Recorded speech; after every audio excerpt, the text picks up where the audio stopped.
What's going on, everyone? Welcome into another Forward Progress live watch along. It's Sunday Night Football, Cowboys and Steelers, presented by Fanduel. I'm Rob Pizzola. I'm here with you for the duration of this game tonight, joined by Clive Bixby in the first half. We're going to do the usual, looking ahead to next week, recapping what we saw today. Third quarter, Noops is here. We're going to do like a vigil for Noops. He loves those first touchdown score bets, and it's been all chalk this year. So talk to him about that. Austin Mock, fourth quarter in his regular time slot, as it has been over the past few weeks here. Before we get into it tonight, I'm a Dallas Cowboys fan. You see it behind me with the headphones that are in the way as well. Dallas Cowboys fan, and I bet the Pittsburgh Steelers tonight. Talked about this on Pizza Buffet this morning. Had a good day again, so I'm in good spirits. One losing Sunday this year was week 2, but for the most part, it's been good. That doesn't mean I wasn't rattled by some outcomes, particularly the Bengals, but take any winning day you can have in the NFL. I gave the game preview this morning on Pizza Buffet for this one. I don't have a lot of faith in the Cowboys with the current injuries that they have going into this game. And I've talked about this a lot before, but I really favor teams that I think can win at the line of scrimmage on both sides of the ball. I get that Dallas has the better quarterback in this game, and that might be a reason that you might want to back them. But personally, without DeMarcus Lawrence, Micah Parsons on the defensive side of the ball, I think that's going to be an extreme challenge. You have Pittsburgh, who wants to line up and run, and they probably will quite a bit, but not having your two best edge rushers is a massive difference. Massive blow for the Cowboys. On the other side of things, left tackle Tyler Guyton, huge problem against the Steelers, in my opinion. Yes, the Steelers have some issues in the secondary, but I don't think the Cowboys receivers are the ones that are going to be able to separate all that much here. So personally, like the Steelers in this spot, entire market is at 2.5, shaded towards Pittsburgh. That came down from 3 earlier today on a release this morning. FanDuel has the best price in market from what I can tell. So if you're going to bet the Steelers, make sure you do it at FanDuel, -2.5, -112, really good price. And the total's pretty high there as well, 44.5. So if you like the under, FanDuel is the spot. Appreciate all of you who are in here from this morning. H-Train, I mean, this seemed like a simple one to me, but the Burrow ladders, I like to pat myself on the back when I get winners. So appreciate that. Got really screwed on the touchdown score today. I mean, listen, not going to win all those, but Eric Gray with the fumble at the goal line, I'm pretty certain Eric Gray was in the end zone there. We don't have a good view of it. They called it a fumble. They called it a return for a touchdown. Looked pretty clear to me that after the ball came out, his hand dropped. It landed on the goal line. I think he was there. What are you going to do? All right. Get into props quickly. Before I do, we got a poll up here. We're going to build an SGP like we normally do before these primetime games. Maybe Jason will build a PGP as well. We will see. Either way, we're building something. Vote on the poll below. I'll build around the storyline that the chat wants tonight. And yes, he got hosed. Gray. It hurt. He was in. What are you going to do? Such is life. Sometimes you catch some breaks. Sometimes you don't catch some breaks. Let's start with the props that I like. A lot of uncertainty in this game. I'll be going lighter in the sense of unit sizes. Let's just start with George Pickens right away. Receiving yardage in the mid-50s. Weather might be a little bit of a concern tonight. I don't think it's going to impact the passing games all that much. I think some of the moves from weather this week were very much overstated, Chicago especially today. But to me, this is a little bit low. The concepts that Dallas plays on defense tend to suit what George Pickens runs in terms of routes on offense. He gets a lot of targets against this style of defense. I think the number is a little bit low. 54.5, playing the over, half unit, not going nuts there. It's a smaller edge. Game and weather delay right now, by the way. Might have to fill some time here. Second prop that I like. This is my favorite one of the night. I'm going to go full unit. So obviously we know going into this game that Pittsburgh has some running back injuries. They have Jalen Warren out, Cordero Patterson out. You got Najee Harris. You got Aaron Shamplin, Jonathan Ward. I really think Najee Harris gets ridden pretty hard here. His rushing number has been adjusted appropriately, in my opinion. I don't hate the over here, but I think the better look is in the receiving game for Najee Harris. And if you go to the receptions market, he's listed at 2.5 receptions in this game right now. I think that's too low with the amount of usage and the amount of time he's going to be on the field for tonight's game. Minus 114. Obviously, I always recommend shopping around, find the best price wherever you can. But this is a full unit play on the over Najee Harris total receptions in this game. Finally, on the Dallas side of things, feels very square to only be taking overs on a primetime game, but I don't pick where the value is. Value is value for me. With Brandon Cooks being out, you obviously don't have an incredible amount of depth for the Dallas Cowboys at receiver. When you look at their depth chart, it's CeeDee Lamb, it's Jalen Tolbert, Kevontae Turpin, Jalen Brooks. It's bad overall. I think Jake Ferguson becomes a focal point in the offense in the passing game today. 4.5 over, minus 120. We will play that for a half unit as well. So those are the three props that I like. Najee Harris over receptions, Jake Ferguson over receptions, and George Pickens over on receiving yards. In the touchdown market, I talked about the backup running back for Pittsburgh this morning. Covered that on the show earlier today. Couple others that I like, and I'll go one for each team. Again, this is purely based off pricing, right? I'm not telling you who I think is going to score a touchdown. It's who do I think is going to score a touchdown relative to the price. On the Steelers side, I think Van Jefferson is underpriced. Now, I highly recommend, just like I did this morning, you check out Fanduel, especially in the touchdown scorer props, because they tend to have the best numbers in market quite a bit. I'll quickly do a search on Van Jefferson right now, but you need 6-1 or better to play Van Jefferson, and we're going to go 0.2 units. So if your standard unit's $100, you go $20 on this one. And Van Jefferson 650 at FanDuel is by far the best price out there right now. Yeah, we got a 600, 525, 550, but 650 FanDuel, great price. Van Jefferson. If you want to play the 6-1 elsewhere, go ahead, but that's where I'd shut it down. Don't need to chase prices that I don't think are good. On the Cowboys side of things, I don't really know what the rotation is going to be like here for the Cowboys receivers. We have a lot of uncertainty because we haven't really seen Brandon Cooks out of the lineup for them. But for me, Jalen Brooks, if you can get 8-1 or better, FanDuel has 9-1. I think that's a solid option as well. We go a tenth of a unit, $10, Jalen Brooks. So those are the two guys that I like. While this game is in lightning delay, I'd still try to get your bets in as quickly as possible. Most of the time, the book won't pull it for the lightning delay until the game starts, but you never know sometimes. So get there. Lots of lightning and thunder so far, but no rain. I think you'll see some rain over the course of the game, but it is what it is. That's where we're at here. That's it for me for props. Light props game for me tonight.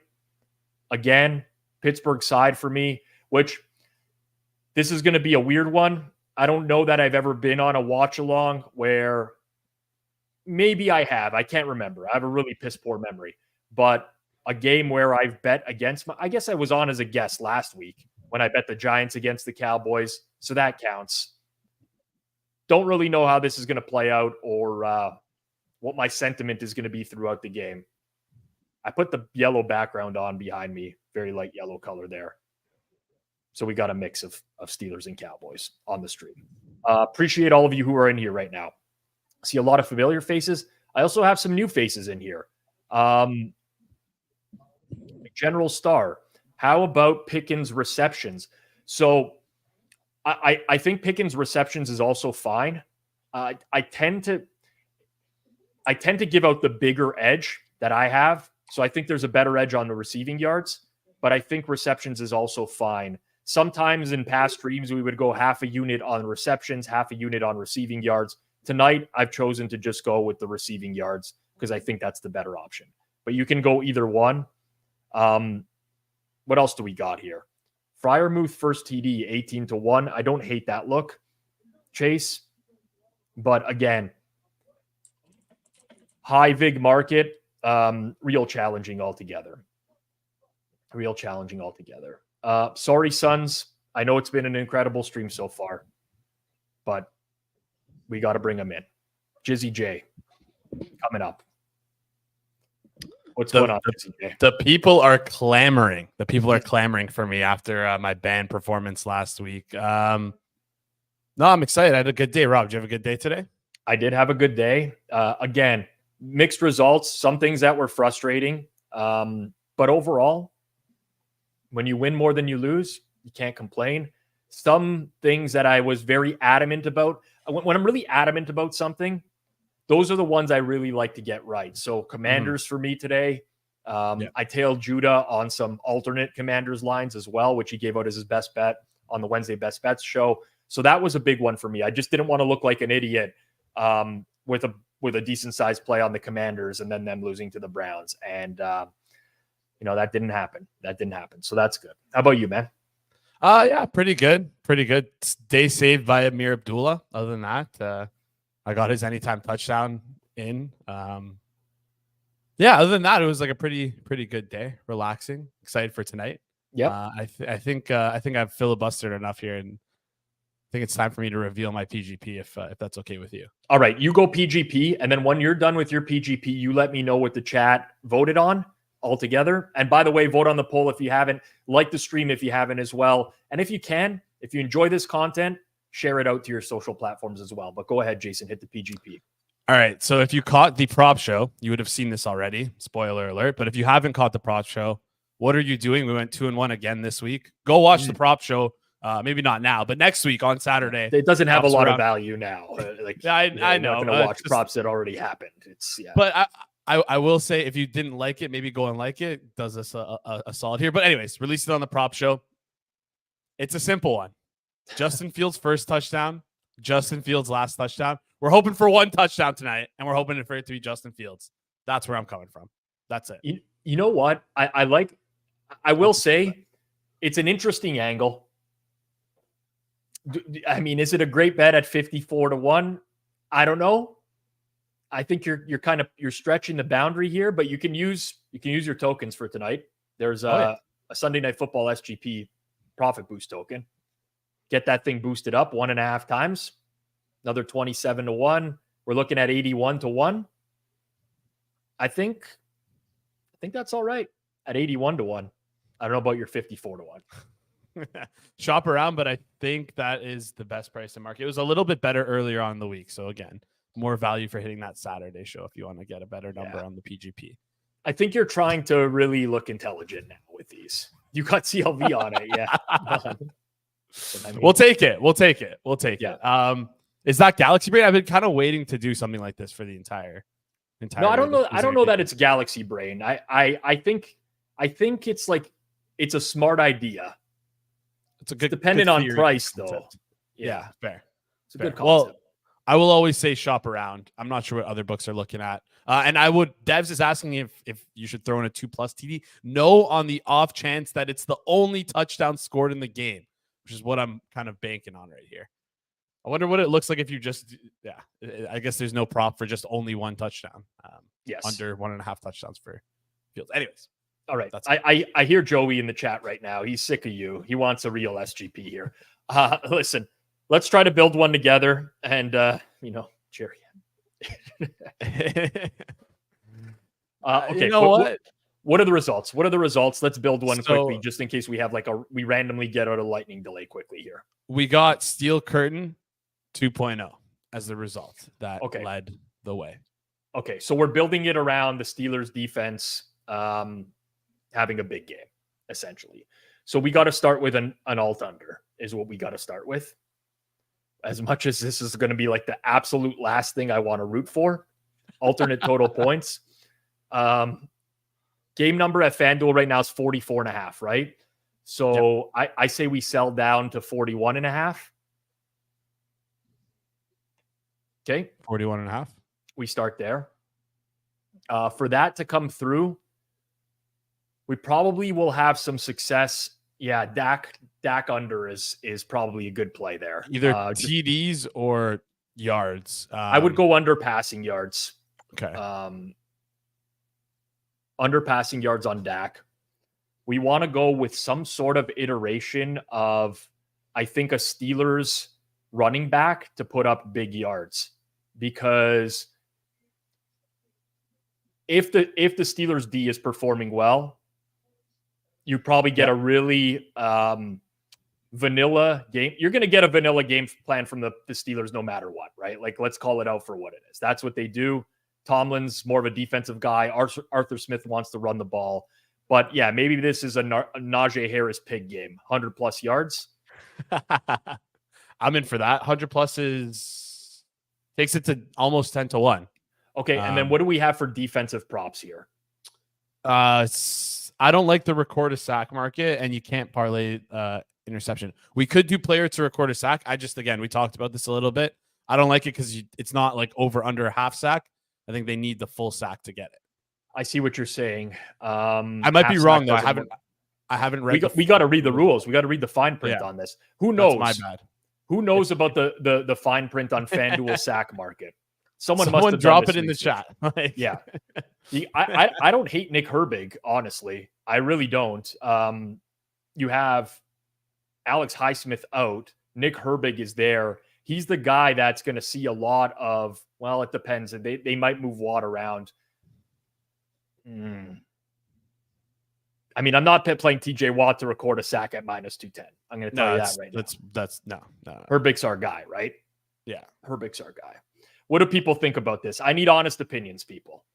I need a 1. Like I need a 1 in the chat if you think we're cooking right now, and a 2 if we got to go back to the drawing board. 1 if we're cooking, 2 if we're cooked.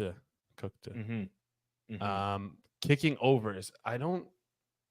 Yeah, unfortunately you cannot SGP with kicking overs. Yeah, we're cooked. No one likes it. Nor do I want to, honestly. We don't know what the weather is going to be like here right now. Well, we got a very split decision. If it's a little bit of a slippery game, and I know someone's calling it. I missed who was in the chat.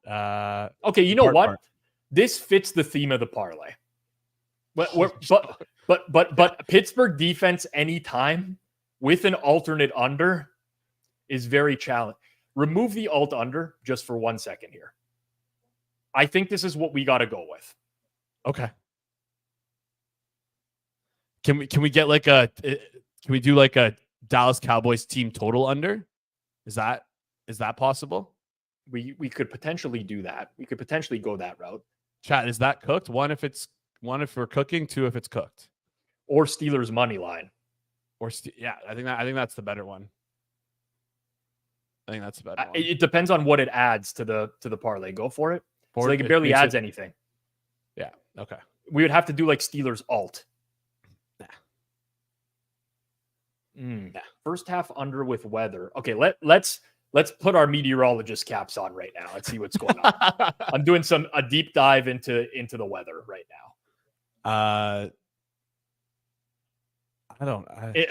We got to go like hourly weather, right?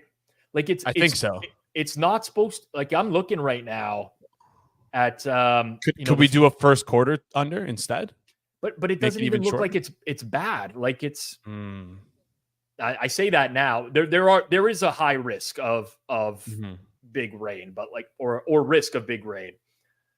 I know Steelers to win by margin doesn't sound so good. You kind of need, what was the week that they played Atlanta? Was that week 1? Steelers won like 18-10. Yeah, I think that was the game where Boswell kicked like 5 field goals. That one, 6 field goals, something like that. Yeah, like once the band of thunderstorms passes, it's clear. You know what, guys? I don't think we need to deviate all that much from this. I really don't. The theme is Steel Curtain 2.0. Defensive touchdown. Pittsburgh scores a defensive touchdown. We got that in. If Pittsburgh gets a defensive touchdown in this game, I'm going to tell you they're going to run Najee Harris into the ground. Like they're gonna trust the D in a big way. Najee's gonna get a lot of carries. Dak under is the concern, but I don't know how that O-line is gonna hold up. I really don't. And I really think that Steelers D is just, I mean, you know what? Chad voted on it. I always look to Jameel to be my guy. And when Jameel, I mean, this isn't a stamp of approval. It's more like the other one was so shit. Let's actually go with this one instead. But you know what? That's what we're doing. This is what we're doing, people. This is what we're doing. I like a lot of options that people have put in. They just don't fit this game script. You know what I'm saying? Like there's some good prop options in there.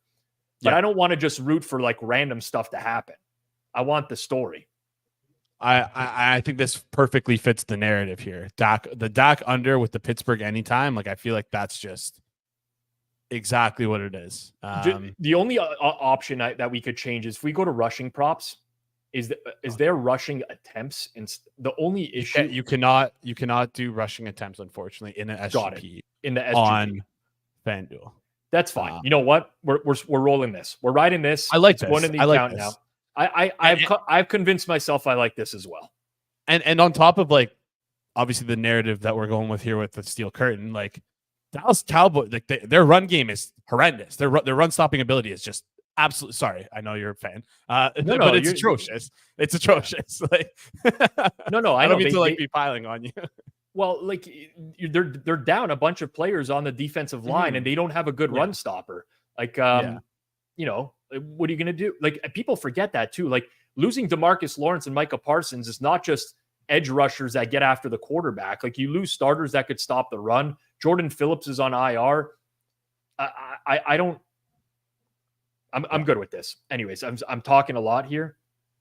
I agree, guys. This is I'm selling myself. This is getting better and better every time I think about it. Okay, one more. What was the last play? Dak under. Harris 100+ alt rushing yards and Pittsburgh D anytime touchdown. Yeah, anytime touchdown. I've got to cheer for a Steelers defense. You know what though? If there's one team that like consistently scores like these defensive touchdowns in home games, primetime home game, it's so narrative-y, but okay, I'm in. I like it. Do I address the elephant in the room with the chatters in the know? Yeah, go for it. I mean, if you explain the situation for those who are new here, but there's a couple more people watching this today than there was on Thursday, but Zach is asking me to address the situation with Anthony. It's not really that much of a situation. I would call it a situation. You can downplay it all you want. You took one of our regular chatters, and let's get into it, guy. And you put a ban on him because he was making fun of you a little bit. He was being disrespectful, which is rule number 1 is to be respectful. So in my eyes, he broke rule number 1 of the chat, and he got a ban, not a permanent ban, just a ban last stream. And I think some people are saying he deserved it. That's all. One person is saying he deserved it. There's literally one person. When you say some people, you're exaggerating the truth again. Well, some people could be one person, could be multiple people. But he was in this morning at the pizza buffet, which again, if you missed out on the pizza buffet, what are you doing? Watch the pizza buffet. Rob, did you like what was it? It was a good day. Joe Burrow. It was a good day. Like if you just played my numbers today that were on the show, you would have had a really good day. Yeah. Well, so he comes back, doesn't talk about you at all, doesn't mention anything, just keeps calling me a D-bag and dictator. So I banned him again.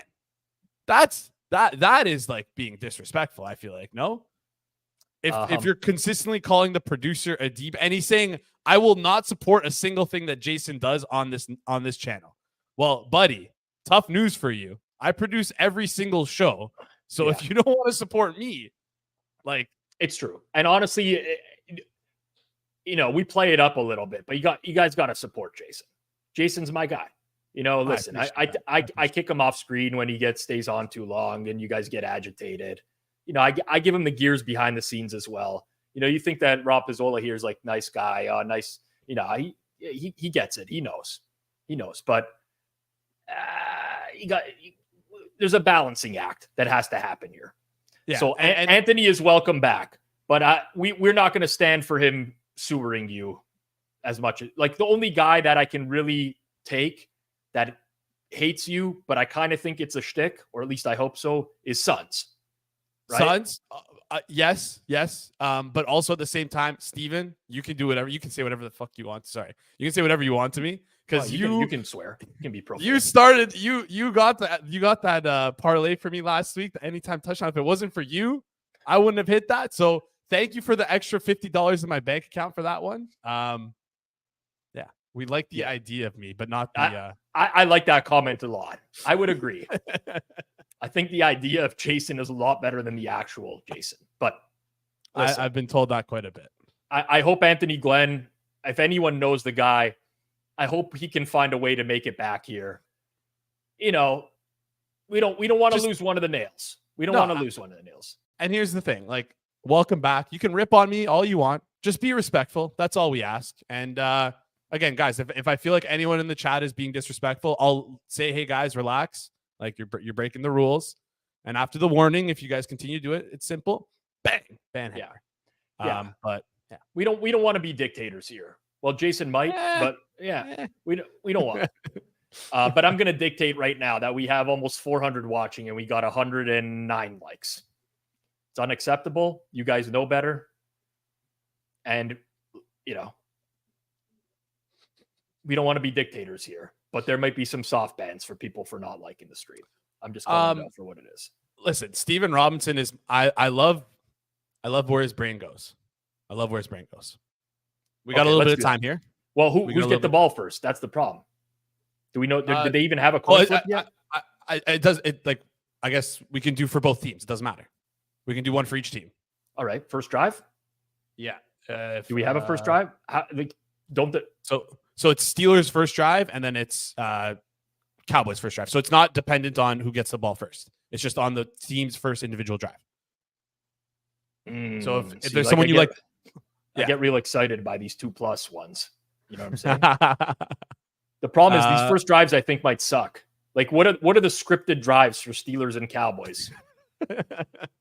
run, punt, run, pass, punt, run, incompletion. Like punt. Brian Schottenheimer and Arthur Smith are not the scripted drive guys. Yeah, I wonder if we do. Someone just mentioned the chat.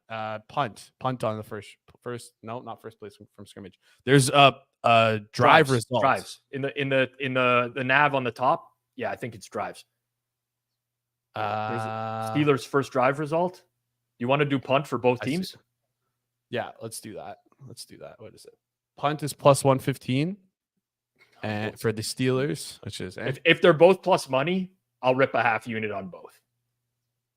Oh, we can. No. Them. I'm not gonna. You can do whatever you want to do with your own money. To whoever brought that up, I'm fine with that. Let's do both teams first drive punt. I'm gonna do them individually. You can do them together if you want, but I like that as an option, and you just hope for one of the two teams. The problem with Dallas punt is that when they get to the 50-yard line, they're in field goal range. But I don't know if they'll kick it early, but it's possible. Boswell also can kick some bangers as well. That's true. And both, Cowboys defense is anemic.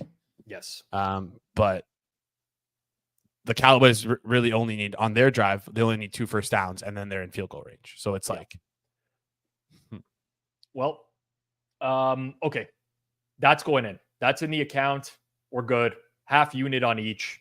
That's the way we're going to go. Going to welcome Clive in 1 second here, and we'll start talking about next week's games, recapping the day. But before we do, make sure you bet the NFL season on Fanduel, America's #1 sportsbook. As you can see for the first half hour of this show, we like the product quite a bit. There's a lot of betting options. It's very easy to use. It's so easy to navigate. Even producer Jason can find the bets. And that's hard to do because of his intelligence. But very easy to navigate. And right now, All customers get a profit boost every single NFL game day. Tonight, you got the Sunday Night Football SGP profit boost token. If you're tailing our SGPs, use the profit boost token. If you're not, and you're playing your own, use the profit boost token. Makes a lot of sense. Fanduel has tons of ways you can get in on the action. You can bet money lines, spreads, player props, and more. Plus, with super simple live betting, lightning fast bet settlement, and instant withdrawals, Fanduel makes betting on the NFL easier than ever before. Visit fanduel.com/forwardprogress to download Fanduel today. You must be 21 plus, present in select states, or 18 plus and present in DC. Opt-in is required. Bonus issued as non-withdrawable profit boost tokens. Restrictions apply, including token expiration. See terms for both offers at sportsbook.fanduel.com. If you have a gambling problem, call 1-800-GAMBLER or visit fanduel.com/RG. Call 888-789-7777 or visit ccpg.org/chat in Connecticut. Visit mdgamblinghelp.org in Maryland. Hope is here. Visit gamblinghelplinema.org or call 800-327-5050 for 24/7 support in Massachusetts, 1-877-8-HOPE-NY, or text HOPE-NY in New York. And in all seriousness, we take responsible gaming very seriously at Forward Progress. If you got a problem, stop betting. Utilize the resources available to you out there. All right. It was an eventful day today. Let's see how Clive did. Mr. Bixby, how's it going? What's up? How are you? I'm doing okay. Winning day. It's a lot easier to do the shows and sit through a friggin' lightning delay when the day went okay. Yeah, had a good day. 4-0 in the contest, so that was nice. And it's just a wild day. Like it was a lot of fun today. I don't remember this much weird shit happening in just one day. You know what? This was definitely sometimes, listen, you bet on the NFL or sports in general, you got to embrace the variance. Mm-hmm. And today was one of those days where a lot of crazy plays. At the end of the 1 o'clock slate, or the early slate for those who are on the West Coast, the end of that slate today was insane. Absolutely insane. So much fun. Like, so much fun. So stupid. I'm sorry. Wow, it's really coming down. Yep. Sorry for anyone who had the Bengals today. Like, terrible, terrible coaching with that last possession there in overtime. I mean, that was one of the ones where I lost that. I was just like, what the fuck just happened? You know, it wasn't even so coaching for sure, because listen, you know, you bet on dumb coaching staffs and dumb shit will happen now and then. And they were playing for a 53-yard field goal like it was a gimme. And it wasn't. I can't stand I honestly can't stand, especially when you look at Joe Burrow's numbers today, which, by the way, I won a decent amount of money on Joe Burrow props today as well. But I mean, 30 of 39, 392 yards, 5 touchdowns, and the interception. It's almost like that interception scared that coaching staff silly. And honestly, of all times for Burrow to throw a pick like that, that was almost going to be, I want to use the word guaranteed, but we had a very high cover probability if the Bengals kick a field goal on that possession, because they're up by 3. They're in field goal range. Worst case scenario, they kick, they go up 6, and Baltimore is going to go down the other way. And in all likelihood, you know, we can't really land on a tie unless Justin Tucker misses an extra point and throws the pick. We get the opportunity in overtime. The Bengals defense finally makes a play, and they're just playing for the 50-plus yard kick. And you know, again, I tell people this all the time. There's 32 head coaching jobs in the world, NFL head coaching jobs in the world, and Zach Taylor has one of them. I mean, I don't even want to look at this chart. It actually makes me sick. You know, what are you going to do? Such is life, Clive. Yeah, I mean, 6 touchdowns in a row in the second half, I think it was. 6 possessions in a row. And then, yeah, the Burrow turnover. But, I mean, geez, you just can't coach like that.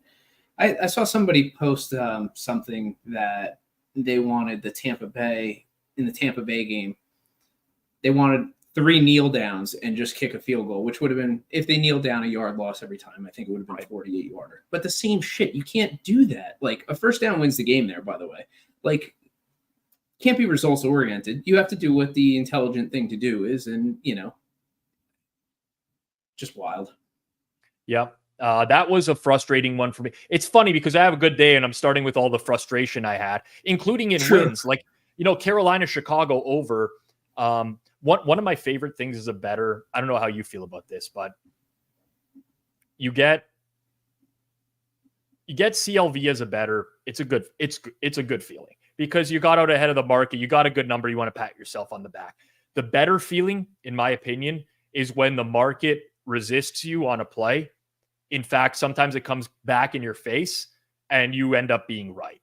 I don't know who is betting. There are certain teams, and I don't know every single bettor in the marketplace.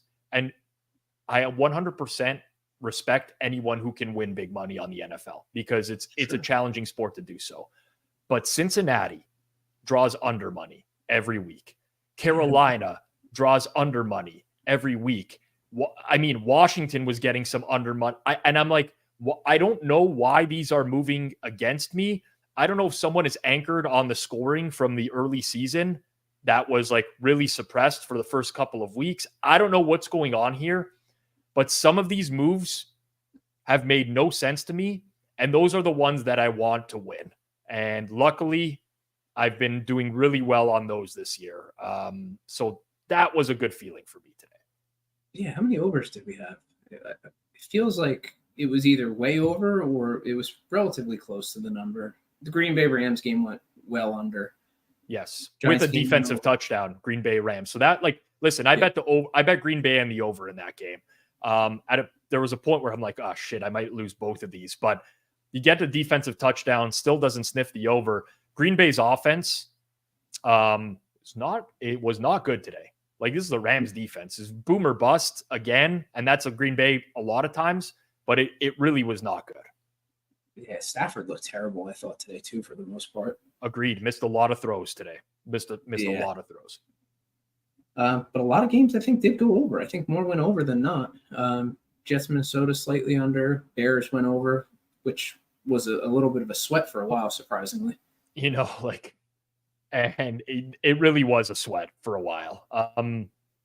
That looked like the live total in that game got up to had some fives in front of it for the majority of the game, and I'm sweating like a low 4.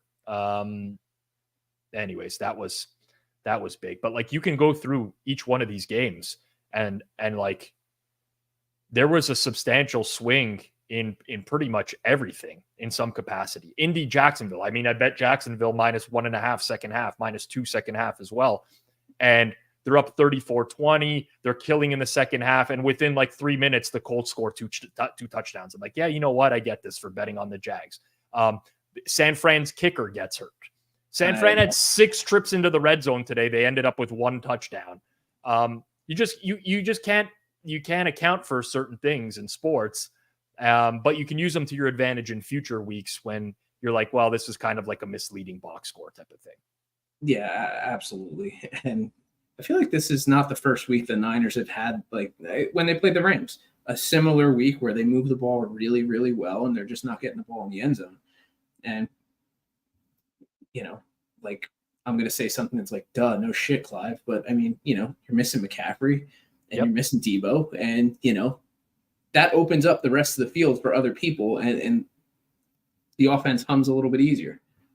Jags did not cover Alec Pierce in the second half. No, that was brutal, man. It's the Jags. I'll give my piece on the Jags when we talk. They play I think it's a London game next week against the Bears.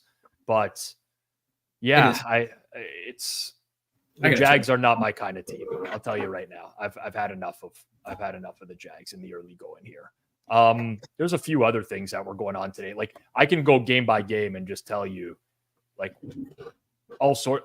I mean, New England, Miami, luckily no horse in the race, but I don't know what the fuck New England's doing at the end of that game today. Like, they're just taking shots at the end zone over and over and over. It's like, guys, you have time left. You have 4 downs. Like, that to me is brain dead altogether. Not that you expect anything more from that organization.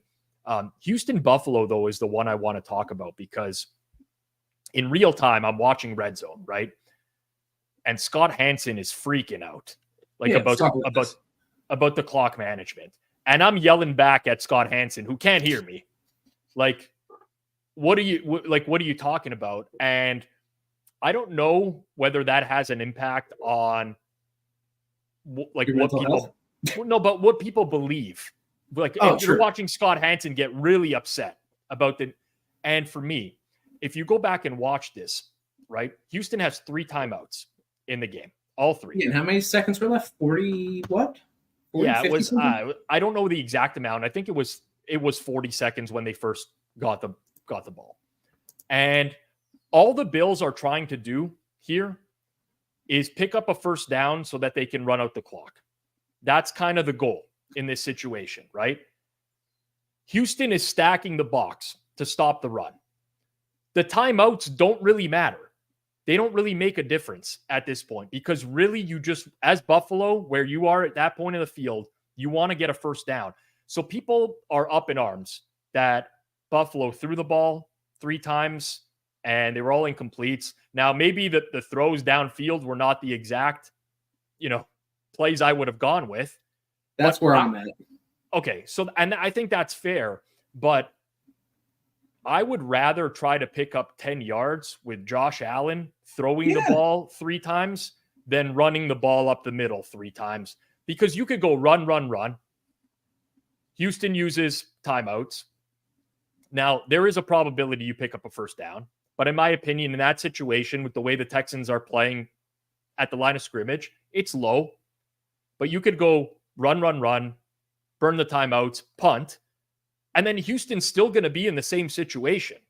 They probably have more time left or just about the same amount of time, and they still have plays to get into field goal range. And by the way, they kicked a 59-yard field goal as well. Like that also factors in. It's not like they picked up a chunk yardage to get in. They kicked a 59-yarder. I didn't think that was nearly as bad as people want to make it out to be with McDermott. No, it wasn't. I think Josh Allen's choices of where he went with the ball was the bigger problem as opposed to throwing deep. That's my argument. I mean, 3 deep balls. One, there was an OPI, and then the others, none of them were good balls. And not everybody. There's a few people that I see in the chat already about, was Josh Allen concussed? That's another factor. I mean, well, you know what? Yes. I mean, Clive, the guy was knocked out cold on the field. He was out. How does he even come back in the game is my question. How is he even allowed back into the game? I don't know what the medical situation is like within the league, but it's my understanding, or I always felt that there was a league official that was always in the medical tents with the team as well. Someone from the guy was out cold on the field. He went limp for a split second. So I don't know how he goes back into the game. When you hear people on TV or Twitter or whatever about shit not conspiracy theories, but at the same time, if his name wasn't Josh Allen, he wouldn't have been allowed back in the game. That kind of stuff. Yeah. It's when this stuff happens, it's hard not to give a little bit of credence to that at the same time. And it's really annoying. Just be consistent. He had no business going back in the game, at least not as quickly as he did. Yeah, that is definitely one of the problems is that when you get into the situations where you do a star player is allowed to do anything that is deemed to be this wouldn't have happened with anyone else. You get the conspiracy stuff for sure. Yeah. It's a bad look. Yeah. Good comment. Miami Masochist. Great name as well. So that was, I don't know. McDermott is going to get flamed. I don't really think the situation was anywhere near that. I thought McDermott was way worse last week with those punts in the early game against Ball. That was way worse. That was nuts. But and then he goes 4th and 5 midfield ish. He was on plus side of the field, I think. Yeah. And then they end up getting a touchdown out of him. Where was this guy last week? It feels like an overcorrection to mistakes that happened prior. I agree. Okay, I think I don't know. I had thought I just got an update that the game was going to get. Do we have a start time here for this game? No, I mean, not on NBC at least. Now I'm watching Deshaun Watson with his like 18 sacks and 3 picks the last 2 or 3 weeks. Yeah, I got that up in front of me as well. What a disaster that is. 9:15 start time. Oh man, oof. That's going to be a challenge because I was at Happy Valley this week and I am exhausted, man. I thought you were going to take this one from the road. No. When did you fly back? I came back last night, so I got in last night. Was like doing some. I had Friday. I was off. I was out with Mike Craig on Friday. For those of you who've watched watch along here, you would have seen Mike Craig before, and it was. I've been to Penn State in the summer to golf. There was like no students around. It was completely dead. This was a Friday night, and it was rammed. So we were out. Were you knocking back the high noons? I don't know what I was drinking, man. Craig, the bar was jammed. You just had to basically couldn't all get to the bar. So whatever Craiger brought back is basically what I was drinking. And that was tough. So now it's now I'm on my last legs and it's going to be one tonight. It's going to be one tonight. Okay. Why don't we just start on next week? Let's do I was just going to say, why don't we can go through the lines? I mean, most of them are up. Perfect. Let's start Thursday night football. It is the Seahawks and the 49ers. Game is in Seattle. Niners -3, -120 at Fanduel right now.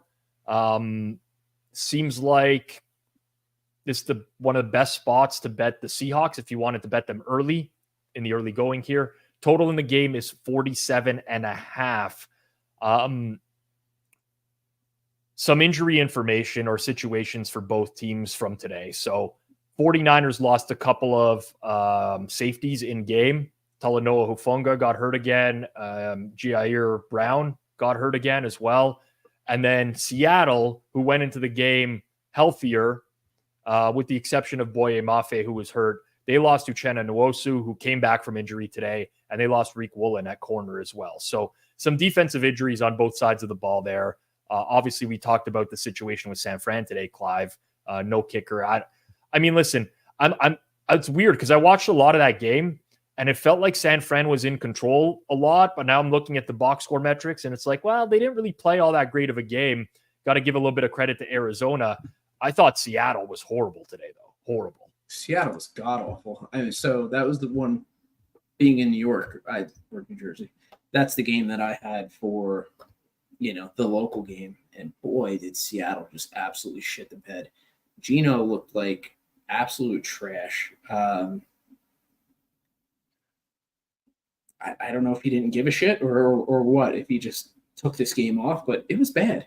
Yeah, it was. I talked about this a bit on Pizza Buffet this morning, but I thought that there would be a serious problem for the Seattle O-line against the Giants front seven, because the Giants front seven has been getting better and better every game. And Geno took 7 sacks tonight.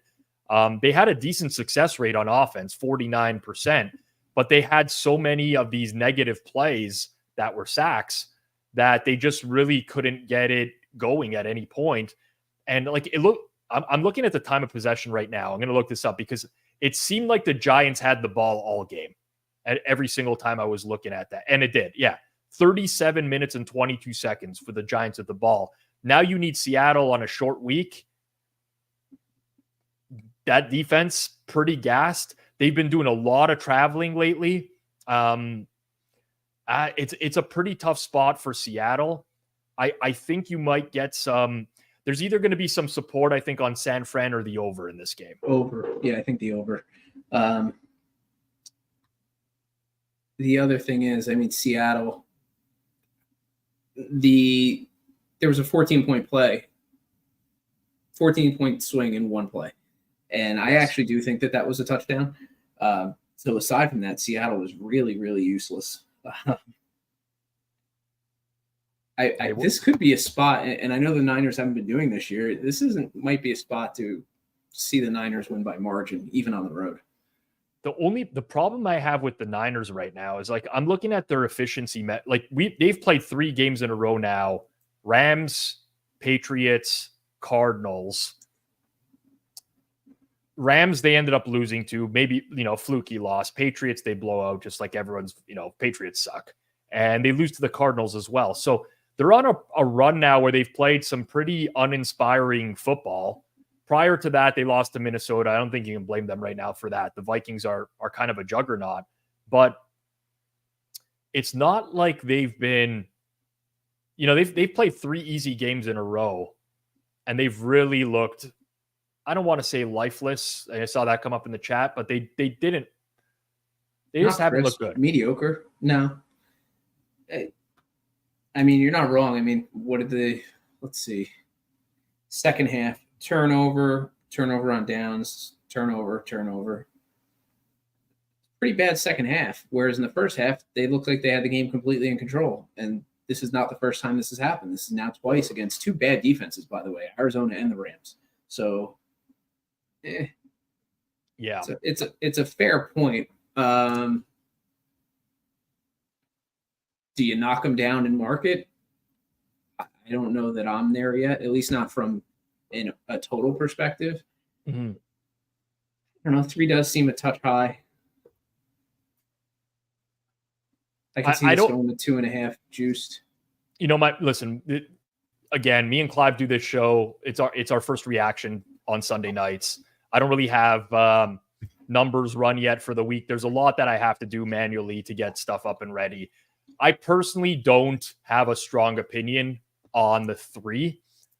In my head, I thought to myself, I would like the over in this game, but it's a little bit higher than where I originally expected it to come in at, honestly, at open here. Thought maybe we'd get 47, which is a key number, and then kind of see where it goes. Came in at 47.5. But with a short week, Seattle's defense having been on the field a ton, both defenses now dealing with injuries, and they've mounted for San Fran all year with some players on IR as well. I think my first thought on this game is that we see it being a high-scoring one. Yeah, I think so too. Okay. London game. Is it London? Where's Jacksonville, Chicago being played? This one was in Tottenham. I don't know. Maybe someone in the chat knows. Look at the preparation by the host here. Jacksonville, Chicago. Neutral site game. Although Jacksonville plays these games every year. Beat Gamer says London. They play these games every year. So maybe there's some sort of, they're acclimated in some way. Chicago at Fanduel's laying 1.5, and the total in the game is 43.5. This game is all over the place, depending on which sports book you're looking at. We got as high as Chicago -2.5. We got totals ranging from 42 to 43.5 as well. So there's a pretty wide disparity on this one. Jacksonville tried to give away another game, and they didn't. They failed. And okay, Tyson Campbell's out. He's on IR. Evan Ingram's out. But it's not like this is like this depleted team for Jacksonville by any stretch of the imagination. I really don't like either of these teams. I think Chicago kind of caught the exact perfect situation for them, which is Panthers defense completely beat up. Panthers, by the way, just players drop in like flies today for Carolina as well. Not to say that I think they would have been competitive, because I think there was lots of situations where Chicago could have completely blown them out. But I think I am less inspired by Jacksonville at this point. I'm looking for a spot to fade the Bears, and it's just, I don't know that this is it. And if I'm not mistaken, I think they're off after this. Yeah, let's take a look at next week's spot. The teams have a choice, right? In terms of when they want to take the bye. No, Bears play.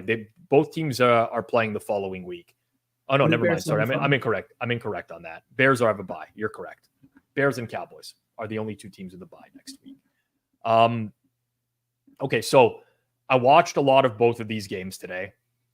Chicago offense looked quite good. Again, you gotta adjust. We're going to have this conversation all week. Was it the quality of competition, or were they actually good? But 24 first downs, almost 300 net yards passing, series conversion rate of 80%. Maybe on a per play basis, success rate was a little bit low, but for the most, they scored 5 TDs in this game. They won the turnover margin by 3. That kind of inflates things a little bit. And like I said, bad defense. But I left with a good taste in my mouth about Chicago in being able to move the ball on bad defenses. It's been 3 weeks in a row. You get the Jags D again this upcoming week, which is what is the Jags D doing in some of these games sometimes? I don't understand it. And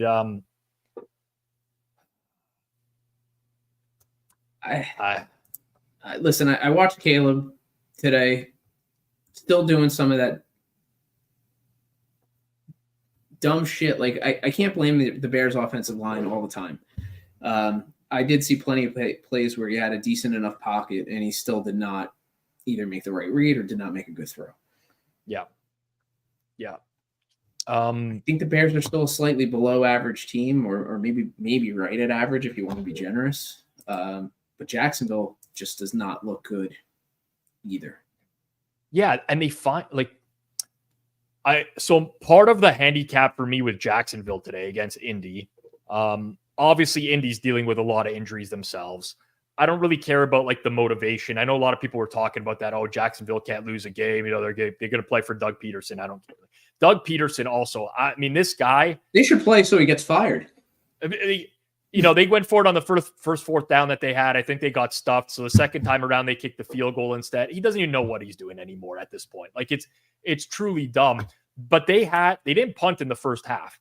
And there's this theme with this Jacksonville team where they move the ball down the field and then something happens in the red zone. They get stopped on fourth down. They turn it over. It's really, really struggle. I really struggle to get an accurate read on this team because, again, you look at box score metrics on a weekly basis and you're like, this team is, they're probably better than most people give them credit for. But then you watch the games and it's the same consistent mistakes over and over and over again. It's just sloppy football. Trevor Lawrence, 0.48 EPA per play. That's a pretty good day. But at the same time, still dumb shit happens every single game that Jacksonville plays. Yeah. And then the defense just shuts down. Flacco looks like a statue out there. If you get any pass rush, he is near immobile. So that's where I think the Bears maybe have a little bit of an advantage because I think they can get some pressure on Trevor Lawrence and maybe force him into some mistakes. I just don't have an interest in either team right now. Yeah. So, full disclosure, here were my thoughts when I first saw the line. I thought that Jacksonville would be a small favorite in the game, and they're not, but I don't want Jacksonville. That's where I'm at, my brain and listen, there's been an adjustment is what I have to say. And I agree with it. It's kind of like the Cleveland, Washington this week. There's been an adjustment on one of these teams or both of these teams. And I agree with it. I know that there's one good unit in this game and it's Chicago's defense. That's the good unit. But I do think that people are going to overrate that offense a little bit. So, yeah, real challenging. We got another 30-minute delay in this game. Not ideal. Not ideal for me. Not going to lie, people. I am running on fumes. Oof. Oof. I know. I'm seeing the lightning. Yeah. I almost was going to be at this game. I'm actually so glad I'm not, because I was going to turn it into a Penn State and then Steelers Cowboys. But I'm like, you know what? I'm just going to be home for football on Sunday. Happy I made that decision. Yeah, okay. Good call. Yeah. Okay. Into the early games for next week. And next game on the board is the Commanders and Ravens. Okay. I'm interested in this one for many reasons. Ravens a 6.5 point favorite across the board. Total in the game, 51.5. And that's pretty consistent across the board as well. Washington started slow today.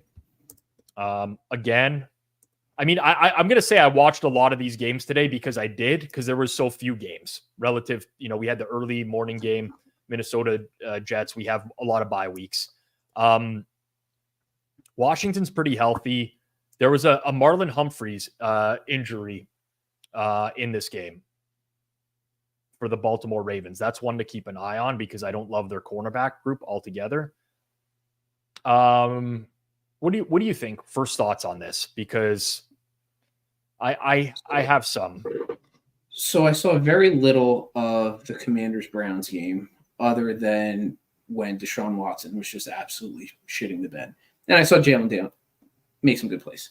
The Ravens, I think this is going to be such a test for the Commanders' defense that I think you might want to take the Commander, like your instincts might be 6.5, okay, with the Commanders' offense. But I think they're so susceptible to getting gashed by the Ravens that my first instinct, maybe that's not the right number. Maybe it does go down to 6, but I actually instinctively I want to take the Ravens here. So Washington went to Cincinnati in week 3. That was Monday Night Football. And they played a shootout with the Bengals. And I kind of see the exact same thing happen. Like, listen, I know Baltimore's going to want to run the ball. And you got a total in the 50s. Some people might say, well, they're going to bleed a lot of clock. I don't think Washington is going to have success running the ball for the most part. I think you have to throw to beat the Ravens. Geriatric asks, are we sure that the Washington D is bad? Can never really be sure about anything. Listen, efficiency-wise, they've been okay for some of these games. Probably not as bad as we would have expected, but adjusting for strength of schedule, I have them as the 29th best EPA, 28th best success rate. Again, adjusted for strength of schedule. So, yeah, I think it's pretty bad, and they just really haven't been exploited. But I agree with what James says here. Baltimore is a pass funnel. The question is whether or not you bet it early, because all these games with high totals have been getting bet towards the under. Mm-hmm. It's been very consistent this year. High total gets bet down. I personally, I love both these offenses. Like, I love both of these offenses. I think these are two of the best 3 offenses in the league. Yeah. I honestly think these are 2 of the best 3 offenses in the league right now. Oh, this is Lamar Jackson 2.0. I think this is like the next little bit of evolution where he's probably a little bit better of a thrower, but he's still primarily a threat with his legs. I kind of want to see this game. Like, this is one that I want to watch, and I think it'll be fun. From pure market power ratings, I think Baltimore will be pushed to 7 in this game. Just with where these teams have been valued in market all year. Yeah, but I at 7, it's not 7 now, by the way, people. It's not 6.5, but at 7, I would want Washington. I think let a team have to blow out Washington, and especially Baltimore, who these guys like really fuck around whenever they have big leads as well and make close games out of everything. Yeah, I mean, there's people rushing to bet against Washington today, right? So I don't know that, like, I don't think everyone's in the same boat. I still think that there's people that are not a believer in this team. Well, I mean, I think there's just a segment that is still not grading Cleveland for what they are, and they're stuck on, a lot of priors and have just not adjusted to how bad. Is Deshaun Watson the worst starting quarterback in the NFL now that Bryce Young's not playing? I think so. Nobody else is coming to top of mind. No, they have the worst offense, and it didn't change with like Njoku being back. They got their left tackle. It's not going to change. They suck. Their offense is dreadful. Like Tennessee's offense, I'm taking over Cleveland's right now. I'm taking Denver. I'm taking Miami's. Like these are all joke offenses, and they're still better than Cleveland's right now. I know running backs still matter, but like, does Chubb returning? Like, I don't know if he's going to return next week, but would that move the needle at all for you guys? Like, or just not even close? Because like we've seen him be somewhat of a needle mover previously, right? Yeah, I also saw his knee like completely shatter. So I don't know that you're going to get Nick Chubb of old. Yeah, okay. I don't know. You're getting his name. I don't know that you're getting, the guy that he was. Yeah, I don't think that's going to move the needle. I don't have an instinct on which way the total moves, though. I feel like 51.5 is a pretty good number. I kind of think it might get bet under, to your point, like the way that most of these totals have been. But well, like again, look. By the way, I don't put any stock into this. I only mention it because it will be mentioned ad nauseum. But the look ahead was 49.5 for the total in this game. If you could have gave me a 49.5, well, it was available for me to bet. I just don't bet the look ahead numbers or anything like that. But like that would be a no brainer over for me. And 51.5. Yeah. What about Jameis? Any rumblings? Stefanski, I think, came out again today and said no. Winston is not going to start. It's going to be Watson, and I have to coach the team better. If I read that correctly. Yeah, I think it's pretty like, listen, I'm just reading the situation here in Cleveland, but I think it's pretty clear that Stefanski is not making the decision on that, because I refuse to believe he's watching this quarterback play weekly. I think he's kind of got a free pass from the org and said, you're going with this guy, do what you can to do it. And they're fucking paying Deshaun Watson like $200+ million. He's starting. People were telling me today, you got to bet Cleveland second half for Winston. I'm like, no, Winston's not playing this game. He's not coming in. I don't know how many times we have to see it. They should have kept Baker for sure. It's not even close. Baker is miles, like not even on another planet relative to Deshaun Watson. Deshaun Watson is not an NFL quarterback right now. No, not at all. Just at this point, you're going to run it out to the season because why wouldn't you? Yeah. Okay, we'll keep it moving along here. Arizona. I can't tell from this picture if that's like. Yeah, I can't tell either. No, I can see the puddles on the right side of the stands, and it still looks like it's raining quite a bit. Oh, yes. Good call. Or else, it's a tough one. Arizona at Green Bay. Cardinals go into Lambeau off of the big win today. Green Bay -4.5, -115 at Fanduel. Total is lower at Fanduel than everywhere else. It's at 49.5, juice to the over in this game, -115. Injuries from today. Right guard Will Hernandez got hurt for Arizona. That looked pretty serious. He was like face down on the ground for a while there. Nothing new for Green Bay. They had Christian Watson injured, who's likely to miss next week. Jair Alexander, that's 2 games in a row now for him out where he was questionable. I'm thinking there's a high likelihood he'll be back, but I don't know for sure. Devontae Wyatt was out. Romeo Doubs was suspended for them as well. Do we know why? Personal conduct? Is that what the party line was? I completely missed the story while I was away. Suspended for personal conduct. Jason knows all about this. He skipped 2 practices, which is like an absurd thing. Skipped 2 practices because he wasn't happy about his target share. I think he had 8 targets last game though, which kind of like, how can you be? I don't know. Diva's gonna diva, I guess. Like, what the fuck? Yeah, that's a little bit absurd. He's also not good enough to be this big of a diva. Like, not not at all. Like, not even close.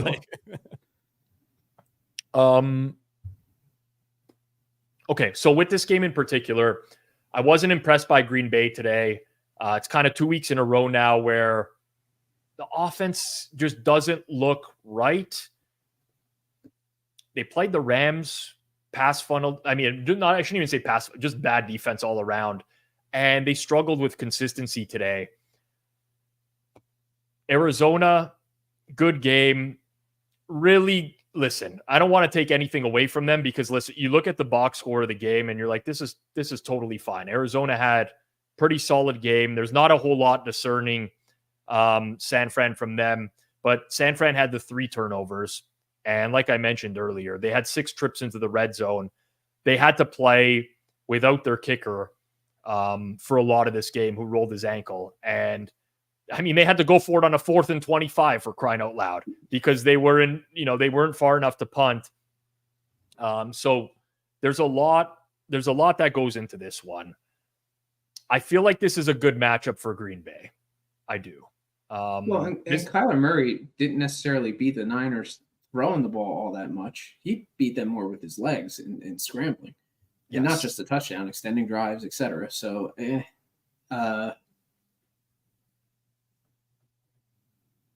Bay, go ahead. Now you're going to Lambeau, different surface, different atmosphere. Like I am still very concerned about Arizona's ability to defend. They played well today, and we can pinpoint any game where one team can look better than they are overall. But this is different for them. I'm still not a fan of their front 7, especially their defensive line. I kind of just feel like Green Bay can move the ball at will on this team. And we've seen many games this year. We've seen games, I should say, where Arizona has just been completely out of it. Like Washington, the Washington one stands out, is that like a couple weeks ago. And I'm struggling here because the Packers have just not looked good, but I do feel like personnel wise, this number is a little bit short. What was the look ahead? Was it 5.5? Someone would have to tell me. Here, actually, let me pull it up really quickly. I see 5.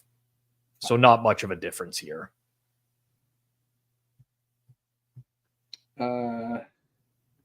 It's just a weird situation because I feel like Green Bay hasn't been living up to the expectations of what they can do on offense.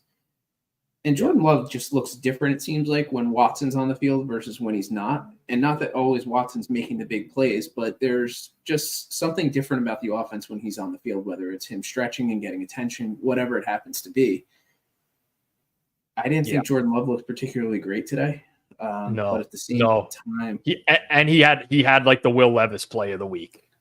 He did. I'm just waiting for, you guys killed Levis for this. Are you going to kill Jordan Love? There's going to be that discourse all week for that. He should like.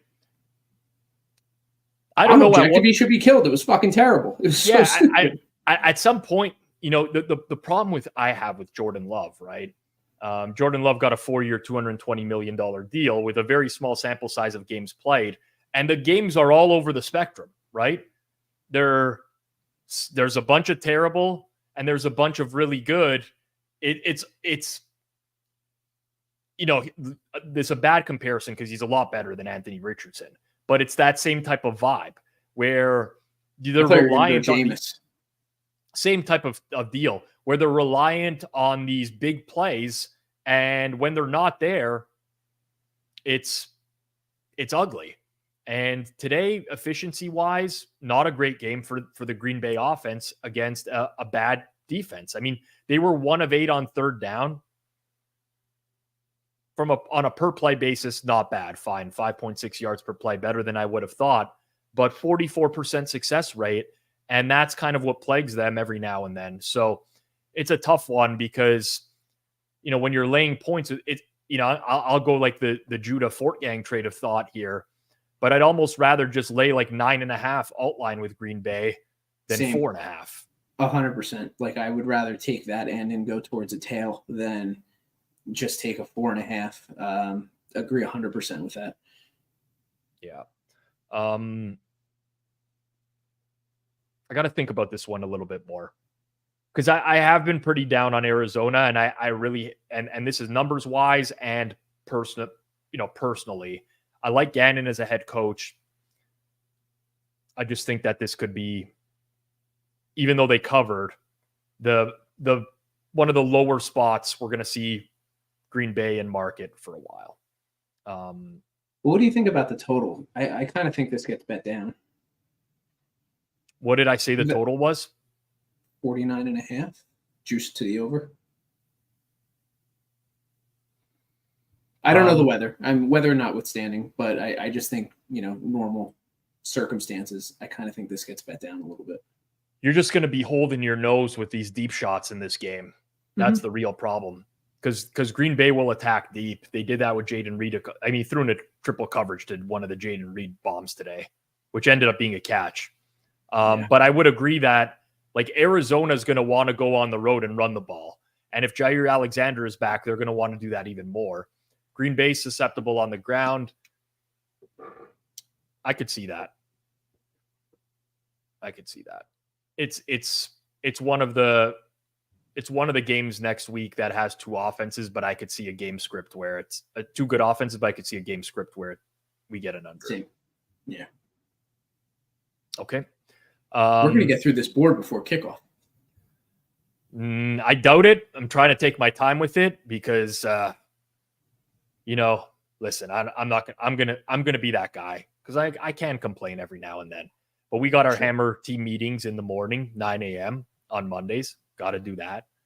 We're filming some new content in studio tomorrow at noon for the Circles Off channel, a secondary piece of content, which I'm pretty excited about. Tried it out as a demo last week. I think it's got some potential. So we're filming that. I got some educational videos to get through. I got a guest for Circles Off this week, which we're recording it in the afternoon.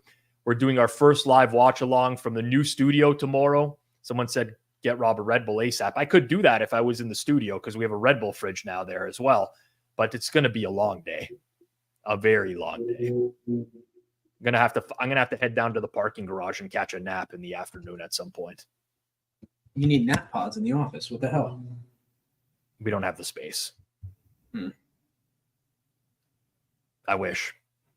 Oh yeah, Edgework. I'm not part of the Edgework premiere. Zach's gonna have as long a day as I'm gonna have. Anyways, teaser for the Circles Off guest. You'll know who it is. Well known in the space. I don't want to give away too much more. Not known necessarily for their betting, but I think will be very interesting nonetheless. That's Taylor Mathis. Maybe not. Interesting guess. Jason's favorite, by the way. Do not slander her name. Do not. Houston, New England. Oh, here we go. Houston, New England.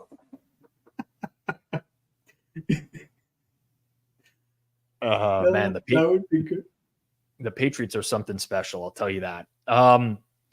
Okay, Texans -7 on the road at New England. 38.5 is the total in the game. 38.5 under -115. I'm going to have to do some real soul searching here. Some real soul searching. Why do you think your number's going to say New England's going to? Yeah. I think this is going to be viewed as like a pros versus Joes type of game, personally, from like the other content creators out there. I think the gut reaction from pretty much everyone is going to be, well, Houston, look at this offense. They're going to kill New England. I don't think I will get there because I have real issues with Houston winning by margin ever. And I'm still not sold on the offense. Obviously, Nico Collins gets hurt today. Hamstring. That's probably multi-week, I would guess. They were without the right tackle, Titus Howard. Maybe Joe Mixon is back next week. Some people are like, they need Joe Mixon in the offense. I'm like, okay, sure. I know he looked good at the beginning of the year, but Joe Mixon, that's what we're worried about here. New England's injury report today was actually the players who played the game it was way better than I thought it was going to be, because New England's been doing this for years. They mess around with the injury reports. Everyone's questionable. You can't get real information. They were missing KJ Osborne, and they're missing their safeties, Jabril Peppers, Kyle Duggar. But aside from that, it wasn't as bad. Like David Andrews on IR, I get that as well. I don't know, boys. 7 seems like a lot for the Texans on the road. It really does. It feels like the right number, but I feel like I would probably have a little bit of an edge on New England. Like, I have a hard time taking Houston, giving 7 on the road, especially with the expectation. I wouldn't expect Nico Collins to play either. The total's so low too for a Texans game, right? Yeah, it's really unusual to see a Texan like 38.5, but you know, I mean, listen, my gut is that that's too low as well. It is. I actually think the same thing. So what are the implieds there? Which is weird because I'll tell you this, like, it would feel like there would be some correlation to side and total in this game, right?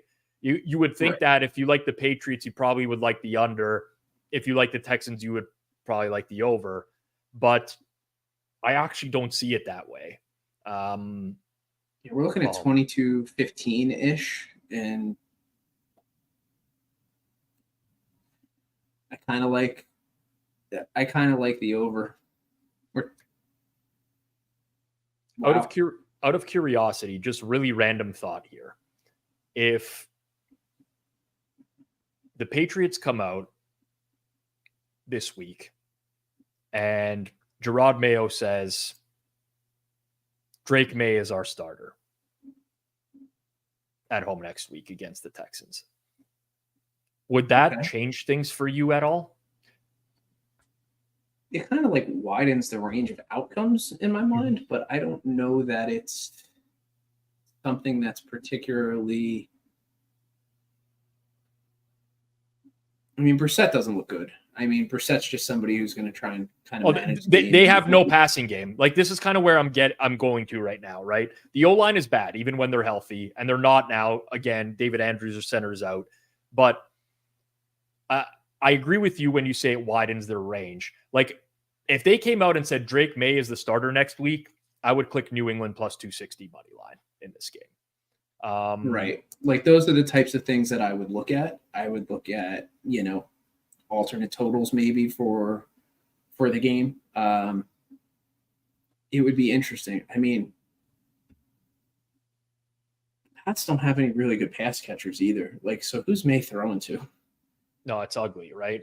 Across the board, it's pretty ugly. It's Jalen Polk, Kendrick Bourne, Demario Douglas, Tyquan Thornton, Hunter Henry, Austin Hooper. Yeah. No, I'm. So yeah, listen, I think this number's too big. Whether or not I'll bet New England is a very different story because they're terrible. Looking at the box score for them today, 12 penalties for 105 yards. They're the most penalized team in the entire league. That matters. From a success rate, they actually outperformed the Miami offense, but overall, just too many negative plays. They can't get anything going in the passing game, which is a real challenge. And it's pretty sad when you win the turnover battle by 2. They're +2 turnover margin today, and they lost the game by 5 at home to a bad Miami team. So I'm really going to have to, I will call this the soul-searching game of the week, because Houston was on the other end of the spectrum where they lost the turnover margin by 2, and they ended up beating a good Buffalo team. At one point, maybe we need to just talk about the AFC East in general, because it is, because we're probably not going to, I guess we would talk about the Jets. Who are the Jets playing this week? Or are they off too? I haven't got there yet, but I'm not sure. They have Buffalo. I was going to say, I mean, that game was probably closer than it should have been too with the Jets Vikings. AFC East is in shambles.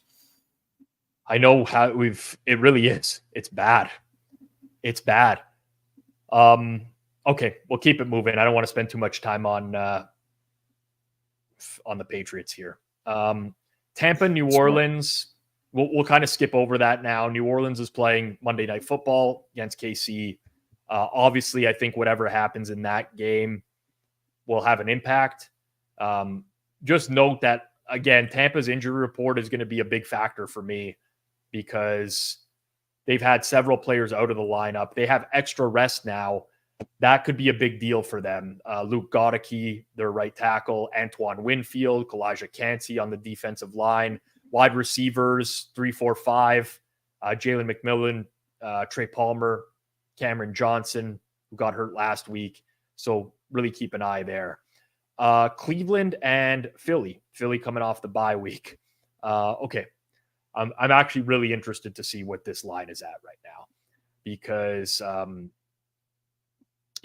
I'm wondering what the correction on the Browns is going to be as the countdown to kickoff is 16 minutes away for those who are keeping track. Eagles minus 8.5 at Fanduel. Total is 43.5 in this game.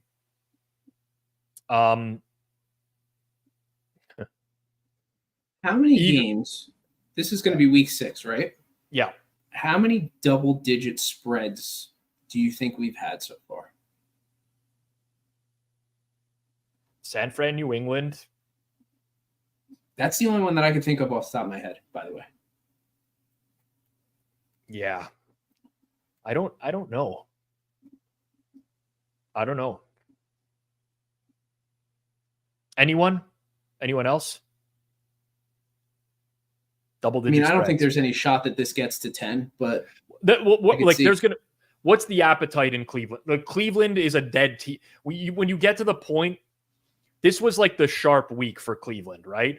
Where all the sharps were on the Browns. They're not buying Washington, or they think maybe Cleveland's undervalued, and they just get completely smoked. Like, what is the appetite for Cleveland?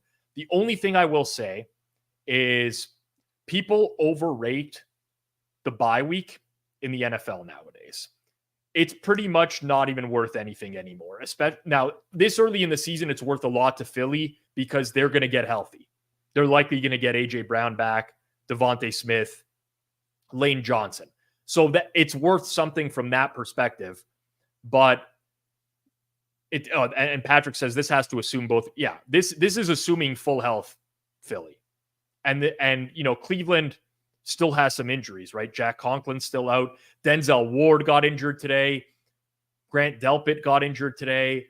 JOK got injured today for them as well. They're already down Jordan Hicks on defense.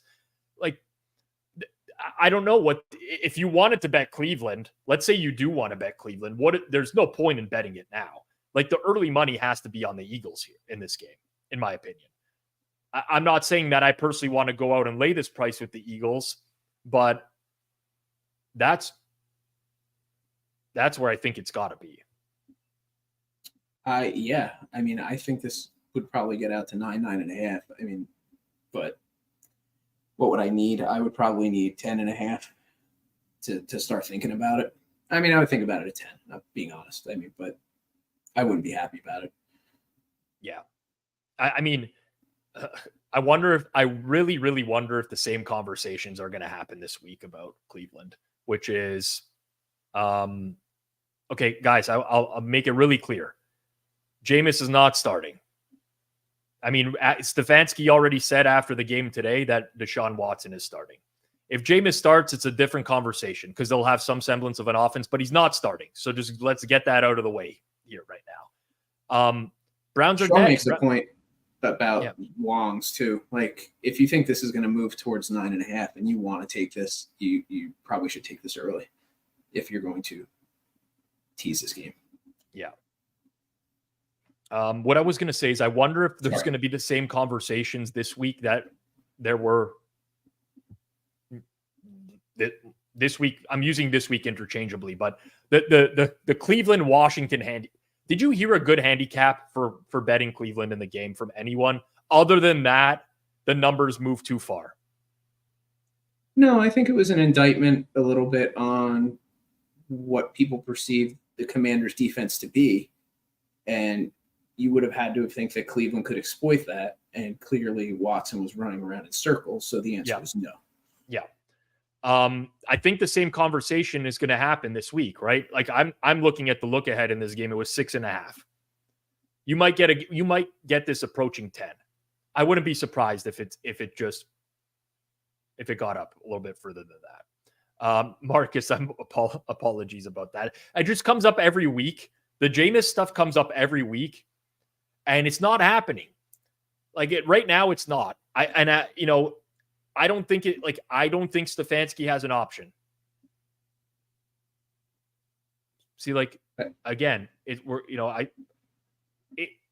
there's a post game happened for Cleveland today, where he already announced that Watson's starting. Yeah, I don't know. This is probably going to be a pass for me. It's probably going to be a pass for me. Cleveland's defense held up well in the early going today. That should be noted. The first 3 or 4 drives, I was a little bit nervous. I was like, well, Washington's offense, I don't know here. And then Cleveland's defense just can't sustain a drive whatsoever, and Washington just kept going to town over and over. Deshaun Watson took 7 sacks today, dude, against the Washington front. 32% and you can't blame the success offensive rate. line. Like you can't. Like he holds it so a lot long. of pressures he brought on himself. 3.6 yards per play against Washington's defense. 1 for 13 on third down. Like this team is unbettable right now. They're unbettable. I don't care. Like, I don't care. It's just, I'm here. I'm done. I just don't want to watch them play. So if I'm going to root for if I bet, it's because I want to root for something. And for me to want to bet on Philly and to root for them to win by an amazing amount of points is something that's possible. I guess that's the only thing that's going to get me interested in this game. Yeah. Yep. Okay. Keeping it going here. Colts at Titans. Okay. This one will be an interesting one. I think so as well. So we have some quarterback uncertainty with both teams, which makes this incredibly hard to price in the early going here, but we'll talk through it a little bit.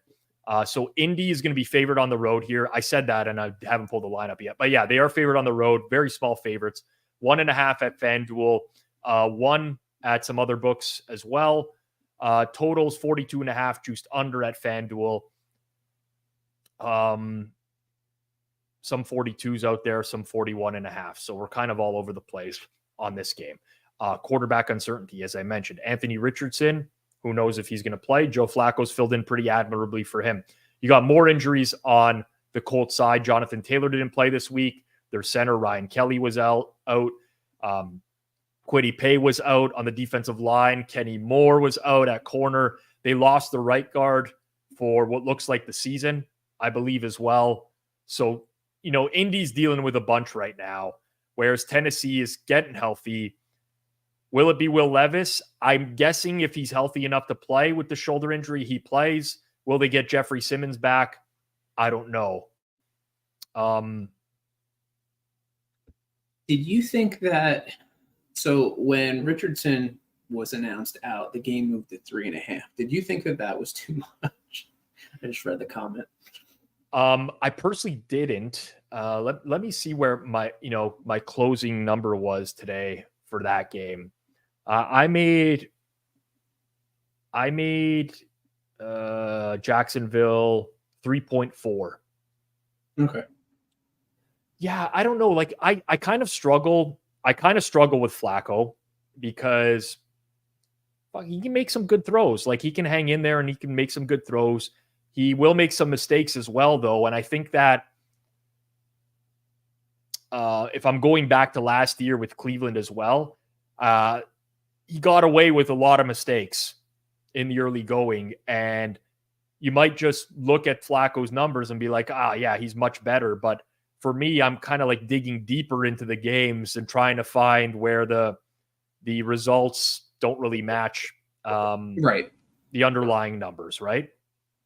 But at the same time, I think while you still can get a back-breaking play from Flacco the way that you can from Richardson, and Richardson can move the ball with his legs a little bit, Flacco, and I know Flacco had a run today, or scramble. I think Flacco gives you a more consistent, probably series conversion rate than you would get with Richardson. You still might get the back-breaking stupid mistake like you're mentioning. Yeah. I look at them as very similar. I don't look at him as a downgrade from Richardson, I guess was my point, and the market seemed to think so. There was a point early in the season where I was a believer in Tennessee. I can admit when I'm wrong about things. I think one of the things when you're a sports bettor, if you get stuck and like rooted in your opinions and you're unwilling to waver from them, no matter what you see, you're going to have problems. Tennessee was the one for me where I watched the first game against Chicago. I'm like, this team got really unlucky to lose this game. Really unlucky. They gave it away. I watched week 2 against the Jets, and I'm thinking to myself, again, they closer game, but they kind of gave this one away as well. And then it's all just gone downhill since there. They did beat the Dolphins before the bye week. They got a little bit of momentum. I would argue that was the Dolphins beating themselves. Let's call it out for what it is. But Indy's defense is bad right now. They're just dealing with major personnel issues that are a problem. Tennessee's, I think, is a little bit underrated. I like their D. I don't know what we're going to see out of this team coming out of the bye week. But my first thought was, I got to kind of see this play out. And if Indy's going to go into next week with a similar injury report, I don't know how I'm not going to bet the Titans as a home dog in that type of situation. I have a hard time thinking that Indy should not be favored, I don't think, here. So if I get any kind of plus money with Tennessee, I think I take it. Fuck, that's so painful. So, and listen, like the Flacco Richardson stuff it makes such a difference in handicapping the games. Honestly, it does. I just don't know how I could bet. Listen, I'm a big advocate for betting early, but this is too much unknown for me to bet early in this game. Too much unknown. And the Colts defense is one of those defenses where I think, I mean, don't get me wrong, Levis can still do the stupid fucking thing that he always does. But he should be able to pick apart this defense, even if the offensive line's banged up a little bit. Yeah. Because, like, when you watch, if I'm being honest, I don't know, 80% of his plays are good. It's just the back-breaking, really, really, really bad plays. He's not necessarily always getting forced into mistakes. He's sometimes making them on his own. But, James Light. But he does have some upside. Yeah. All right, before we get in the game, I'm just going to bring up Ecolt's best bet on the screen just so we could shame him if it loses. Calvin Austin, first TD, no, minus 2,500. You know what? Is that the Fezzik school of like what are we doing? Probably a really valuable bet. Let's call it out for what it is. But that's one of those that you keep to yourself, in my opinion. Yeah. That's one of those that you keep to yourself for sure. Yeah, man. Stop talking during Carrie Underwood, you nerds. Okay, keep it going. Let's get through more of them because I'm going to be really in tune with this game when it starts. Chargers at the Broncos. Chargers should be short road favorites here. And at first look, they are short road favorites in this one. Minus 1.5, minus 115 at Fanduel. 36.5 the total, some 37s on the board. First thought is you should bet the Chargers price right away. My first thought. I don't know if you agree with me, but you're likely that like Rashawn Slater, Joe Alt, Joey Bosa were all hurt. They all have 1 week to rest.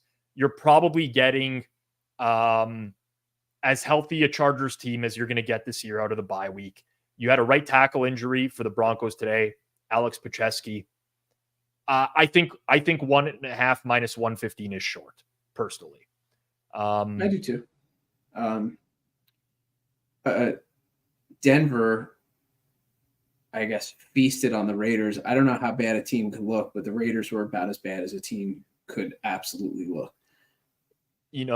My friend, good friend and betting partner of mine, had like the reverse jinx of the millennium today. He was just like, I got to find the exact quote, but it was something like, I really galaxy brained myself into the Broncos today or something like that. And immediately Minshew threw a pick six. And like the entire game from there was just like, it was just a completely different game. Aiden O'Connell came in. The Broncos didn't play well today. The Raiders played extremely poorly. That's going to be my take on that game because Las Vegas is in shambles. Like Denver went 3 of 12 on third down, 5 yards per play, only had 180 net yards passing. They won the turnover battle by 3 against a very beat up Las Vegas team. I'm not buying Denver all of a sudden. Pick six. Yeah. So, I mean, the Broncos are 3. This is truly unbelievable. But I have 2 looks I like here, honestly. Or I can just go team total. I like Broncos team total under is kind of the look for me. But it's Chargers spread. If you get that early -1.5, I think that's a good number. And if you got 37 as a total, which is not the Fanduel total right now, but I would play that to the under because the Chargers are like the under team in the NFL. All they want to do is run the ball. They religiously want to run the ball. They've played 4 games this year. Median total in those games, 29.5. Or average total, same thing for them. They just play so slow, methodical field position. And this is the game where I think that can work for them. It's like force Bo Nix to beat your defense. And the defense has played really, really well, by the way, too. Agreed. And just don't make a catastrophic mistake. And I think that's good for them. Like the Chargers defense has been really good. You're right. I mean, just efficiency numbers adjusted for quality of competition. They're top 5, both success rate and EPA. Denver's has as well. Don't get me wrong. But I just have like a little bit more faith in the Chargers to score than I do the Broncos. Harbaugh's going to start trying to run out the clock with 7 minutes left in the second quarter. That's going to be his game plan. Yeah. I mean, listen, I'm not going to pat myself on the back for off the board and reopen. It doesn't take much in these early markets. We'll call it out for what it is. And yes, Derwin James back from suspension as well. Chargers at full health are going to be a feisty team, right? Like they want to run the ball. They have a quarterback that's good enough to pick up third downs. They don't make a lot of mistakes, play good defense. I don't love that in the modern day NFL, but if you can do it successfully, you can eke out some success. I like that. Game's going to be a real slog fest. It's not going to be a fun game to watch. Yeah. The next game on the board would be Pittsburgh, Las Vegas. We're not going to discuss that. Pittsburgh's in action now. Las Vegas is a fucking mess. Disaster. Who knows if Devontae Adams is going to play a game ever again for them? I doubt it. I'm just kind of assuming he's going to continue to be out with his hamstring injury as we got kickoff here in Dallas. And I'll do flag already. Jesus. Yeah, of course. I'll do a clock sync. Are you cheering for the Cowboys in this game? I am. Wow, we're opposite. We're cheering opposites. Did you play the Steelers? I did, yeah. I bet the Steelers. This is who did the Cowboys play in week 2? They played the Saints. I didn't bet that game. So this is third week in a row that I've betted against Dallas. And I was neutral on them in week 2, the game where seemingly everyone liked Dallas against New Orleans. But I don't even know what the penalty was. But okay, it's not a penalty. Play clock's at 20, 19, and snapped. Okay, I'm just a little ahead. Yep. Okay. No issue there. No issue there. I'll do one more play clock as it's running now. 35. Oh, and we get to see the Cowboys lineup. Yay. We need a massive stop here for the punt on the first drive. I know, because they're already almost in the field. They're already midfield. Yeah. I forgot our bets, man. 19, 18, 17, 16, 15, 14, 13. Cooked. Who is that? Spanford? Wow. All right. We might have to play an anytime tutter right away. That's the third tight end for those that don't know. Brevin Yeah, I was Spanford. going to say, what is he doing in the game? Yeah. So I would not have expected him to be on the field. Maybe like they're looking for someone who can get some separation. Brevin Spanford, 2,500, anytime touchdown. That's a go, people. Let's go. It's a go. That is a go. Let me just double check that I'm on the right feed today. That is a go. Yeah.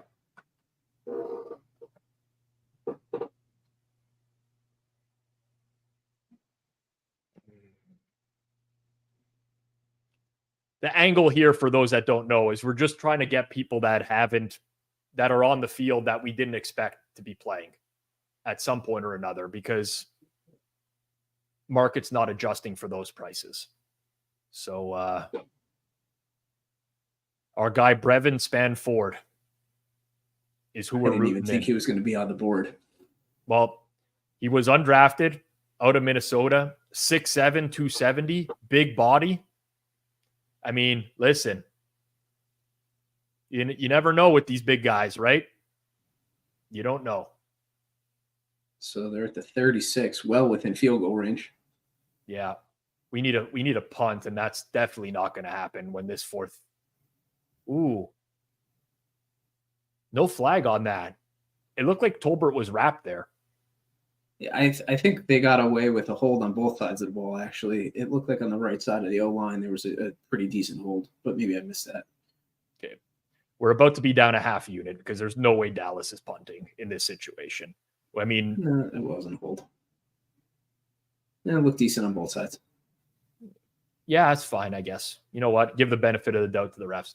Brandon Aubrey in the absolute disaster. 55 should make this. Oh yeah, that's he's a cheat code, except for when you're trying to cover a spread. 55, no problem. 3-0 Dallas. Now we need. Does anybody in the chat have any first half bets in the game?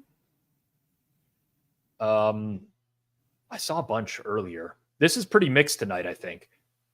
This is pretty mixed. Let's just see really quickly using the number, our class patented number system. 1 if you're cheering for Cowboys, 2 if you're cheering for Steelers. 1 for Cowboys, 2 for Steelers, just so I know where we're at right now. We got a split with me and Clive, and let's see how much the chat is split. I looked at Aubrey 6.5, and I think it was like minus. I think it was like minus 160 or something like that for his total points at 6.5. This is pretty split in the chat too. This is good. I like this. I like stuff like this where it's Split. I want to say it's a little more Steelers. A little bit more. Well, you know what? It's pretty close. I mean, we could always utilize the poll feature, but 1s and 2s seem to be a little bit easier for us. Carr rooting in the 7.5 first quarter. Over 7.5 first quarter.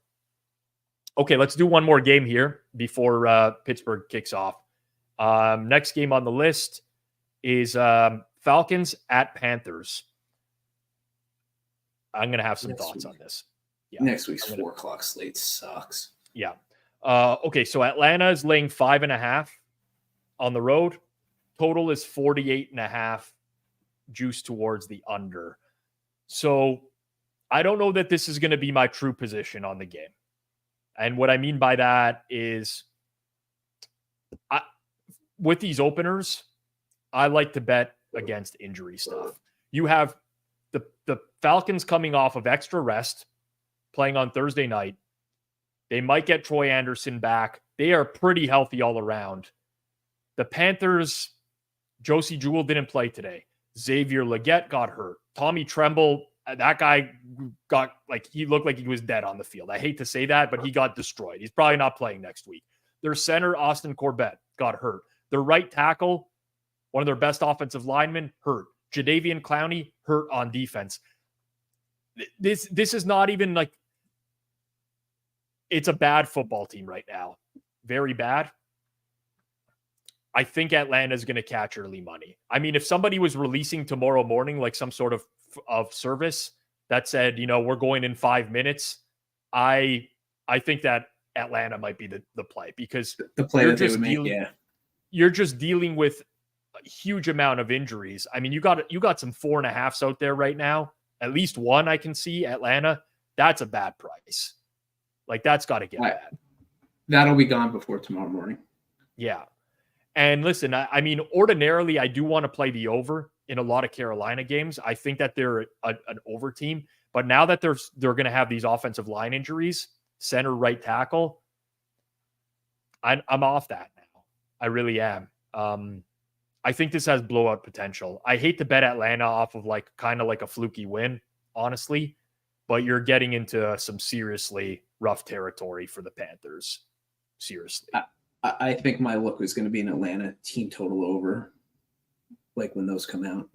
So that's where I'm at, or potentially even just the Panthers under. Ooh, first play run, Justin Fields. Yep. I mean, there were a bunch of Justin Fields bets in here, rushing yardage. Don't blame you. Don't blame you at all.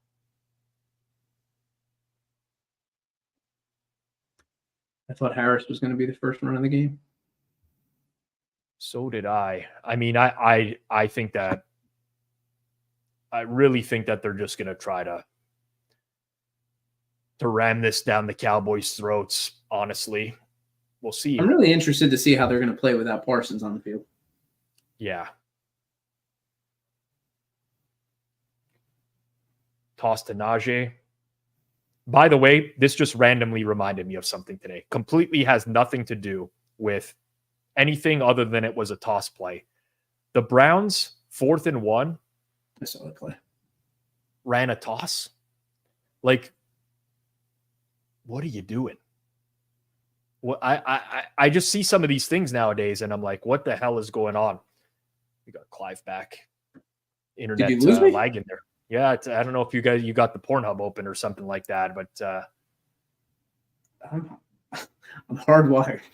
Oh, and he missed the throw. Wow. Who was that? Hayward? Who's playing in these games? What's going on here? Jason Connor Hayward, 3rd tight end for the Steelers. Like, what's going on? It's Freiermuth, Darnell Washington, Connor Hayward. 20. Let's go. 26-1, people. We did move Span forward so much it went off the board. He's 15-1 right now. I mean, 29-1 now. Better price. Is this guy going to be on the field at any point? I can't tell you. I'm just gonna bet it. I gotta stick with my shtick. I gotta. Is that Darius Hayward? Remember Darius Hayward Bay? Okay. I hit it and it just moved to 24. It's moving. Apologies. Another fantastic Raider draft pick, legendary Darius Hayward Bay. Oh, Mazai Smith, defensive holding. Here we go. Gotta love the defensive holding. Down. Oh my God, Marshawn Nealand, rookie. This is brutal, man. This is like another defensive end. This is hilarious. Wow, you guys really went to town. That is too Connor far. Hayward, 850 is nuts. He's got as good odds as Freiermuth now to score a touchdown. No, that's an exaggeration, but oh my God. Holy geez, boys and girls. Somebody's watching us over at Fanduel. I actually think it's us betting it. It could be. You know what? Just volume. I wonder how many of the traders are in the stream. Post a 5 if you're a FanDuel trader and you're in the stream right now. It's okay. I'm really curious. I'm really curious. Oh man. I don't think we're going to get a good sampling of.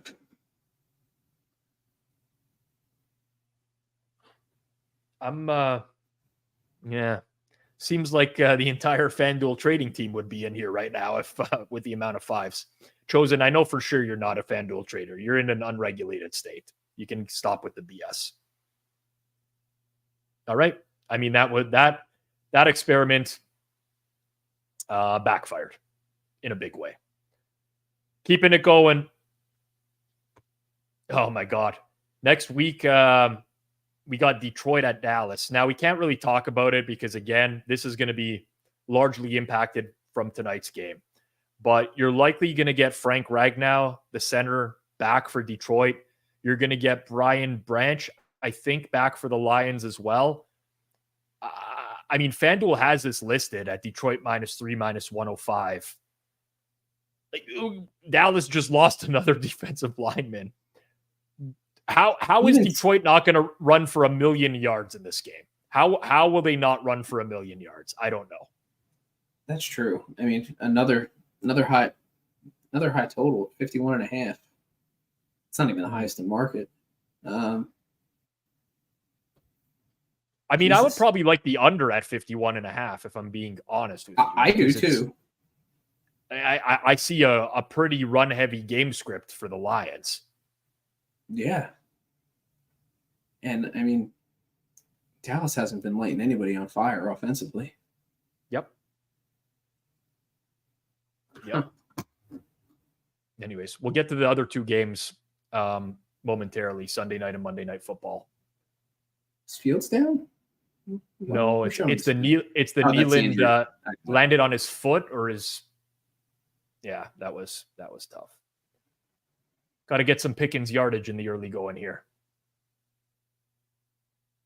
Okay. There's some. That's it. There we go. What do they give him? 7 yards, 8 yards? Something like that. Okay. Not a bad start. Not a bad start. I mean, the punts, listen, I make my own bets. I'm not going to blame anyone. But the punts was probably a bad play.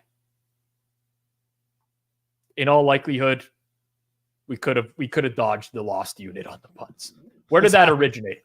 I think that was me, maybe. I don't know. Well, you know what? We're gonna have a 3rd and 3 here, 3rd and 2, 3rd and 3, 3rd and 2 on the screen. Tomlin would punt here, right? Oh yeah, I would think so. He's kind of a cuck. Sorry, Yeah. Clive. You're For those wondering, the storm that occurred in Pittsburgh made its way all the way to Clive's house in the last 5 minutes. What the hell's going on? I don't know, man. It seems like you got an issue with your ISP, man. It's like X videos or like Pornhub or like anything like that. You want to close those. It was so crisp to start the stream too. It was so very crisp. I'm gonna blame my odd screen. I shut that off. Let's see if that helps. There's one for Najee, people. That's one for Najee. 2 more receptions.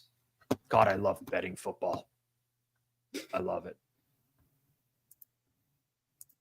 Who's got worse internet, Clive or Hitman? You guys live close to each other, don't you? Same state. I think he's probably 60 miles south. Yeah. Maybe a little bit more. Mm.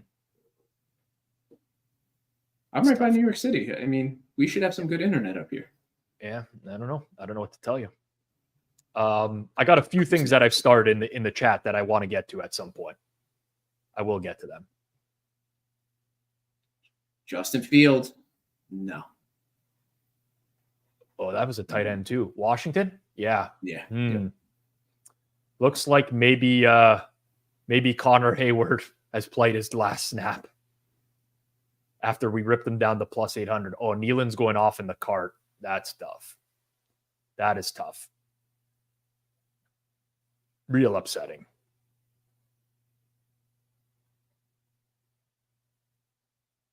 All right, 2nd and 10, 30. Yep.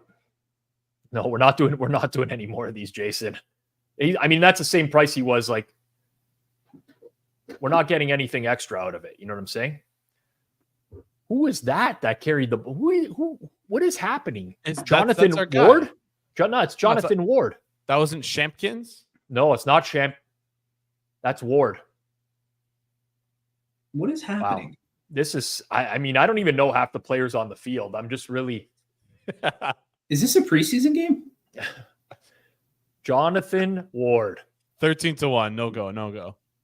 undrafted out of Central Mich, 27 years old. Apparently Hayward's a fullback too, which I didn't know about. Wow, they just ran the ball on 3rd and 8. What I don't know. What a start to it. That is right there is Champlin. That's my boy Champlin. That close. Like that close to what? What Tomlin? What was he close to? Wow, I like. I don't even know. I don't know what's going on here. I'm this very is the most much bizarre Sunday of like forward progress's career. I mean, they picked up an extra 5 yards to bring the field goal from 46 to 40. This is the most classic Tomlin game. Wow, we should have done the field goals instead of the punts. You live and you learn. You live and you learn, people. Bung. Good play, Bung. I mean, actually, we don't even know. He's got 1 carry for 2 yards. Could be a loser, but Bung, good guy. Did you find a home for your tortoise? I did. I can say that Tortellini is no longer a member of the Pizzola household. Today was his final day. And what happened there? I'm moving, and I got to get this house staged and listed ASAP. And it's not great when prospective home buyers are coming and checking out your office. That's like this is a large. My office is a large bedroom, but a lot of the space is occupied by a tortoise. So he's now with another family, and that's it. That's it for Tortellini, the best handicapping tortoise of all time. Ben the better. Rests easy. Listen, no rest in peace. No. He'll be alive for another 30 years. But his betting career is probably over. Yeah. You know what? I will say, now that I'm talking about it, I'm more sad than when I gave him away. It's tough. There's some memories there. Yeah, there is. I mean, I fed the guy lettuce every day that I'm here for many years. I won't miss having to go buy different lettuces and fruits, take care of his meal planning. He did not go to Cam Stewart, people. He did not go to Cam Stewart. In all seriousness, I could have never given him to Cam Stewart. I could just not have done that. Would have been real struggle for me. Like Was Cam that goes on on the table? Yeah, he really wanted like some companionship from the tortoise, but Cam goes on a bender or something like that. I don't want it's some work to take care of a tortoise. So you know what? Fuck. I didn't rip a shower orange this week. I completely forgot to do this. Oh, I got to rip a shower orange as well. That's it. So Tortellini, gambling responsibly in someone else's home for the near future. I'm going to see if I could get a picture of him sent to me right now, and we'll see how he's doing. I will contact the new owner of Tortellini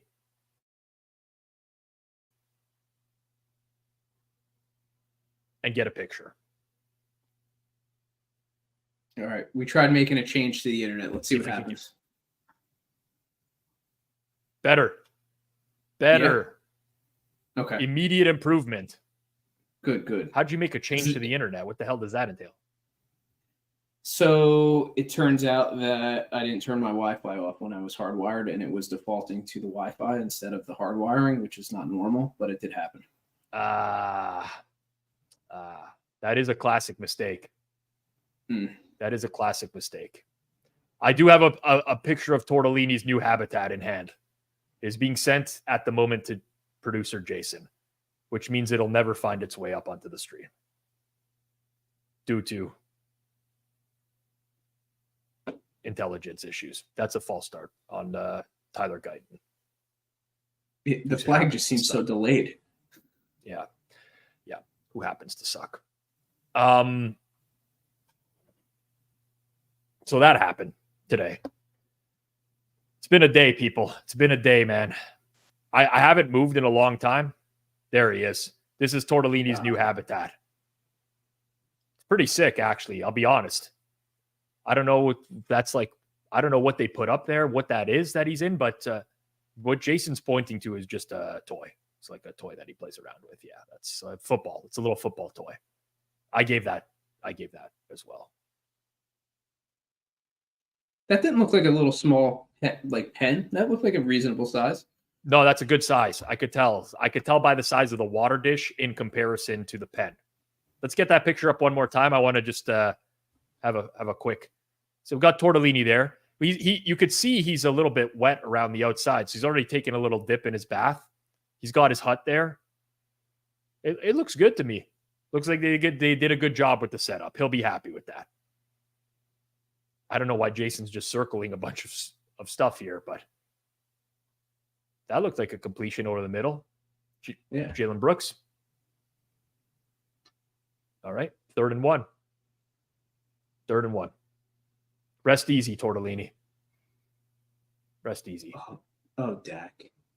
Yeah, that's what the fuck are you doing? That's all got to be grounding. 100% grounding. Can't tell me that's not grounding. Imminent pressure in the pocket. Because if they don't call grounding, they might go for it here. Has to be grounding. There's a flag. It's grounding. So going back to the Houston Bills game, did you see the grounding call on CJ Stroud? Okay, that was terrible. Because listen, I understand it's an option route for his receiver. He thought the receiver was going to make. He started out and then he cut his route back. Stroud throws the ball when the receiver's still breaking out to the right. That was terrible. Yeah, that was one of the worst grounding calls I think I've seen in a while. Like a little bit of judgment there. That was just a misread. That wasn't, or a miscommunication. Yep, totally agree. Rob, did you discuss the Hitman Fez play release for Nico Collins? I did not. So, cat's out of the, I'm giving you a little bit too much information here, but I'm just going to give it out anyways because I want people to watch. All right. We're debuting something on the Circles Off channel this week. If you're new here, you don't know what Circles Off is. Circles Off is one of our other YouTube channels here at the Hammer where it's more educational content. It's not focused on a specific sport. It's just more betting. We do interviews. We do Q&As. I post educational videos. Starting this week, we're going to have a new weekly video called Circle Back. And what Circle Back is going to be is a week in review of gambling Twitter. And you can be sure that the Fez Hitman situation will be discussed this upcoming week because it's gone a little bit too far at this point. Kind of getting ridiculous if you ask me. So Circle Back. If you haven't followed, if you're not subbed on Circles Off, go sub on Circles Off. Set notifications. I think you'll love it. I hope you do. I'm there. Give me honest feedback. But we're not going to focus strictly on the sharp portion of gambling Twitter. We'll focus on all of it. Producer Jason will be a part of it as well. Sorry, sons, but Jason will be a part of it. Yes. Click the link in the pinned message if you're looking to subscribe to Circles Off. Just one click, subscribe, and then jump back here. Yeah, I think you'll be entertained. Jeff Feinberg will be on some of these. Kirk Evans will be on some of these. Producer Jacob Gramenya, if you haven't seen him in a long time on this channel, will be on some of these. Zach Phillips, Moretto. We'll have a rotating cast. We do plan to post it in audio form too on Spotify. I will say, I think it's going to be a lot better video. But if you can't watch the video, you can listen. It'll be on Spotify as well. Appreciate the donation, Blue Jays. Can we get a Cam Stewart guest host on Circles Off? Maybe we'll get Cam in for Circle Back at some point. I think that would really be up his alley. I think it's going to be a great show. It's going to be a lot of fun. It's funny because we actually did consider calling it Circle Jerk instead of Circle Back. Doesn't really play too well with the sponsors when you got a segment called Circle Jerk. Circle Jerk brought to you by X or Y. not exactly the easiest sell in the business. Circle Jerk brought to you by XXX with producer XXX Extraordinaire. Extraordinaire. Yeah. So check it out. Hopefully you guys enjoy it. But we've been sitting on this idea for a while, and we've been building out a new studio space for it. So it should be pretty fun. And also, people, listen, I know everyone loves Cam Stewart. I love Cam Stewart. We cannot get him on these streams because he works at the same times that we do these streams. He's doing other shows at the same time, unfortunately. The sponsors are coming in the chat. Yes. Yeah. Can we get Manscaping back? Like, or was that one of the sponsors at one point? Circle Jerk by Manscaped? I mean, that makes sense. Manscaped did sponsor Circles Off. You know what? It's not a bad call. It's not a bad call. And if you're not watching Circles Off, you should. Like, that is one of the spots where I got a lot of my educational content when I was getting started. So if you're not watching, you should be. There's a lot of good information in there. We got another Connor Hayward sighting right there, boys. You know what that means? Our bets are very live.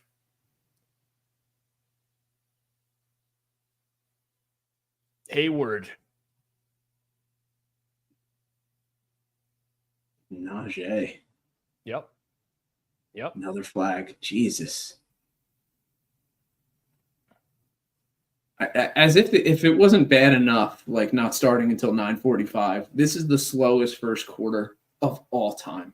I'm dying, man. I'm dying. I'm supposed to be out of my house tonight because I have the cleaning crew coming tomorrow morning at 8 a.m. Cleaning and staging crew. And I was going to go sleep in my old basement in my old bedroom at my parents' house, which I grew up in. But like now I think I'm just going to fucking grab a blanket and sleep on the couch afterwards and grab a quick shower at 7 a.m. and get the hell out of here. So are you bringing the staging crew in that's going to bring in different furniture and stuff too? Or are they just moving around and redecorating with what you have? A little bit of both. Oh, sir, that should have been picked. That was underthrown. That is a turnover-worthy play, PFF, if you're listening. It was. And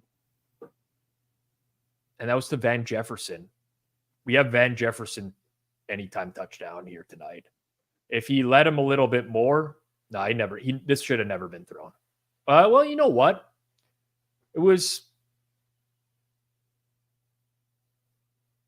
Could have let him a little bit more.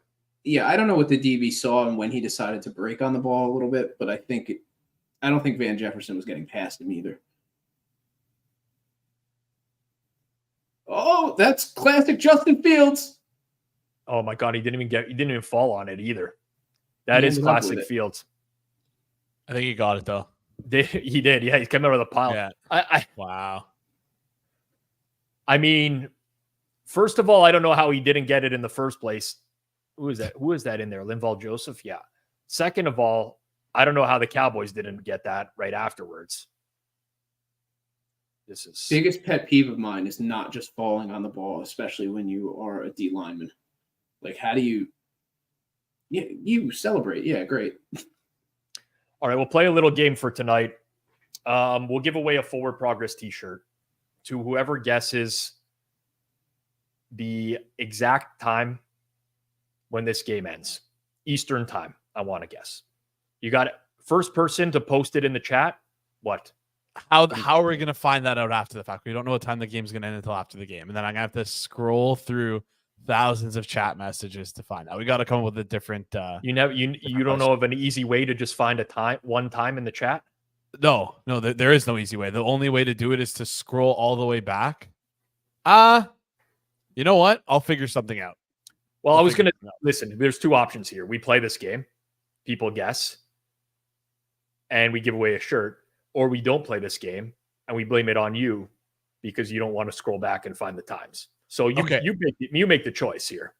Okay, one in the chat if you want to play a different game. Two in the chat if you want to play this game. Well, there's times coming in now. Now you're confusing everything. People are already posting the times. I mean, I can say Gary's not winning a shirt. I could say Gary's not winning a shirt. It has to be in Eastern time. If you're saying it in another time, yeah. Those rules are very simple. We're using Eastern time. Fine, we'll do it's the first person who gets it. So don't guess a repeat time as someone else. And it's going to be when the clock expires, when it goes to 0, what the time is in the bottom right corner of my computer screen, which is synced up properly with standard times. No, one guess. More than once. One guess, geriatric. You're not taking shots here. This is not working. Geriatric has been disqualified. He's been disqualified.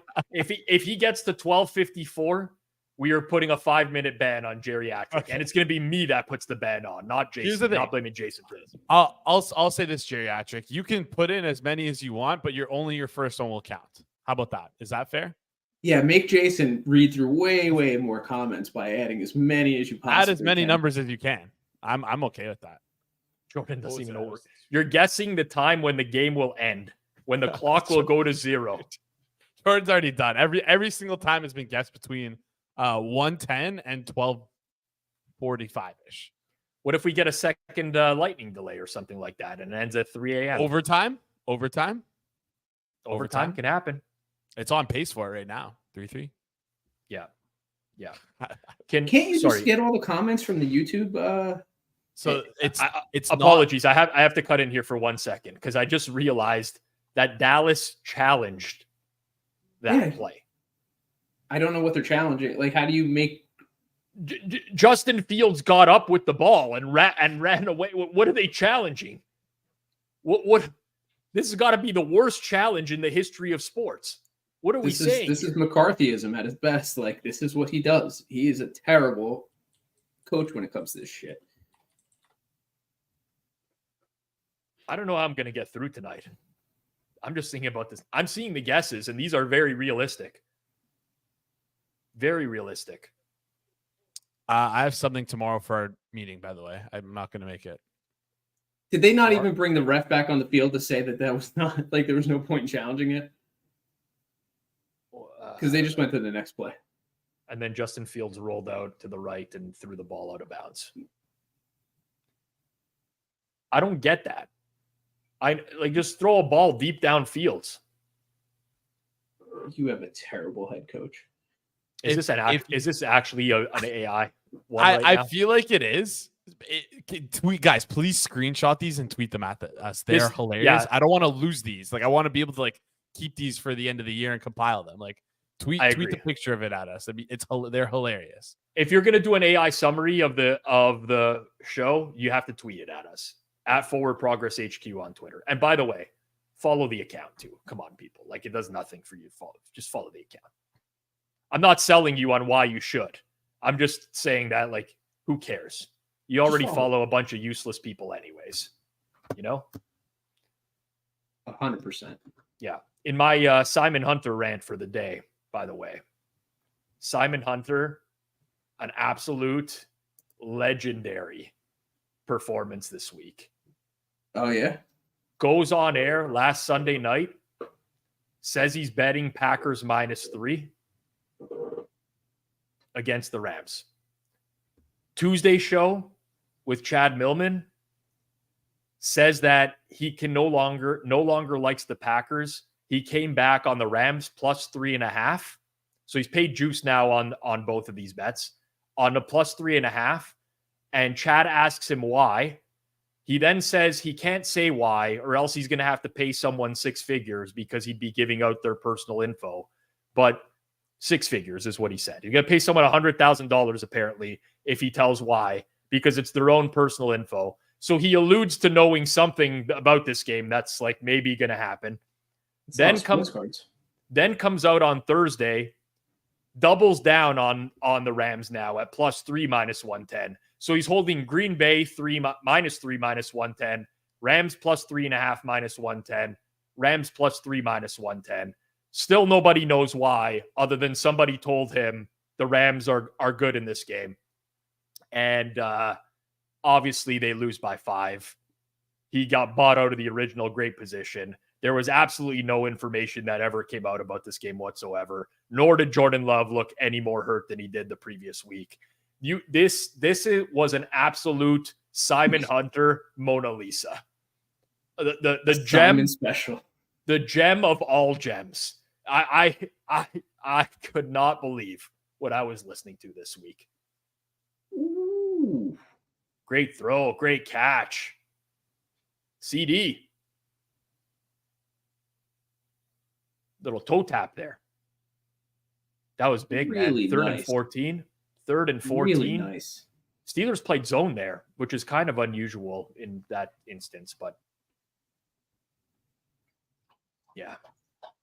Oh man, Vikings preseason take all time. I think he said he's like, I don't think they're going to get to 4 wins. I think that's what he said. Yeah, he said that. He was like looking at their schedule and he saw 9 straight wins to lose the year. Team's 5-0 right now.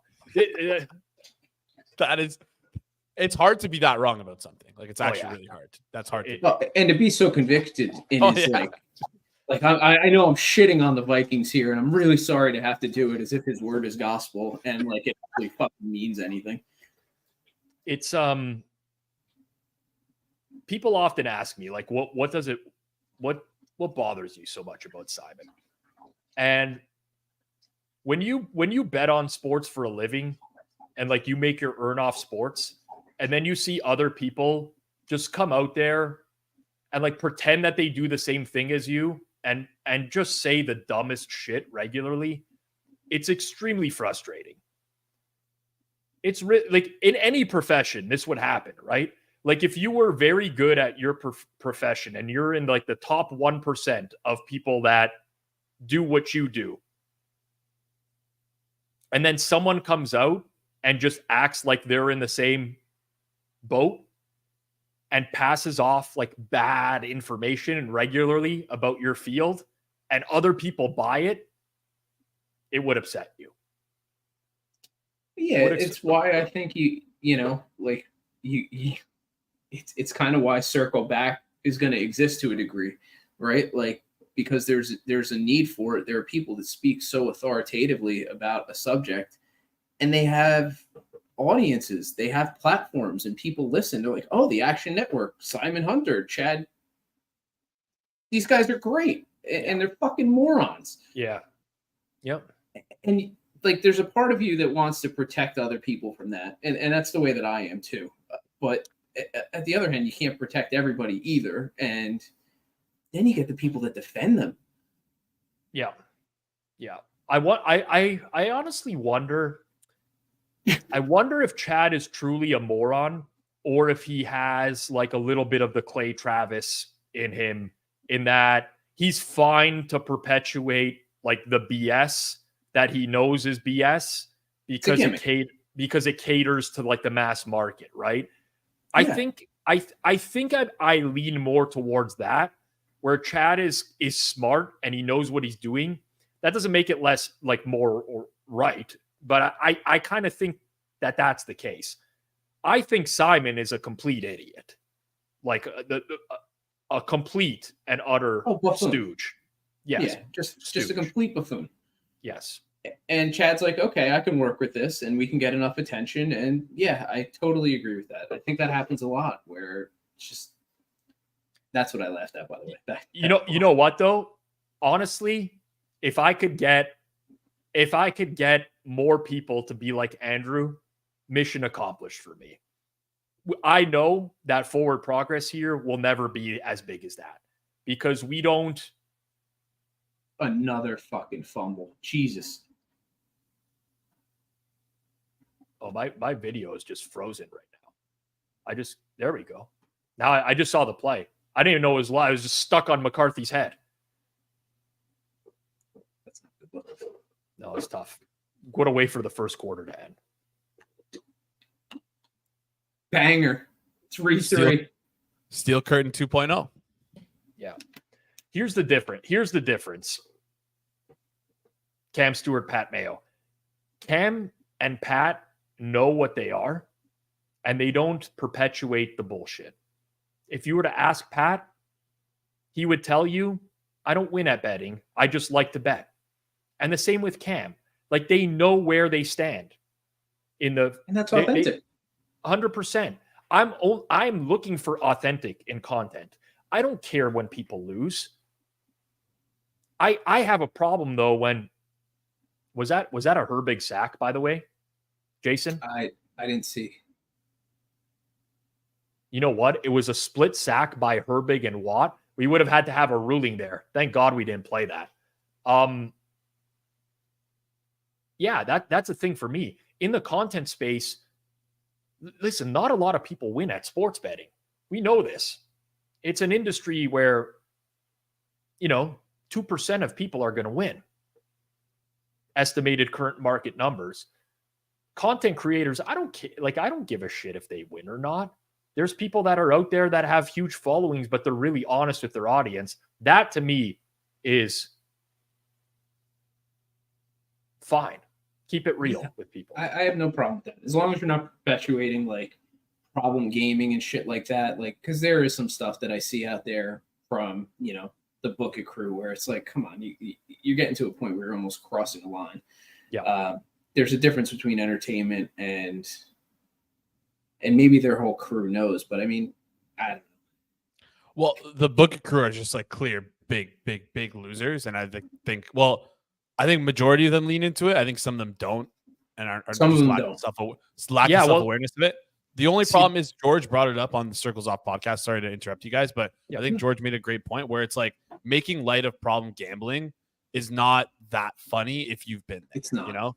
It's not. It's actually not, right? Like if people are like, my rent money is due, don't worry. We got Steelers money line tonight. Like that's not funny. That's ridiculous. Also, like, first of all, it causes also a lot of this content nowadays is sponsored by sports books, right? And I don't know which sports book would want you to do that first and foremost. Like that causes all sorts of, they're dealing with unregulated states, I would say, that particular company. So it's a little bit different, but yeah, that's just shitty. But like, listen, people have different opinions on this and there's no right and wrong. It's honestly a matter of opinion. Like Trent is very polarizing, right? And for me, Trent, he leans into a lot of the stuff that you would say is like you shouldn't lean into, but he's doing it sarcastically in a way. And some people might find that dangerous, but from the beginning, I've kind of known that Trent was joking, right? And I feel it's all a big, gag. Whereas there's other people within that brand that it's not a joke. Like they think that they're Billy Walters, right? And take my plays. Have you seen that? I have seen that. Yeah. Yes. That's a challenge. But listen, we can call it by names, and it's weird because we used to when we first launched the Hammer, we were working with recreational or like Square content creators because the vision was very different for what it is than what it is now. In the early going with the Hammer, we were like, well, let's try to like bridge the gap between the two. We have sharp content, we have recreational content. Let's figure out a way to do that in one, but you can't. It was a bad premise because the sharp bettors that watch the sharp content, they don't give a shit about the recreation. This is the closest we've ever come. This program right here to bridging the gap between the two.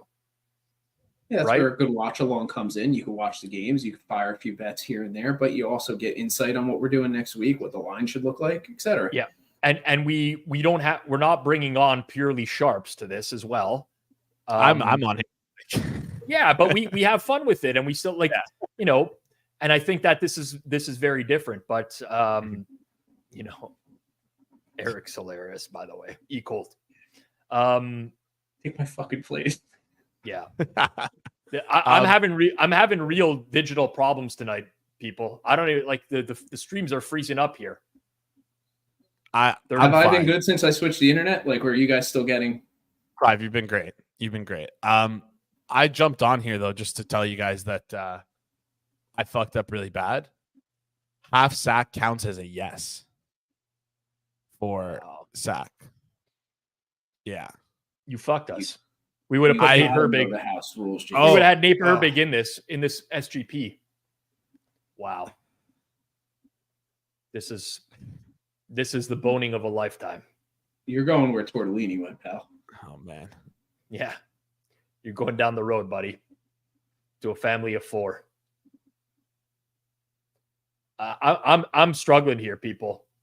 I'm keeping it real with you right now. It's on 3 different channels here, but they're all just freezing up. I think I might have got... Nope.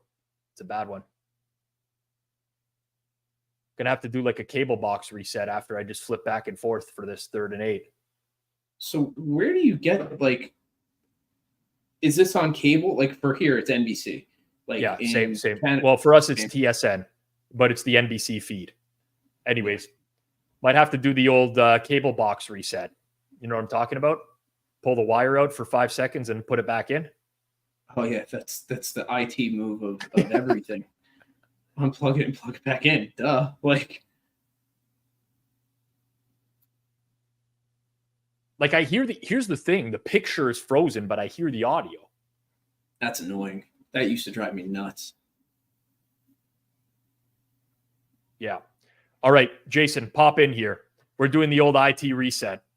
We're doing the IT reset. It's your time to shine, buddy. All Go right, get here- him, Jason. I What do you kicked like Rob. on SGPs?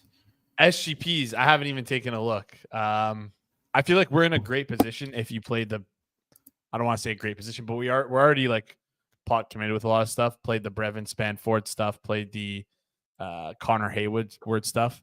I'm okay with sitting with what we have right now. First touchdown is still live for Justin Fields, by the way, which I mean, It might be live at 1 a.m. too, Jason. it might be live. And hey, I have it paired with last touchdown, so it might be the only touchdown in the game, which is what we're hoping for. That's what we're hoping for. Rob and I still have 2 games to do still. Still got Bengals, No. Giants, and Bills, Jets. Oh yeah, you guys. We didn't do Sunday night or Monday. Oh no. And I do want to talk about how I think Aaron Rodgers is completely fucking cooked. Yeah, he did not look good. He did not look good. The Jets are just like a systemically bad team, I feel like. And I feel like that is What do you mean by that? Like just So, the like- organization or well like just their Or salad. coaching culture. Their ability to coach up their team. Like I feel like their offensive coaches aren't this might be like more anecdotal. First of all, Hackett's terrible. So play calling is out the door. Like it's not even like a thing. Like, and I know people were saying, well, Rodgers is just gonna be the OC. Well, even if Rodgers is like, do we know if Rodgers is a good OC? Like he had LaFleur. Like LaFleur is a good OC. We know that. Like from his time in Green Bay, he had good, like pretty good offensive coordinators. We don't know for sure if Rodgers is a good OC. So it's like that so stuff I'm trying is to like, think through right now who the defensive minded head coaches, the guys that were DCs first, that have strong offenses right now. like it's Houston, but like Houston's. I don't offense think they're feels like coached it's- pretty well on offense. I to be agree, honest. right? Like it's they feel like they should be way better than they are. Not the Bears. Not the I Bears, hate not Eberflus. uh Certainly not Cleveland. Well, not that's. I'm just talking about their offense. Their offense is just Yeah. trash. Yeah. I mean, the commander situation is a little interesting given that Bills? Bills, but like McDermott's more of like a Dan Campbell-esque coach than like an actual former DC. Yeah, not since like Dable left. I don't think their offense has been anything to write home about. Like, Okay, it's- fair. Have you I'm heard back. what we've been saying, Rob, or no? No, I haven't. I left the headphones plugged in. I should have took them out. Yeah. Lions and Ben Johnson's is a fair one. But Dan Yeah, I know Campbell's not even like a Stefanski's- defensive coordinator. Dan Campbell's like an everything guy. Like he Yeah. was all over the map, right? Like tight ends coach. I wanted to look this up. Did Dan Campbell birth Taysom Hill? Like, was Dan Campbell the Saints tight ends coach when Taysom Hill became a thing? That's a good question, and I don't know the answer to that. I don't remember. Oh, that's got to be a face mask on Turpin here.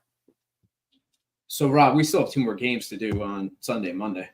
You are correct. We do. So Sunday Night Football is Bengals at Giants.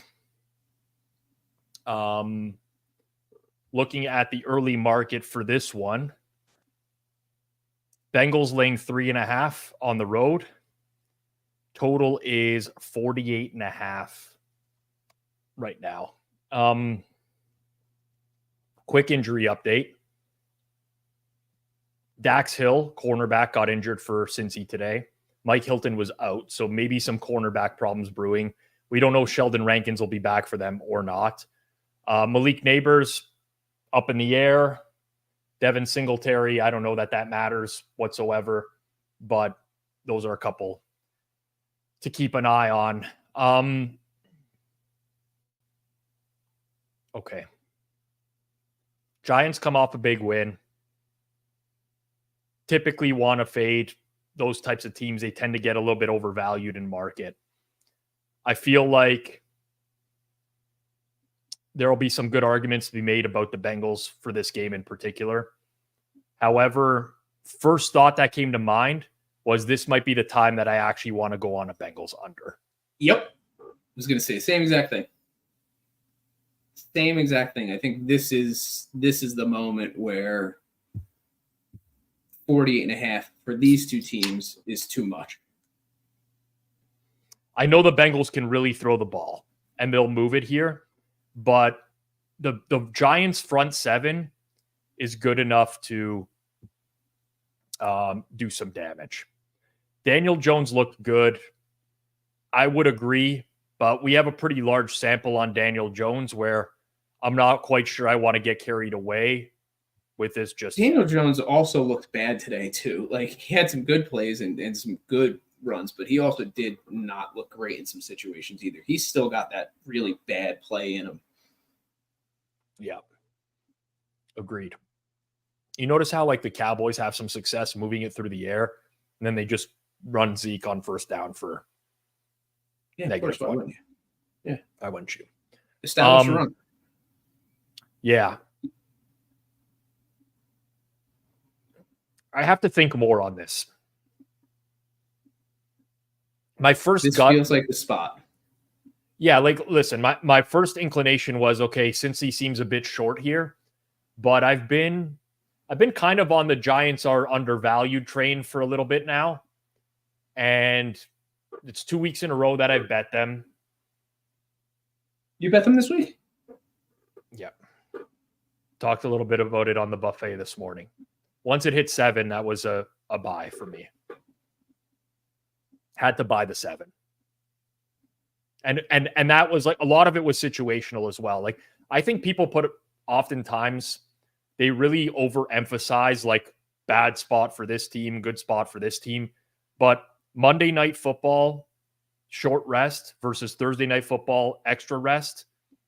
That's a valuable spot for me. And not only that, Seattle's logged a lot of travel miles, as they do every year, but especially early in the year. So I thought that was a good spot right there. But, yeah. Andrew Branson. Daniel Jones is the Will Levis of Josh Allen's.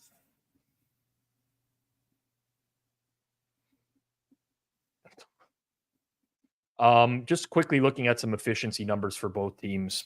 Like Cincy's D just got carved again today. You know, they really do profile as an over team with how good they are offensively, how bad they are defensively. But the Giants, to me, despite the 29-20 today, which, by the way, score was aided by, well, you know what? It would have been a touchdown one way or another. So we can't say it was aided by a defensive touchdown. It's challenging. Tyler Guyton was injured on this play. Tyler Guyton's a rookie left tackle for the Cowboys. He has been very poor for them this year, but they do not have options at left tackle because Chuma Edoga is on IR. The backup right tackle is out. I don't even know who's going to play left tackle for the Cowboys. I assume Asim Richards, but I don't even know that. I mean, he was a 5th round pick. This could be a real problem. Real problem.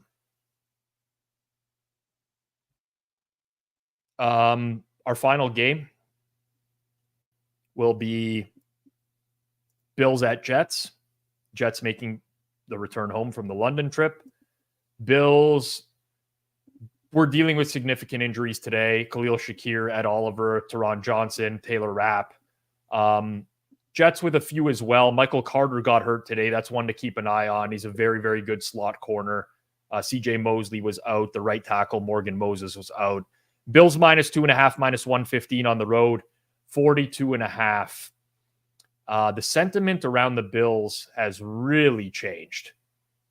Like, it's night and day off 2 straight losses now versus where we were in market a few weeks ago. Josh Allen had 2 really bad weeks in a row. Yeah.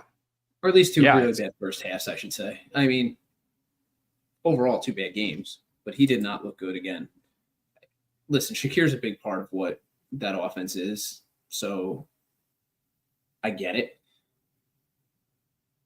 But he just did not look good. Oh, another flag. This is awesome. Yeah. That's right tackle. That's Terrence Steele. He smelled TJ Watt there jumping. He was in big trouble. I'm looking right now at the Bills Texans box score. So Buffalo went 3 of 14 on third down. They only had a net of 126 yards passing, 31% success rate. This is the second week in a row that offense has been completely shut down. And they're now stepping up in class against the best defense of the bunch. I mean, they've had a tough stretch with Baltimore, Houston, and now Jets coming up. But, man, the Jets were just like, I mean, great defensive performance today. If their offense could have done this was the first time we saw someone slow down this Vikings offense. The offense could have done anything. This was theirs. This is a good question, too, from Tom Lyons. Are we sure Allen is going to play? Not sure if he gets checked again post-game. I don't know about that. Well, it's like when you call out of work the first day, right? Like, and you're sick and you're pretending to be sick. You call out the second day to make the first day seem a little bit more realistic, too. And so if you start checking Josh Allen for concussions now, it will show that you didn't check for him during the game. Yeah. Did they? I might be misremembering this. I believe they did this with Tua 2 years ago, though, where he got concussed during the game, finished the game, and then afterwards they ruled him out for the next week. Yeah, I think that happened, but I think they got absolutely shit on for that, and the NFL got a lot of fucking heat for it. Yeah, they did.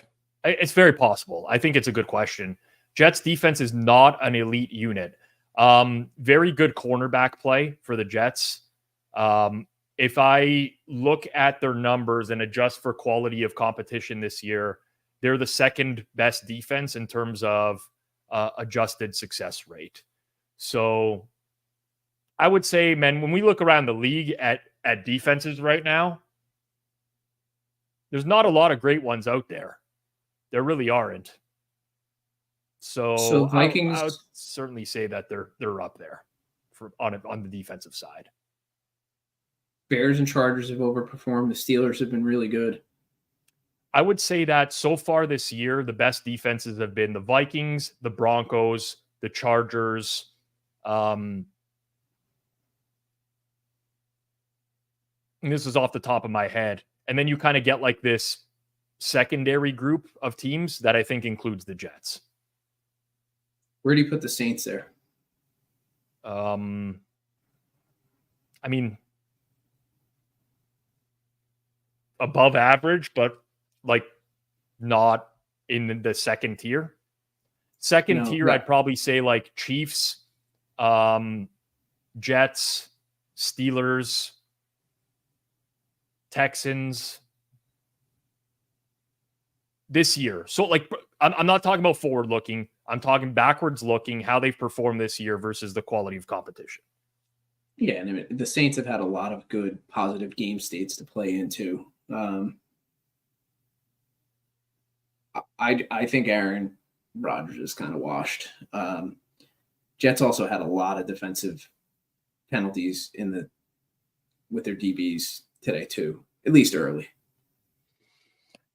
I'm currently out on the Bills. this is a stark contrast from where I was a couple weeks ago. But I'm currently out on the Bills. It looks like a broken offense because they don't have the receiving core and they're so reliant on establishing the run. Like, Josh Allen was 9 of 30 today. It almost doesn't seem real.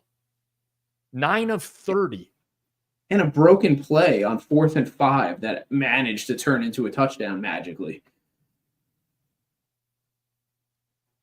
And what was he last week? Last week wasn't significantly better, was it? No. It was ugly last week as well. The Jets, I mean, the Jets were as close as it came to beating the Vikings of any team this year. And I consider the Vikings to be really, really good.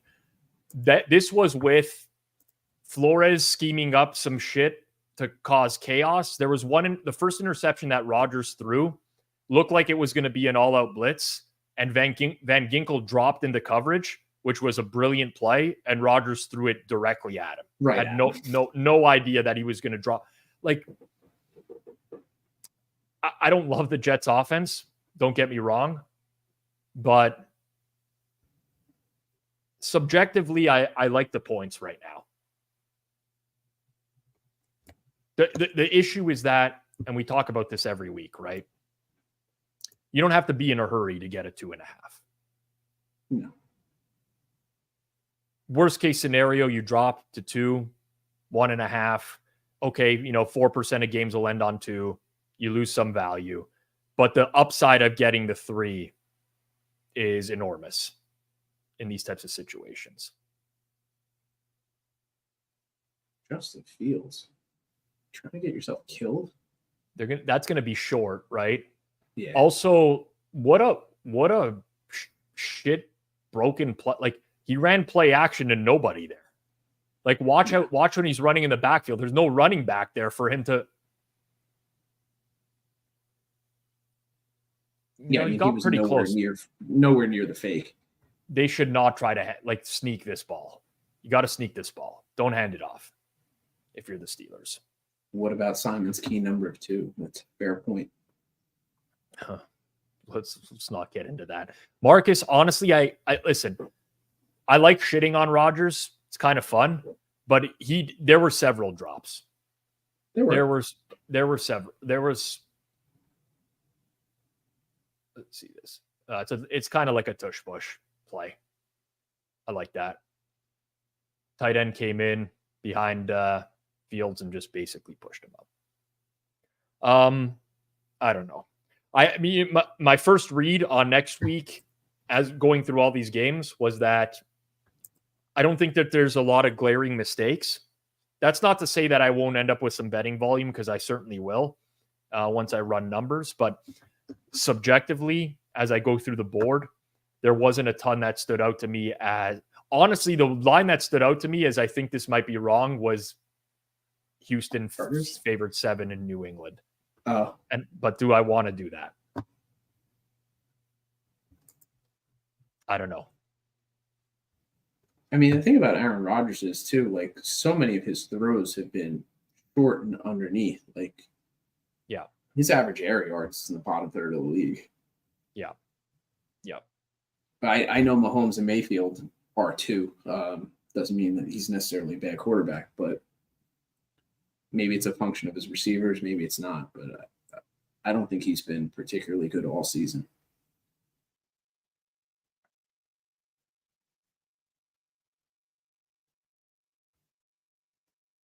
Going to be a big 3rd and 5 here. Najee Harris 8 for 27 right now. Jason, we should just double check that our second half guests are actually going to be awake at this point. I already did. I double checked them. Everyone's good to go. I did that when the game was delayed, because I think both are on Eastern time. Is this the same as when you were looking at the sack?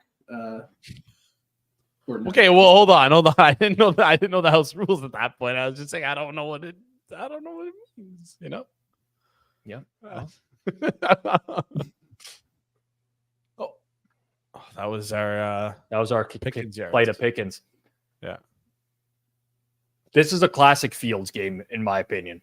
He looks like a deer in the headlights right now. Like, you just hope he doesn't do something incredibly stupid. Like, he already fumbled once and he managed to get it back somehow. Is Russell Wilson dressed for this game? Like, wait, active emergency for this game. quarterback. Sorry. Emergency QB, yeah. So He's dressed.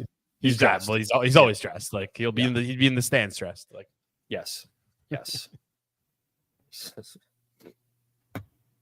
So somebody asked, do the Pats flip to the worst power ranking now? I think they already were coming into the week. Yeah, the Pats were definitely the worst. They were underdogs to Dolphins at home, and Dolphins might have been the second worst in the league. Oh, how bad did the Dolphins offense look today? Everything, like, it's not really fair to say because I forgot I made this bet. I owe Cam a steak dinner if Pittsburgh doesn't score a touchdown. You know what, though? They're going to score a touchdown on defense today. That might be the first TD. Mm-hmm. They're going to score a touchdown on defense. Right? Okay, why does that have to be the first? Well, it doesn't have to be the first. Why are you cheering for something else for first TD? No, nothing in particular. Nothing in particular. Oh yeah, you got the Justin Fields. Yeah, Justin Fields. Yeah. Thought you were joking. Sorry. No. I honestly, I don't even listen when you're giving your parlays. So now it came back to me now. Sorry. Poor Jason. And you're gonna do shows like in the studio all together too. Oh yeah, wait. The first one is tomorrow night. I'm telling you, Nails. I don't know what it's gonna be like tomorrow night. I don't know what this is gonna be like. Chaos, I guess. It could be really bad. Yeah. It could also be really good. It could be like so bad that it's good. Yeah. That's kind of what I hope for in life. Yeah. Do you have anything on tomorrow night's game? I have Saints in my contest. They're my fifth pick. I have a little bit of Saints. Not a lot. A little bit of Saints. I end up with a lot of stuff every week. For me, I try to get as much vig free as possible, and I'll take positions that I believe in. You really got to just bet everywhere kind of thing and try to get the best prices. Oh man. The ideas are rolling in tonight. Yeah. I hate to say it, but I think we have to have like content meetings with the Nails because I feel like they have really good ideas. And like we need an advisory council. Yeah. The NAC. We could put together a board. Advisory council. Content board. They'll do a better job than Moretto. I can guarantee you that. I like this. I like where this is going. Yeah, if we had like some sort of beta testing group or something like that, hold like a Zoom, like a 1 month monthly Zoom call of like, yeah, this is what we're thinking. People like, nah, this is stupid, or I like this. Well, I know it's popular for like bigger streamers to do performance reviews, so that could be something that we could do with the Nails, where the chat. You want me to do your performance review live on air? No. I don't think you want that. The chat does all of our performance reviews, like the whole channel's performance reviews. Just in the chat. Yeah. The Hammer needs an HR board. This is popular? Yeah, it's a thing. Is it popular just because these people already have established user bases? Like, I can't see this being entertaining in any way. I guess not. I don't know. This is going to be yeah. Are the performance reviews like something they stream, or is it just something that they do? Oh. They stream. They like literally they'll have a stream dedicated to their performance reviews from chat. Yeah. The tool shed. I kind of like that. I actually like that a lot. Maybe we just do it. Maybe we just do it at live, like as content. Yeah. I don't know. Like, where would we house that?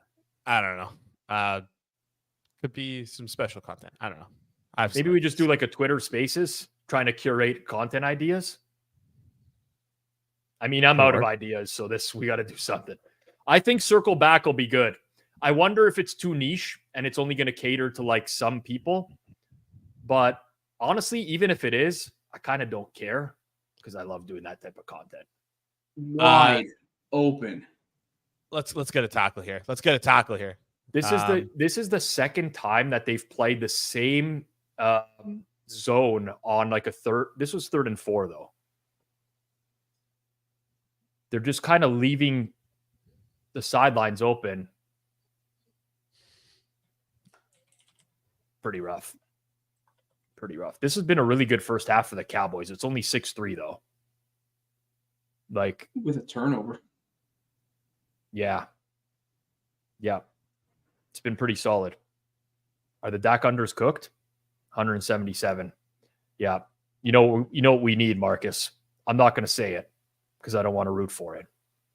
But you know what we need.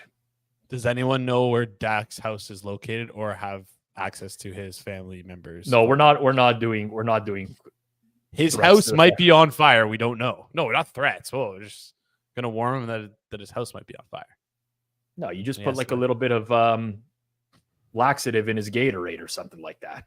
You get someone down on field level at Jason. He can have the Lamar. Yeah, this is it's getting dark. I know yeah. It's late, but yeah, it's a tough one. Can you explain this from today, Jason? Like, is that your real setup? Is that actually the setup? I need to know for real. Tell me. This is what I'm looking at now. Yeah, like I have it up top. I can share it. Why did you buy 22-inch TVs? They're not 22. They're 16. What? This guy shit on me last week for having a 1 TV setup. Okay? I tried to show you my setup before, and you're this telling is like me an 80-inch TV in front of me here. I don't. You need binoculars to watch that. Yeah. What the hell is that? I have good. First of all, I'm not a boomer. I have good vision. Number one. Number two, it's nice when I'm like lying down because then I look up and I can see everything. Yeah. The game got so bad that I had to put you on 2 screens as well. Like that's how bad the AM game was, and then it became good. It was kind of a change of events. We need a group vote on what that setup is. So out of five stars being a perfect setup, 1 star being the worst. We're not doing 0 stars. 1 to 5, you can give half stars, but you can't go.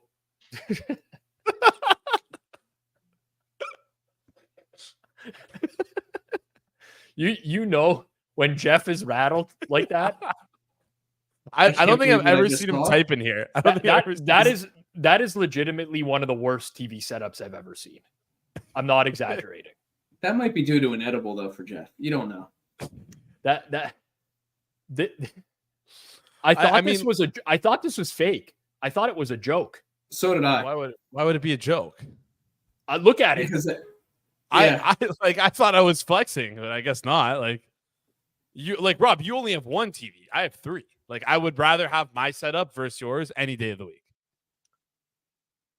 Oh, 1 big TV. Congratulations. You can only watch 1 big game. I can watch 3 games. I'm going to tell you, I can watch a second game on my monitor. I can watch a second game on my which is laptop. Larger than all of your TVs. Literally. But it's like going to be situated beside you and you're going to have to like hurt your neck and turn. It's like not a good setup. Not Jason, a good setup. You're not justifying this is indefensible. And I don't really get on people for this, but I got it. No. Just no. Okay, but the thing is, the chat is all dropping 1s, and we said 1 was the highest, right? And 5 was the lowest. We said it was the fucking lowest. 1 is the lowest, Jason. Yeah. Okay, well, I'm blaming Moretto for tailing Edric all of last year. Like that's my fault. If Edric was better, maybe they're better this year. Who knows? Could get bigger TVs. I could quad view this TV, and every quadrant would still be. Oh my God, Dak Prescott, you fucking wow! First touchdown is for live. That was a shit pass. That was a Justin Fields pass. You know what, Jeff? You have one TV. No, you have one TV. I will take three. I would take literally 3 iPhones on a wall, which these aren't. By these are no. way Okay, bigger no. No, you wouldn't. Stop. Please Yes, stop. I would. Right? No, Yes, I you would. would not. Yes, I You're 100%. tripling down. You actually have a sickness. At that point, you're not even watching the 3 iPhones on a wall. You would take over and you get TV. one that's an iPhone XL and you quad box that one, and then the other 2 you put 2 other games. You have 6 games on. Yeah, this is the size of my fucking hand, man. Like, yeah, what are you talking about? This is such an absurd take that I don't even like. I have to believe that this is a bit. No, this is okay. Partial this bit, is not performance art. I think no. Right now, this is not a bit. I would take 3 TVs of any size. Yeah, the only guy that agrees with you is this Cabbage Buffalo guy. He seems to be Cabbage. Message me on Twitter. I want to link up with you, brother. Message me on first name Cabbage. First name Cabbage. Jason's naming his firstborn son Cabbage. Absolutely, I love cabbage in honor of Cabbage Buffalo. You love cabbage? You big cabbage fan? Kimchi's cabbage. So yeah, I love cabbage. I have like a kimchi is kimchi. Cabbage is cabbage. Cabbage is like what Suma eats every day. That's like saying pickles aren't cucumbers. Pickles are cucumbers.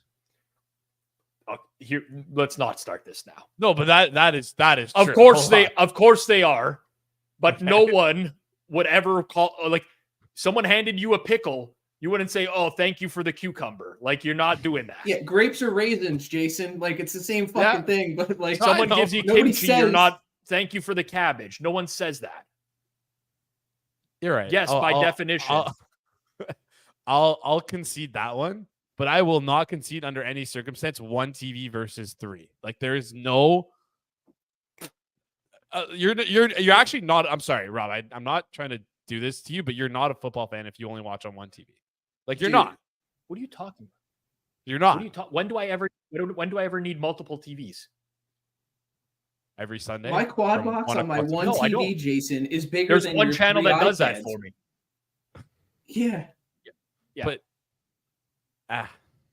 listen, you guys are sacrificing. You only have so many NFL seasons in your life, right? Like, hopefully we have a lot. But you only have a finite amount, and you guys are wasting by not having an optimal. You're like Tweety Dimes back in the day, where you're claiming to watch every pitch of every MLB game over the sea. Who cares? Yeah, you can have 9 TVs up in front of you. You know what you're watching? You're watching 1 TV at a time. You're right. I get into this argument all the time with Johnny. He has no idea what's going on in like 6 of these games that are happening because he's fixated on Rex one. Byers.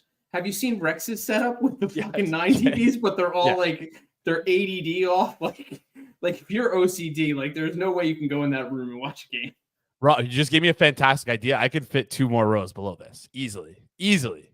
Do it. 9 TVs. 2 more. Why not? I'm going to fit it. I'll try and set it up for next from week. left to right when you get home, or not when you get home, but when you have time. Yeah. I want to know the distance from fucking left to right. Well, top to bottom is only like 6 inches. I get. Why did you leave such a gap between the TVs too? What is that? Why don't you put them closer together? Well, okay, it would look too small on my wall if it was too tight together. If that makes sense. Do you think that looks big? What do you mean? It looks like art more than TVs, if anything. It is art. TV is art, by the way. The TVs are like art. It looks like something you get from Home Goods. Do you guys have that in Canada? We got we have a Home Sense. Home Sense. Yeah. Bed Bath and Beyond. That's up here too. This is a good one. This is please keep tweeting the summaries at us. Please. These are hilarious. I appreciate you guys. Like AI jokes, man. This is amazing. Oh man. You're not the only one, AI. We're all concerned. I mean, I don't need glasses yet, so I think I'm okay. Like on that front, they're not that small. You guys are like blowing this out of proportion. What is the actual size? They're 16-inch TVs, and I can get you the. I didn't even know they made them. They're technically not TVs. They're monitors because you can't really get TVs anymore. They're just TVs. They're like smart TVs, and those are the worst. I have a whole tirade about the smart TV industry. It's just a normal monitor, no bells and whistles, just HDMI ports. That's it. I my swear boxes. to God, I didn't know that they sell 16-inch TV. A They do. 16-inch TV? Are you kidding me? They do. Yeah. And like, also, can we talk about how nice the bezel is on these? Or it's nice in like a small bezel. It's not too thick, which I also have a problem with on some TVs. It's like the perfect. I don't know. It's the perfect mixture. I'm trying to filibuster right now, though. I can't take you find the seriously. width. Your commitment to this shtick, it really shows a real stubbornness. I'm as committed as someone who would hang the TVs and hide the wires themselves. Like the wire management, I feel like no one is mentioning at all. Which is honestly, fantastic. I like that. The wire management is strong. That's important. This is worse than fucking bananas and tomato sauce, Jason. Bananas and marinara. He did call them perfect. Horrible. He called this a perfect setup. Those were his exact words. They are. It's basically. Listen. Obviously, there are ways to improve it. But like I've been told this my entire life. Listen, honey, size does not matter. I'm okay with if it's too small, it's okay. Like we're okay with that, right? So, yes, mental illness. That's what this is. No, stop. I can't find the width. If someone can find me the width of a 16-inch TV, that'd be very helpful. So I can describe. I can't find a 16-inch TV, Jason. How? I didn't know. I honestly didn't know that they sell these.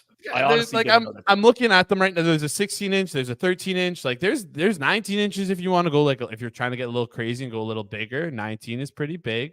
It was like 1989, man. Like when you had a 19-inch TV. And it had like the VCR thing at the bottom. Well, isn't it just like Pythagorean theorem? Like if it's 16 inches is the diagonal, right? Well, we don't know how tall. You need to know one of the sides for the Pythagorean theorem. I'm not a math guy, but that's a squared plus b squared equals c squared. You can't solve. You need A or B. You only have C. You need one of A or B to get the other. I was very good at math at one point. Now computers do everything for me. ChatGPT, what's the width of a 16-inch TV? That's good. That's good. I'll ask them right now. I'll ask them. What is the width inch TV? Because if I look at I'm just looking at the picture right now, I want to say there's like 2 to 3 inches between each TV. 2 to 3 inches. What's centimeters to inches? What's 35.6 centimeters to inches? No fucking idea, man. 14 inch. Okay, so it's 14 inches wide. So 14 inches. 42. 42 plus, what is it? Like 2, let's call it 2 inches in between. 3 in the middle of each. 48. That's 4 feet. 48 inches, yeah. That's the 48-inch width. So, my one TV is wider than that. And how many games can you watch on it, Clive? 4. No, stop with this. You can watch 0. I can watch 0. I can watch 6 games on this setup. No. Stop. No, I can watch 6 games setup, on this setup. You can watch 0 games comfortably. 1, 2, 3, 4, 5, 6. No. 1, 2, 3, 4, 5, 6. Quad box in the middle TV, bang. If I wasn't such a huge Mudang fan, I wouldn't even be able to recognize that that's Mudang on the right TV. And that's because I'm a super fan. By the way, whatever penguin they're trying to push on us now, by the way. Pesto? Fuck Pesto. Fuck Pesto. Fuck Mudang Pesto. is the GOAT. Pesto can get fucked, that guy. 1 in the chat for Mudang, 2 in the chat for Pesto. I better not see any 2s. I don't know if Clive has any idea what we're talking about right now. I know what Mudang is. Pesto is a You don't know about Pesto? Pesto the penguin. They're trying to push Pesto. They're trying to ram Pesto down my throat right now. And Pesto no crypto shilling in the chat. No crypto. That'll get you banned. No crypto shilling in the chat. Yeah. Someone's asking about my fantasy team. No one's asking about your. If someone is, I have Justin Fields tonight. We need something from Justin Fields. If someone asked about your fantasy team, I want you to put that user in timeout. Give them a 5. Anyone who asks Jason for fantasy advice or about his team, they're getting a 5-minute timeout. I'm in no mood for this. It's 11-12 and we just hit the half. 11-12. I'm in no mood. 0 mood. Do we have any bets we want to rip? Yeah, we should probably focus on that. Yeah, we should probably find a bet. This is normally when we let Jason do the PGP, in-game PGP and lose us more money, but I'm comfortable with my first TD scorer position right now. We don't have any hope on the SGP, right? It's it's beyond dead. Beyond dead. What? I thought you had unders, no? Well, we built it. We need a Steelers Prescott defense. passing yards under. Yeah. And I think he's out. Yeah. And we need a Steelers D touchdown, and we need Najee rushing yards, which are like, I think he's at like 40, 30. Yeah, maybe? I think beyond dead is an understatement of the millennium. The Steelers have 89 net yards of offense. Wow, this team sucks. Not gonna Jake Ferguson anytime touchdown. That feels good to me. It kind of goes in the face of our Brevin span forward, but I'm okay with it. Yeah, well, we just got really excited when we saw him on the field. When Brevin span forward got where is he right now? Ball, we oh no! We got. Oh, we're underwater. We're underwater on Brevin span 4. We're drowning. This is why I have to get those small TVs, because I'm betting on Brevin span 4 to score a touchdown. I'm kidding. I'm obviously betting within my limits. That was a joke, but yeah. Okay, here's what we're gonna do. It's been a lot of losers tonight, and started with your TV setup, also with some of the picks. I'm curious to see what Noob Set has to say about it, but we're gonna get Noobs. He did say, yeah. What? Oh, I thought you meant about your setup. He commented. Oh no, Noobs. Oh, Noobs dropped a reply on that, or yep. I don't think he did. It's out with We'll find out. We're saying goodbye to Clive. Clive. 11:14 p.m. This is the latest you're ever going to stay on one of the first half watch alongs. Tough break. Peace out. See you, Clive Bixby, everyone. Follow him on Twitter at Clive Bixby41. I'm pretty sure. I'll just double check that to make sure now. Because I once gave out the wrong. Clive Bixby 41 with an X. CLIVEBIXBY 41. Yeah. Why? What do you mean with an X? Of course it's with an X. It's Bixby. Well, we've seen Clyde Big, like people could spell it like Tank Bigsby, or Bix could be BIKSBY. BICKSY. These chat summaries are really coming in hot. Viewers are discussing Jason's TV setup, with some finding it impressive and others finding it impractical. Some viewers are also commenting on Jason's personality and why he gets so much airtime. Wow, AI is getting real harsh with you, Jason. Shout out to Cabbage Buffalo for like skewing it to say that some people are like finding it impressive. I think that's the only guy. Anyways, my timer's running out. We got to come up with a bet here. Chris Finnegan is very unhappy with you. Chris Finnegan could very possibly be an alias of Suns, but I agree with him. Let's get Noops in here. Let's find a bet for the second half. Yeah. Do we lose Noops? No, I'm here. I think I'm here. Yeah, you're here. I'm here. We got you. Yeah, we got you. You're in a I'd like to start by saying real quick, I think the general pretense of the night and the behavior of the chat is what happens when there is, what was it, an hour basically that we had, hour and 20 minutes. Everyone's a lot drunker than they would normally be at this point of the night. Everyone is a lot more riled up. I know people in certain chats that I'm in were sending stuff that like, dear God, this football game needs to start before I find the next horrific thing. So as a general underlying theme, let's try to remember how bored everybody has probably been tonight. And as far as the TV setup goes, it reminds me of, if you're a fan of The Office, Michael Scott likes to brag about his tiny little TV. And that's what I thought of. That was the first thing that popped into my head. So I won't say whether it's good or bad, but I'll just throw that out there. That's usually that's positive then. If you're not saying it's bad, it's good. So I'll take that. Thanks, Deuce. We spent way too long on the TV setup, which is very obviously bad. Like, I'm just going to draw a line in the sand here. It's terrible.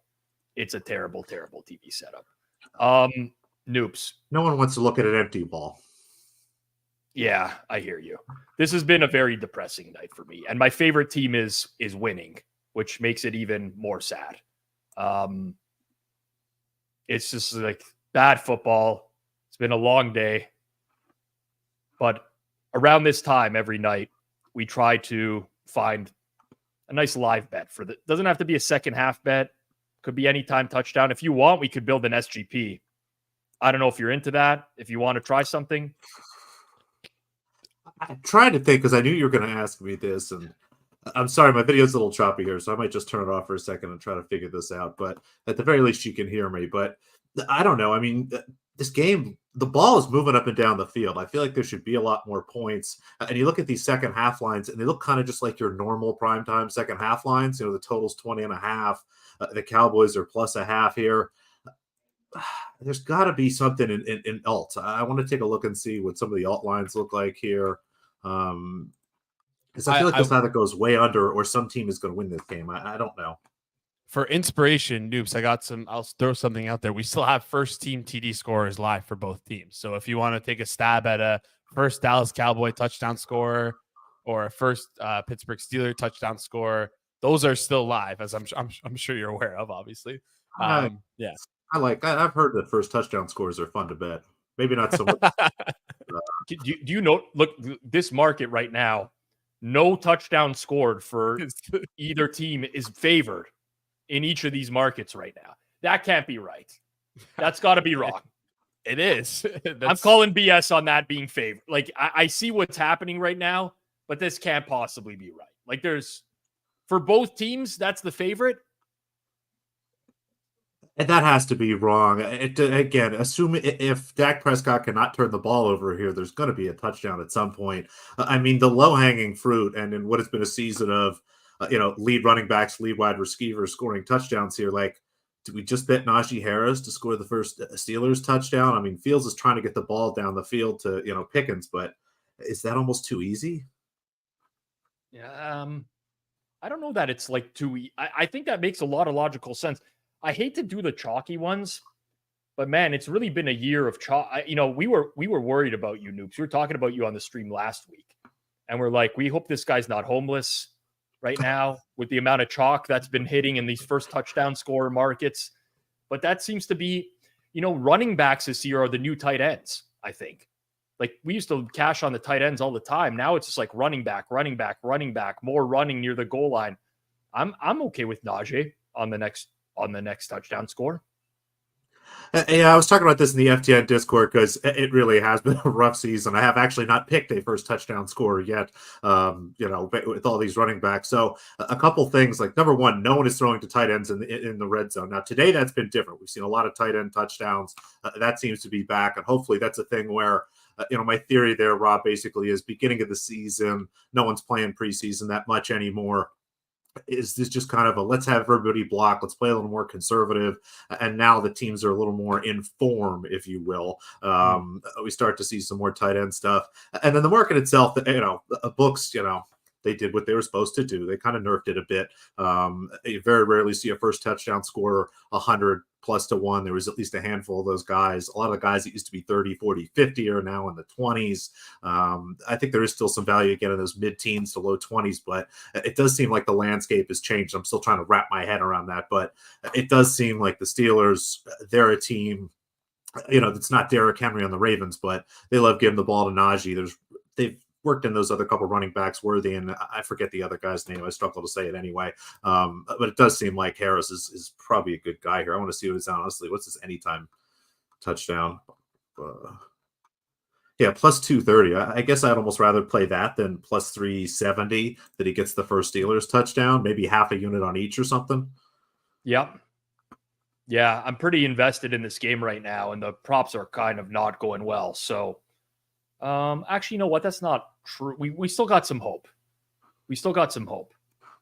We're underdogs on most of this stuff right now, but Jake Ferguson has 3 catches, so we're in good position there. I like that too. Yeah, I'm wondering, I'm just trying to do something to make this game more amusing in the second half. That is important. You got to find a way to make things more interesting. And again, I think there will be some scoring here. It looks like two teams that are almost afraid to play with each other. I guess with the field so wet, maybe people are afraid to get hurt or something. I don't know. Everyone looks a little hesitant. This is a classic Steelers offense game, in my opinion. It's pretty conservative game plan. I thought they would be able to run the ball more effectively, but they're really not. And they've just stuck with it. They're averaging 3 yards per play. Dallas has at least had some big plays. I mean, Tolbert had the 48-yard pass. CD caught that ball on 3rd down for 27. Jake Ferguson had a big catch. They can't run the ball either. It's just one of those terrible primetime games that I was hoping we wouldn't get. So then do we do the emotional hedge and bet like a field goal's over? What's the field goal total right now? That we need to see. Jason, you could pull that up on screen. Field goals, kicking props. So we got kicking points. Oh man, that's not great. Aubrey's already at 6. Is that 6? 6 and 3. So it's both guys to kick 2 more, like a field goal and an extra point, or 2 field goals, anything. Field goal and something. They have it priced almost in the right spot there. It feels like it feels like it's a good price. Plus money. Yeah. That feels right to me. In my It's heart the better of the two, but yeah, I don't know if it's good. Mm-hmm. You know what? I'm not doing anything. Sometimes Here's the what we're best gonna bet do. is the one that you don't make. Well, thanks. Appreciate that, Jason. Thank you very much. Great fortune cookie stuff right there. The best bet's the one you don't make. You could run the Todd Furman account if you wanted to on Twitter going forward. So that would be a really good Furman tweet. Maybe I'll just do like first person to catch a ball on every drive, or like player to catch a pass on the drive, and just keep betting those for pure entertainment. It's probably too late to bet the Steelers at this point. So it is. So we'll start it on the next drive, and we'll see. I like that. The one thing is we tend to forget about this, so let's get in now for the next drive. When it's on the board. But the score matters for it. That's true. That's true. You know? Oh, Fields is getting nuts. Oh my God. That's roughing the passer. No? Maybe I don't think so. It was good timing on that hit. They're going to call roughing. Yeah, flags out. Just because they smoked him. Yeah, I'll tell you what, if that was Caleb, that wasn't roughing the passer. He almost ended up like Tommy Tremble right there. Sorry, that might be too soon. It's just such a fun name. I miss Tommy Tremble. I guess I don't miss him, but I love Tommy Tremble. Ugh. Oh yeah, helmet right directly in the face. Oh God. Looks okay. Eyes are solid. How did he get up from that? Oh my God. Guy should be put in concussion protocol for 3 weeks after that. Ooh. Oh, fuck. I don't like making concussion jokes. I have to point that out. But listen, I can't lie. I did laugh at Fields thinks he's Charlie Batch. I don't so that was a pretty rough hit, but they got him kind of in the mouth guard, so that should have absorbed a lot of the blow. And he didn't hit his head on the field, which is when you get most of it. But that's definitely roughing the passer. Ugh. Yeah. All right. So who's going to catch a pass on the next drive? I mean, obviously Ferguson is the easy answer. Yeah, Ferguson will be like plus 150. I think. Yeah, Robert Clip said that. The problem I have with this mark, I love betting this market, but I tend to get sucked in by the two plus catches on the drive prices at high, large amounts or big prices, big payouts. I can't even speak anymore. It's like I got hit in the head. Oh. I mean, you can't not. Oh. Tolbert 240. I'm biased, but how can you take him out of the game? He's like, we literally had a quarterback lose consciousness. No. But in my opinion, they should take him off the field and check him. Yeah, like it's a pretty like the ref should. It's a pretty extreme blow to the he's head. Back. Oh, he's back. All right. Listen, it's football. I get it, but like someone should do a quick eval on the sidelines before they put him back in the game. Should Josh Allen have got back in? No. I mean, listen, I'm not a doctor. I wasn't in the medical tent examining him, but the guy was out cold on the field. You would think that should be part of the assessment process. Yeah. As part of the checklist, like, were they passed out? Were they unconscious? Yes. Yeah. Maybe they should go into the tent. Like, I'm sure if you asked Josh Allen if you just asked him, like, what play was that? He just got spotted off the field. Yeah, he should. Don't they have somebody like looking down independently being like, that guy looks bad, get him off the field kind of thing. I forget what game that was. There was somebody they were trying to get back in. It wasn't approved yet or something. No, I can't remember when that was. This is the thing to do. And they're just going to delay a little bit because Kyle Allen will be allowed to get warmed up here. But I mean,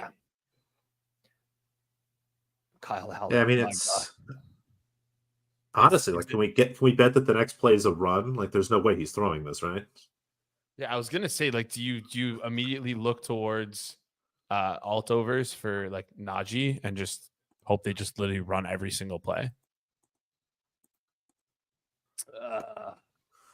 Might be too too late in the game to do that, and they just can't pick up anything on the ground is the real problem. Yeah.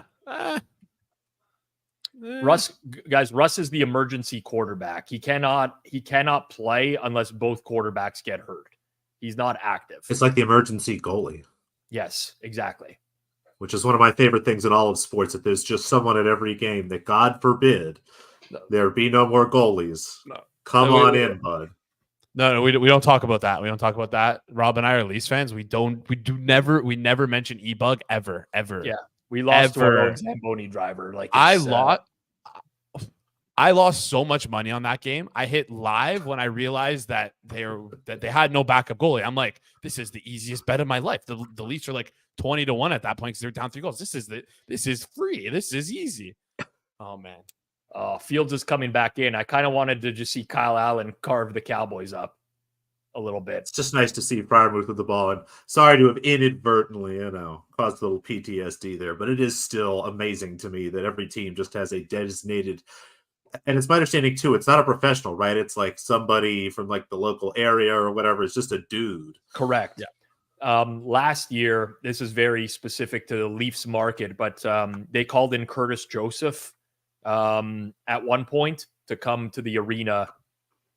He used to play goalie for the Toronto Maple Leafs in like the early 2000s. Yeah, I was going to say, I know just enough about hockey to recognize that name. Yes.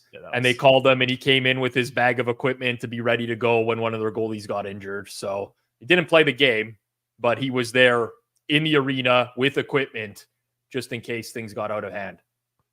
I believe Is we Brodeur the emergency goalie for the Devils? Because he should be, right? Isn't he just at every game anyway? Like, that's a good point. I mean, yeah. Now the Steelers are cooking all of a sudden. It took their quarterback to take a major shot in the head, and they're playing fast, which I like when teams do this when they're struggling. Concussed? Oh, no. Sorry. Let's try to assume that he is right here, because I will say I played rugby in college, and I've seen a football. There are certain guys, for some reason, when they get hit, they play better. So, maybe this is what, is going to wake up Justin Fields. Or, at a certain point, the Cowboys defense really just kind of stinks, right? Like, what are we down to? Second, third string linebackers? That has to matter at some point. Yeah. Freiermuth. Oh, is there is Hayward on the field? Is 83 Hayward? I think 83, I think was, right? Or is it Washington? Maybe it's Washington. Washington. Well, he's in the end zone for a tutter. Hayward. Hayward. Yes. Let's go, Nails. Let's go. Hayward. I'm sorry, Noobs. I'm sorry, Noobs. Okay. Sorry, Noobs at Washington. Just fine. The only Steelers tight end I didn't bet. I'm sorry. Yeah, I'm sorry. Apologies. So sorry. I don't like celebrating in your face. But we saw Hayward catch a ball early in the game, and we hit him live. Sorry. So I do have some Hayward anytime touchdown live. I did play that as well at like some sort of stupid number, but it's still like at a certain point, again, I'm going through everything. I've got Washington, I've got Freiermuth. They're the big guys. And it's like, Hayward really hasn't been playing that much. He hasn't really been getting the ball that much. And then again, I saw the same thing you guys did. First quarter, they ran a play specifically for him. It was a bomb. Yeah. And he should have caught it. And I went like, all right, let me get some anytime here. And some sort of stupid number, but that was a decent sized win. Pat Kappa hit first TD. Hayward. Okay. Once again, I would ask people, if you followed along, you won some money on it, tweet your ticket, tag Forward Progress HQ. It goes a long way getting that stuff out on socials. Other people catch a glimpse of it. If you want to tag myself, you can. If you want to tag Takes by Jay, producer Jason, don't do that. Please don't do that. Just do Forward Progress HQ. I'm buying some more TVs. Cam Stewart's heart just broke right now. Don't buy more TVs. Just go buy a big TV. You've got that big empty wall. Thank you, Noobs. Thank you. But I can have 9 TVs on at the same time. Or you can have 4. You already got your shit 3 TV set up. Go get yourself a big one to put underneath there. Keep your 3 little shit TVs above there, which you could put random games on, and make the big one your main game. I'll consider it. Yeah. Josh? Also, like, you really want to watch 9 things at once. You really want to sit and look at 9 things at once. That's what you want. It's the social media era now. It's the fast. Give me a big consumption. TV and a 4-box split. That's basically the most I can handle. Let's come on. You want to watch 9 things? Get a bunch of iPads. Put them in front of you. Agreed. Who needs to ruin their wall? 100% agreed. Josh, thank you for the donation. Big win for you. Congratulations. Jason, get a bigger TV. We all appreciate that. You can donate here on Forward Progress. We don't ask you to do so. All the money gets put back into our company. We reinvest it. We pay Jason his salary, which is very obviously, judging by the TVs, you can tell it's not very much. So it's pretty important. Also, James brings up a good point, Jason. 9 TV remotes. What are you doing with the TV box setup and the remotes? Explain this to me, because this sounds like that's a real great problem. question. How on earth do you get 9 different things? How much cable are you setting up? Like, what's going on here? Okay, so cable is easy stuff. Tuck it into the wall. The extra boxes, cable boxes, they're only $5 per box. So I get all. You can have 9 cable boxes. Yeah. And well, I have a Which cross means the you need bridge 9 now. outlets. I am going to need more outlets. That's something that I'm going to have to figure out. But the TVs right now, as they stand, 3 TVs. Each remote has a green masking tape on it, labeled left TV, middle TV, right TV. And I can double. My fit. bowling alley uses the same, setup. There's And the I'm low sure- side remote and the high side remote. And I'm sure your my bowling alley is like one of the sharpest places to watch sports in your general area. They have TVs that might be high definition. I'm not quite sure. Oh, there you go. I don't even know if my monitors are high definition. I think I they're wouldn't high have said definition. that out loud. We didn't play a Cowboys pass catcher on this drive. That's Oh, true. shit. We spent started too much talking. time Is it making off the fun of board? stuff. We spent too much. Well, you know what? We just cashed a big one. So maybe. Okay, next Steelers drive. We have to remember. All right, let's get serious here. Someone has to remind us next Steelers drive. Let's start looking now. Why they're getting hit here? Let's why put it off? Yeah, I'm kind of with you on that. Because I'm sure Dak's just going to turn the ball over here on 3rd down somehow. Who's getting targets for the Steelers? I mean, it's really like the guy. Van Jefferson's got 3. Hayward's got 3. Freiermuth's got 2. Pickens 2. Washington 2. Najee Harris 1. What do we want to do here? I mean, Freiermuth seems like the easy bet at plus 187. Like that should be closer to Pickens. And again, I don't have too much of an idea what the price should be. I'm just trying to think in relationship. I feel like those two should be a lot closer. No catch? Wow, now we're getting real sick. If that's an option. No catch. By the way, thank you for the additional donations, guys. JC3. J. My bad. A lot of J's in the chat. There's lots of J's. All right, you know what, Noops? You get to make the call. We're up. We're ahead tonight now. There's not really anything that's going to bring us down at this point. No, I'm trying to think. I mean, we're going to pick a tight end. I mean, Freiermuth seems like the easy one. Would you just keep riding Hayward? Do you just roll out our Hayward money into more Hayward money? I mean, if it's not broke, don't fix it. That's kind of where I am. I'm trying to see exactly what the Hayward price is again. Jason, if you could pull that up. Oh, big deep shot. Cowboys. I don't think they have him to catch a pass.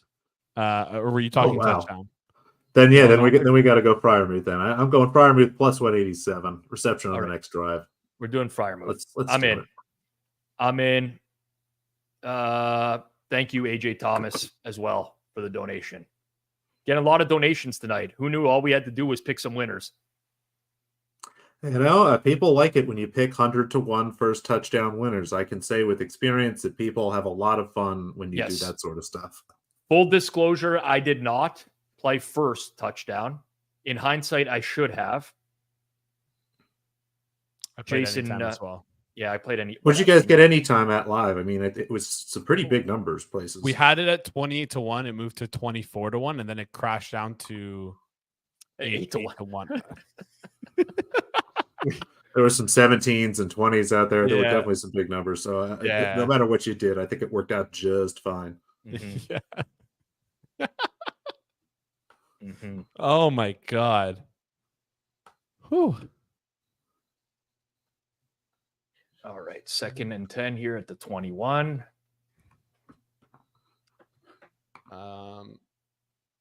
Let's see. Can the Cowboys do anything?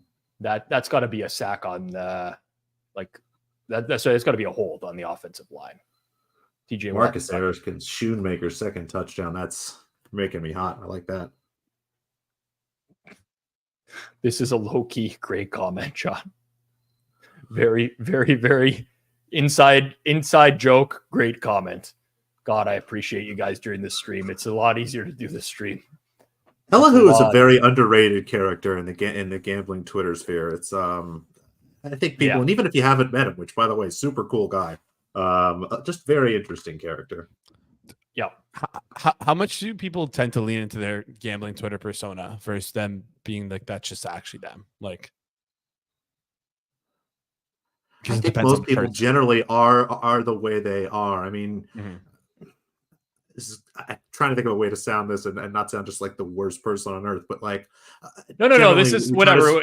It's 11:40 p.m. Noops. Only it doesn't matter at this point.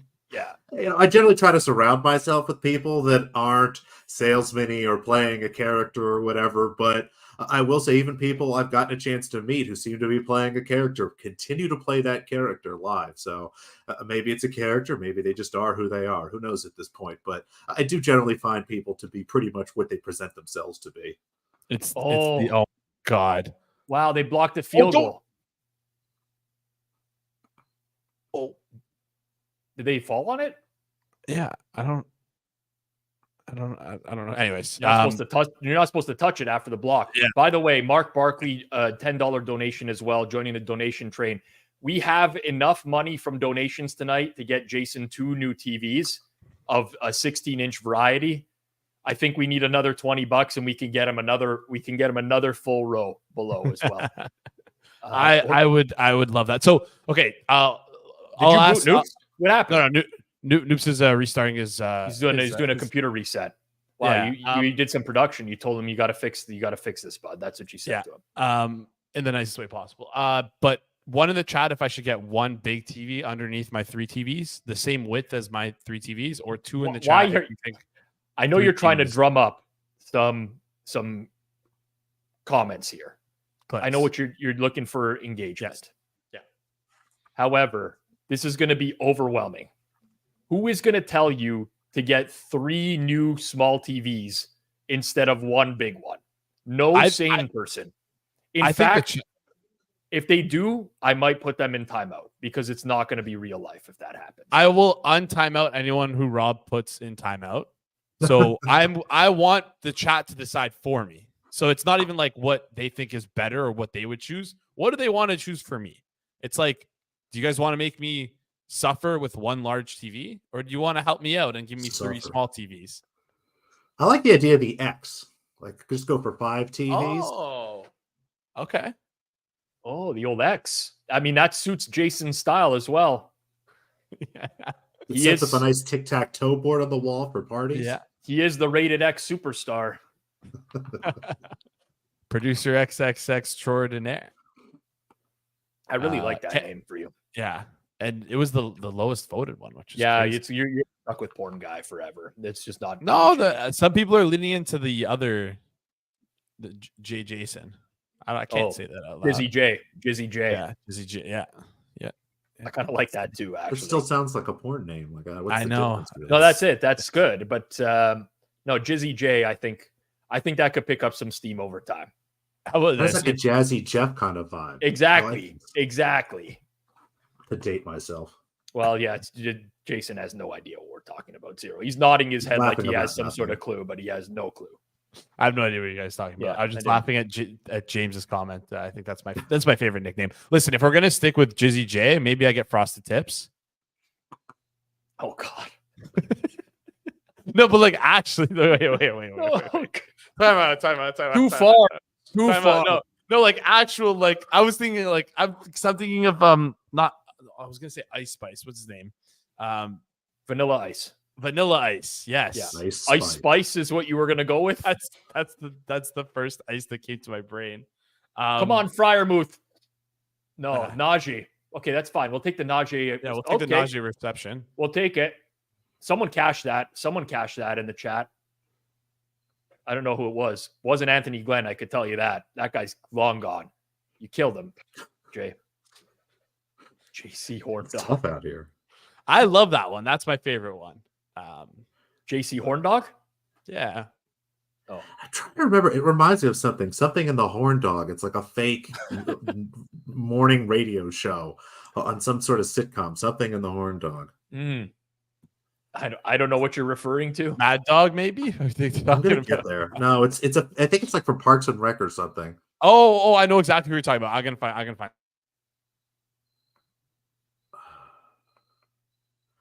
Oh my God, it's gonna drive me nuts. I'm sure he'll find it anyway here, but I highly doubt he's going to find anything. He really, when he goes off screen, I can see his screen, his computer monitor, and he's not doing anything right now. He's definitely not finding anything. Speaking of not finding anything, this is oh my God, this is rough. I'm so tired, noobs. I can't imagine. I mean, again, you've been on the whole time. Poor Clive. I mean, that's rough. Oh, I've been up since 8:30 this morning. I went to bed pretty late last night. I was partying hard in State College. It's been one of those. Wait, State College? Yeah, I went to see Penn State, UCLA this weekend. Oh, you could have met my mom. She was there. Yeah, there was 110,000 people there. That's a lot of people. It's something like at a Penn State game. It's like the fourth or fifth biggest city in like Pennsylvania, or the second biggest city in Pennsylvania, or something like that. It was. I could not. I have never been in the stadium. I've only been outside of it several times, and I cannot believe how large it was. It was jammed. Pickens with the ball right through his hands there as well. And Tom was going to punt this. There is something about going to a college stadium and just, I don't know if there's still this race to add a different tier to have like another 10,000 people in or whatever. But I remember at least for a decade, every like year or two, it was like, we're going to add another 15,000 people, like Texas A&M, stuff like that. And it's just unbelievable to see that many people anyway. Yeah, it's true. It's crazy. You could see how they fit 110K in there because the seats are really tight. Like, you try to squeeze out of a row to go grab a beer. There's no room. Like, you are just absolutely jammed in there. So it's JC and the Horn Dog. It's a Brooklyn Nine-Nine reference. They're listening to the radio, and JC and the Horn Dog are there. So I wonder if anyone actually knew that, or if we've had a moment where people have independently come to the same thing. I've watched Brooklyn Nine-Nine over a few times, and I don't remember that. But the crinkle episode, they're trying to figure out the sound of the crinkle. I know exactly what you're talking about now. It was inspired by JC Horn, the football player. That was your nickname, yes. My name. Yeah, sorry. Yeah, JC Horn Dog was where we came up with your. Yes, but it something clicked in Noop's head there. It took him somewhere else completely. There's 7:20 left in this quarter still. Oh my God. Can we get like a 10-second runoff on every play? Sorry, like I'm tired. It's a true. Maybe this is a big test. Like if people can control the weather, and you're the NFL, and you're trying to figure out what fans are really willing to go through. I mean, what sort of absurd ratings did the pregame show get just because people left it on? Like, is this just a ploy to see how long people will sit and watch football? Bedtime mode has gone on my phone. It's gone to sleep. It's almost tomorrow, Rob. It is almost tomorrow. And tomorrow just happens to be possibly the busiest day of the year for me. I made some mistake. I might just sleep through Tuesday this week. I might just sacrifice the NFL bet. It's been a really good season for me so far. And I feel like I'm just going to be giving units back over time. So I might as well just sleep through this week. That sounds like an interesting plan. I don't think that you're going to do that, but I like the thought that maybe you should slow down because you might not be at your mental peak, if you will. Yeah. I don't know. I will say we're doing our first in studio watch along tomorrow. Oh my God, I'm gonna Rob and I fried off our brains from the lack of sleep is going to be all time. It's going to be all time. Yeah. Big nap day tomorrow, boys. Big nap day tomorrow. We don't have nap time. We don't have time for a nap tomorrow. Time. We just don't have the time. Whoever organized our content schedule needs to we got to fix this. Mondays are a brutal day for hammer content. We bang out a lot of things. We got meetings. We're filming a lot. You know what's weird is there's one person who's not going to be in office tomorrow. Moretto, of course. Yeah. I know. Moretto is such a loser. He gets away with everything. He's got a pretty young kid now, too. He uses it as an excuse all the time. He's like, my wife, I think he said his wife is out of town. He's got to watch his kid this week. His work hours are going to be different. Bring him in. Bring him in. Wearing one of those things on your chest, carry the kid around. Moretto's kid is big, man. He's a big dude. Well, Moretto's big. Yeah, Moretto's very tall. People don't realize, but his kid he's got those Dutch genes. Is it like that offensive lineman baby that went viral on Twitter a couple years ago? No, it's such a niche reference. I'm just gonna covering a lot of things tonight. That's what leads to big babies. I didn't realize Dutch people were generally at bigger babies, but it's interesting to know. Oh no, Dutch are very large. They're known for being large. I was thinking of Wisconsinites or Minnesotans, those cold Midwest people that are all, Norwegians, basically. Yeah. I'm not trying to be a racist here, people, by the way. Just stereotypical. Yeah, I could be. Yeah, see, Max said it. Dutch, highest average height. This is true. That is a fun little, trivia thing. Mm-hmm. It's also why they're very good at speed skating all the time. Very long strides. I guess, the longer stuff, right? You would want the longer legs, whatever. The shorter stuff, again, I would assume it's like sprinting, but I guess at a certain point. Yes. I also only have one Dutch friend. His name is Rory, and he's 6'8" and about 300 pounds. And Moretto is the second. And That's Moretto, a big person. Moretto next to this guy would just get eaten. But they're the two Dutch guys that I know. Defensive tackle? Good God. We 6'8", 300. Yeah, we used to just put. He could barely dribble, but we put him on our basketball team as well, just to be like a force in the paint. Just rebound the ball and dish it out to other people. I'm getting race baited here, by the way. My least favorite race. I don't have a least favorite race, but I will share a story, which it has stuck with me for a long time. I'm not racist. Story time. But when Italy won the World Cup in 2006, Jake Ferguson just went over, by the way, so we hit that one.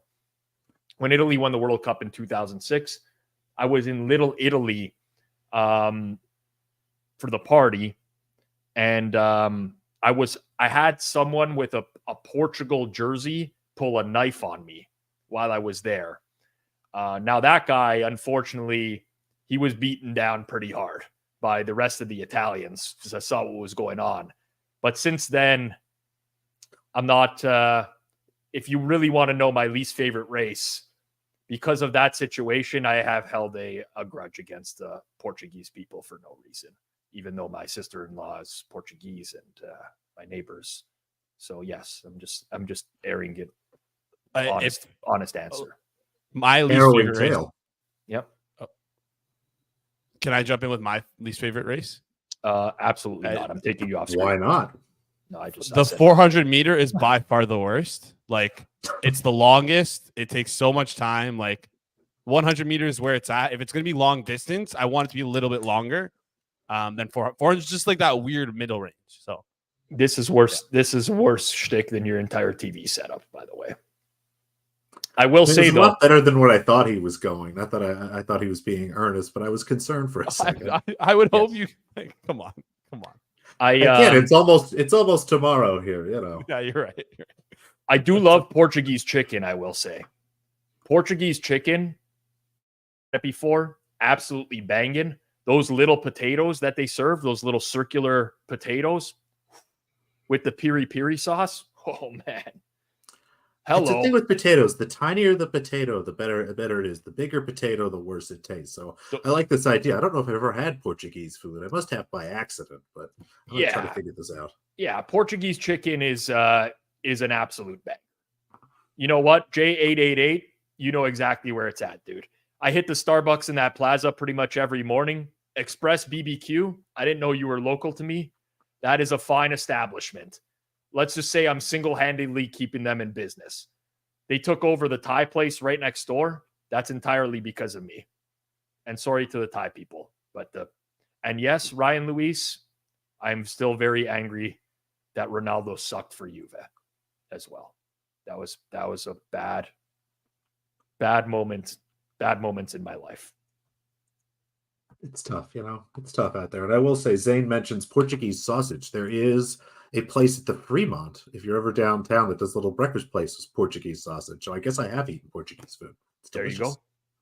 Oh, I'm a big fan of Portuguese food, I will say. Just not Portuguese people with knives. Well, listen, you know, if you have that type of experience, that was a very happy day for me. I was with all my friends. You know, there's a couple people there that we were trying to stomp on the parade. One just happened to be wearing a Portugal soccer jersey, and I've held it against the entire Portuguese community for a long time. I'll have to settle that. And there's a secondary story to this as well. When I was at the Score in my early days, another person, Portuguese Canadian, tried to get me fired in the early days there as well. Very long story. I'll share that at another point. So there is multiple things that happened. You mentioned your sister-in-law's Portuguese. Like, does she not like you? Could this be a you problem? Could there be something about you that just bothers Portuguese people? I'm actually I've been drinking now. It's my cousin-in-law. Whoever this person is you interact with regularly. No, she's very nice. We get along. My next door neighbor is Portuguese. Very nice lady, Paula. All right, so 50% of Portuguese people like you. All right, let's use some data. Yeah. I'm a very well-liked person. Very well-liked. How are the Cowboys not across the 50-yard line? I feel like they've had the ball for about 20 minutes now. Wow, was that a catch? No, that was not a catch. But that's our guy, Jason. He's back. That's our guy. If we parlayed Ford, okay. No, we never. We played them at different times. Yeah, so it wouldn't have worked. Brevin Ford. Hello. He's alive. Listen, I will. It's a misprice. That was a misprice live. That was a misprice. Him being. Because a lot of people are not sure if that's a fake name or not. Yeah. Noops has no idea who this is, by the way, but Sid Sixero, who I produced for back in the day. I actually random stories these make no sense to anybody, but I actually wore Sid's pants to a holiday party at the Score once because I forgot my pants at home. Yeah. How do you forget? It wasn't like the pants he was wearing. He brought you a pair of pants. Yeah. So I did not know this, but my first year working at the Score, apparently the holiday parties are you got to dress up for them.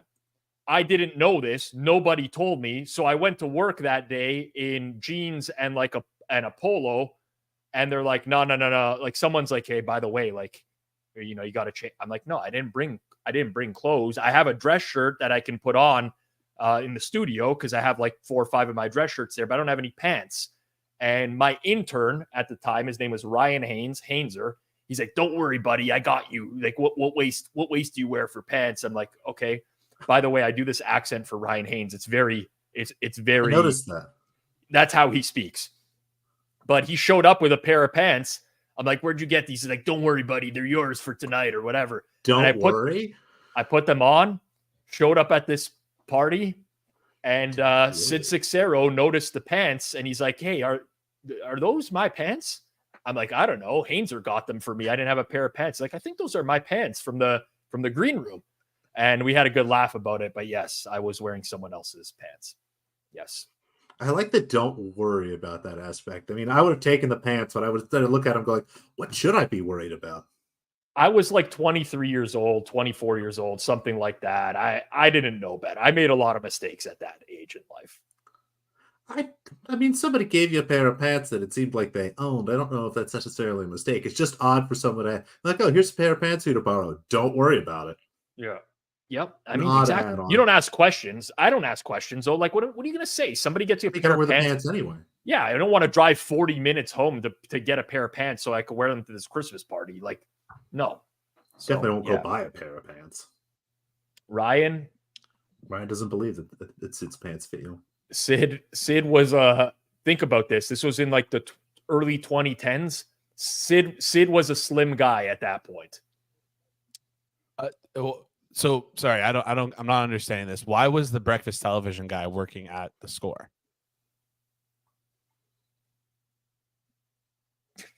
Sorry.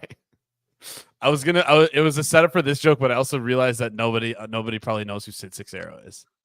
I don't know what this is, where you're going. You don't know this. You don't know this meme? No. Am I the only one who knows this meme? Does anyone know this meme? I don't recognize any single part of that picture. It's Team Coco. Does that have anything to do with Coco Golf? You guys don't know this meme? Could we get a soundboard that has a crickets sound effect? Because I would want to hit that right now. I want to hit that cricket sound effect very hard. Look, he took Noops. I think Noops had to pay the price for that as well. Just took you off the screen. Trying to figure out, like, so it's supposed to be a meme. Like there's nothing notable with that picture. He's not making an expression that's interesting. Okay, wait, hold on. It's from a video. I'll send you the video, Noops. I have to verbally explain it now. It's basically a guy who is talking. We've talked about Rob getting stabbed. We've talked about a Brooklyn Nine-Nine I didn't get reference. stabbed. We're trying to explain memes. Sorry, attempted stabbing of Rob. 2 times in life. That was one in Toronto and in Jaco Beach, Costa Rica. A homeless guy pulled a butter knife on me and asked me for my money. And I pretended like I was taking money out of my pocket. And then I just turned and ran away much faster than he did. He had no chance of catching up to me. I could probably beat that guy up. He was pretty small, but I didn't want to risk it. Who knows? And the butter knife is probably not that dangerous. Who knows if maybe it honed it down. But yeah, in general, you try to maybe run in that situation. Yeah. That was tough. Well, that was more how do you guys not know this meme? I'm sorry. We've moved on. I'm a million years old. I know who DJ Jazzy Jeff is. I have no idea what that is. Yeah, you don't know who DJ I Jazzy see Austin. Jeff is. I see Austin laughing. Austin 100% knows the meme. 100%. He's shaking his good. head. He also probably doesn't know what the save button picture is on a Microsoft Word doc. He has no idea what that picture actually is. Yeah, this is really went off the rails. It's kind of how I preface the beginning of it. The whole night has really just been a complete mess here. I mean, we've seen the ball. How many total yards do we have? And we've got 16 points? Dallas has 323 total yards. Pittsburgh 172.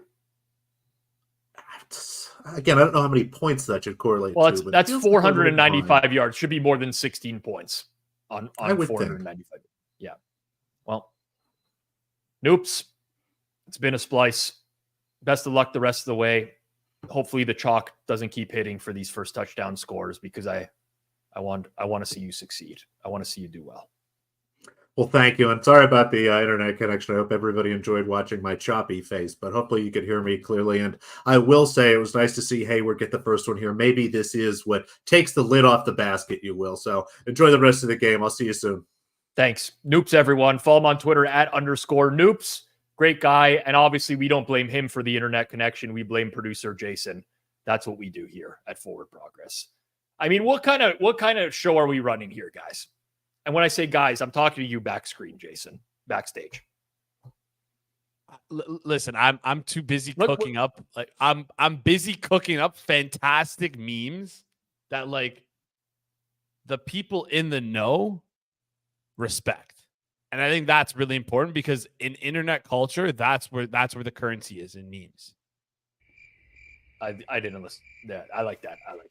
Yeah. That's good. We need to have that ready to go. Quickly, for those who don't know, search up Conan podcast Jeffrey Epstein to watch the clip that references that meme. Or the meme is pulled That's from. a Conan O'Brien meme reference. Yes, it's from the Conan O'Brien podcast. Before you pull out it's literally one of the funniest clips I've ever seen in my entire life. I don't want to spoil it because it's literally hilarious. But yeah. Cowboys in the end zone.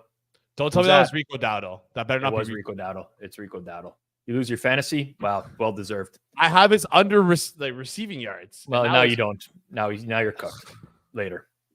Thanks for coming out. Let's ask the important questions here. Where is? Oh no, not this. Where is Bung? What happened to Bung? We need Bung. I mean, if I could sub in Zach for Jason right now, I would make that switch very quickly. But Zach's probably sauced. Zach is too busy right now picking pumpkins or apple picking. Is it a pumpkin patch right now? Or something. I don't know. All right. That's enough of you. Bung was banned? Did you ban Bung? No, I knew that was going to happen. That's not true. That is not true. I did not ban Bung. Bung is just decided to step away from the stream tonight, which I completely understand. He's here. Okay, Bung's here. Problem solved. All right. Let's move on. Austin Mock. What's going on? Just getting through this game. Although it's starting to spice up a little bit. It was a rough first half, though, as you probably know. Yeah. I'm still not in, listen, that was a Cowboys touchdown. I'm not even celebrating. I'm done with this. I'm done with the day. I'm just doing it for the people at this point. And because Bung is still around, as soon as Bung is gone, this stream is done. That's it. Look, guys in bed. I should be watching from bed. I need to make a studio setup from bed. That's what I really need to do. I was in bed for halftime and like the beginning of the third quarter, I was like, okay, I got to make a change here. Like this is getting dangerous. The game was not like there hasn't really, I guess the sack fumble and the interception, like sure, but there really has not been anything pumping anything into this game. It's been a total dud. Yeah. Which isn't that shocking compared to like we kind of knew this coming in. 100%. And JC3 says, let's make some more bets. Let's do that. Jason, let's do the next drive. Pittsburgh pass catcher. We need one more Najee Harris catch already. So I don't want to go on to that. Oh, Van Jefferson, huh? Who's gotten the targets tonight? No one's got more than 3 targets. Yeah. This is tough. Pickens is due for one. Connor Hayward is the most targeted player on the team. You want to do a George Pickens do factor bet? I could be swayed into a Pickens do factor. It's chalky, but 2+. Yeah, well, that's class. I see it. I didn't say 2+, but Jason clicked it right away. He's putting these ideas in. Pickens 2+. Cat players to catch a pass plus to score. You know what? That's not terrible, actually. You know what? Fuck it. I like this actually. We're doing it. This is a go, people. Bang bang. Oh my god, it moved so hard. No. Wait, I have the 1. I have the 1 verse 2. No, do 2. It still moves. I'm not. It moved a little bit. Yeah. Let me get this in quick. Pickens to score a TD on this drive. Pickens 2+ catches on this drive. Okay. Matt Barkley in the chat is saying that Pickens has less snaps than Jefferson and Austin. Well, if they want to win the game, yeah, they're losing now. Yeah. Get your player in. I only got a small bit on that, but it's fine. That's all I need. It's 30 to 1, 31 to 1. Yeah. What are you gonna do? This has been a total beatdown. This will be the you want to talk about Tomlin voodoo. This will be the game. Just Dallas attack in the red zone, man. Both of those decisions just not great. Pittsburgh, Las Vegas next week, in case there was a game that you were wanting to skip. That's the one. If they put the total in that game starting with a 2, I might still bet under. Under 13.5. Yeah. Listen, I want Chris. I'm going to respond to this. Thank you for the respect, by the way. Listen, I'm absolutely not a degenerate. I'm going to call that out right now for what it is. I know what I'm doing with the bets that I'm making. I bet them small portion of bankroll, but I need to do something. I need to do something. That was our boy Pickens. Yep. Was it? Would have been a great start. Would have been a great start. That would.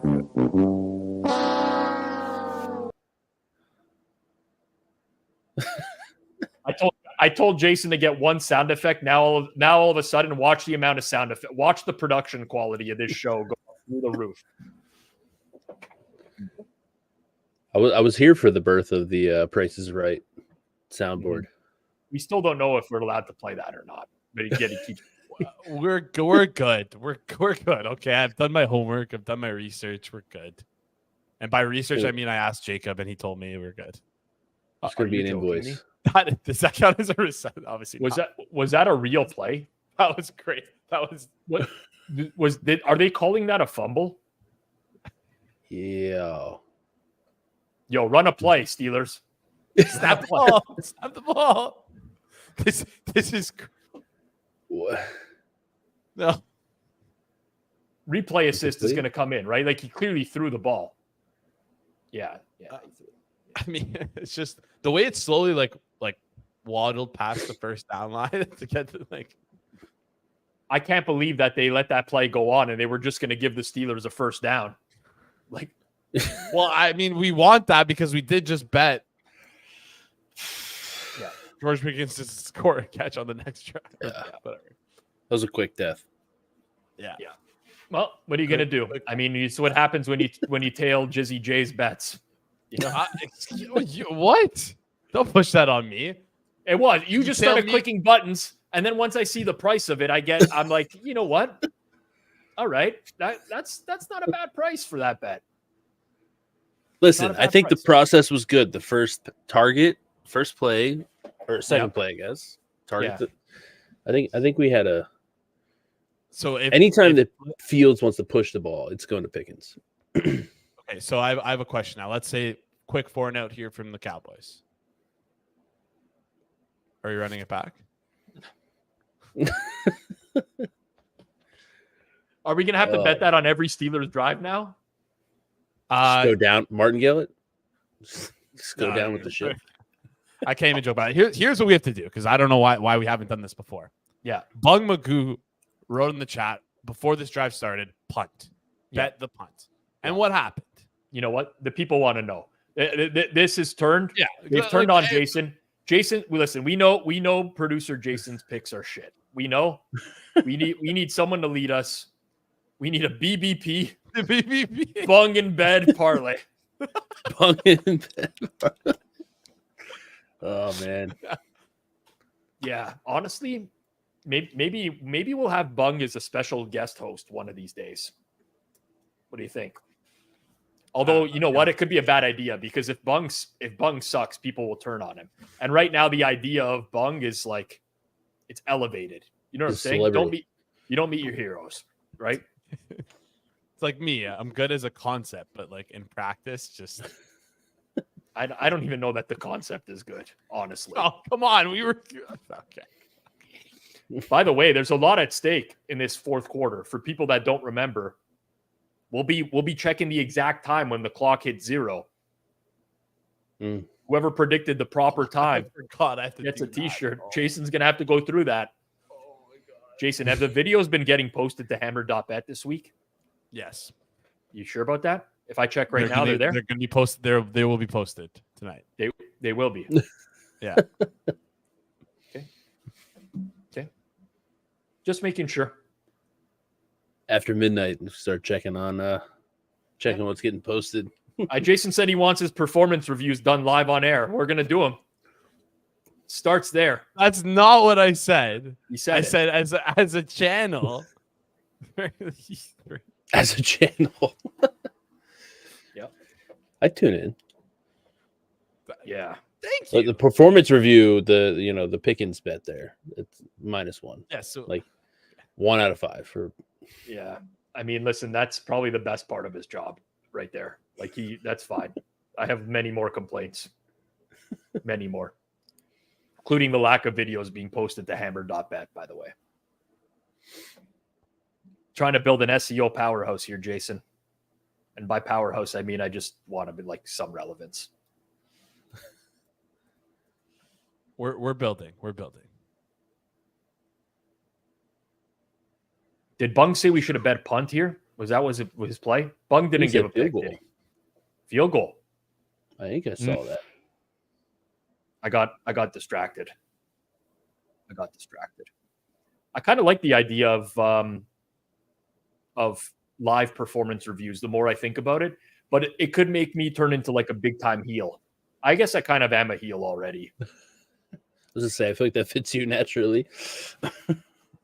Oh, because if I then crap on people for doing a bad job, you know, the concept of the performance review is all off. The chat reviews us. We don't review each other. But I want to give the performance review. I don't care about the chat. Okay, they don't get to see the behind the scenes stuff. I do. Maybe right? The chat reveals, and then you then reveal the behind the scenes. Like whoever hung the TVs and Zach Martin's hurt, by the way, on this play. That's TV too high. TV too high. In the studio? Yes. In the new studio, I don't care about the height of the TV. Okay, I care about the wire. The wire situation is a disaster. It's frankly embarrassing. We got so many friggin' wires hanging from those 4 TVs. We need to take a picture of that wire situation because put it on the hammer.bet. They cannot understand how bad the wire situation is. To be fair, we need to like lock in the setup first before we organize cables.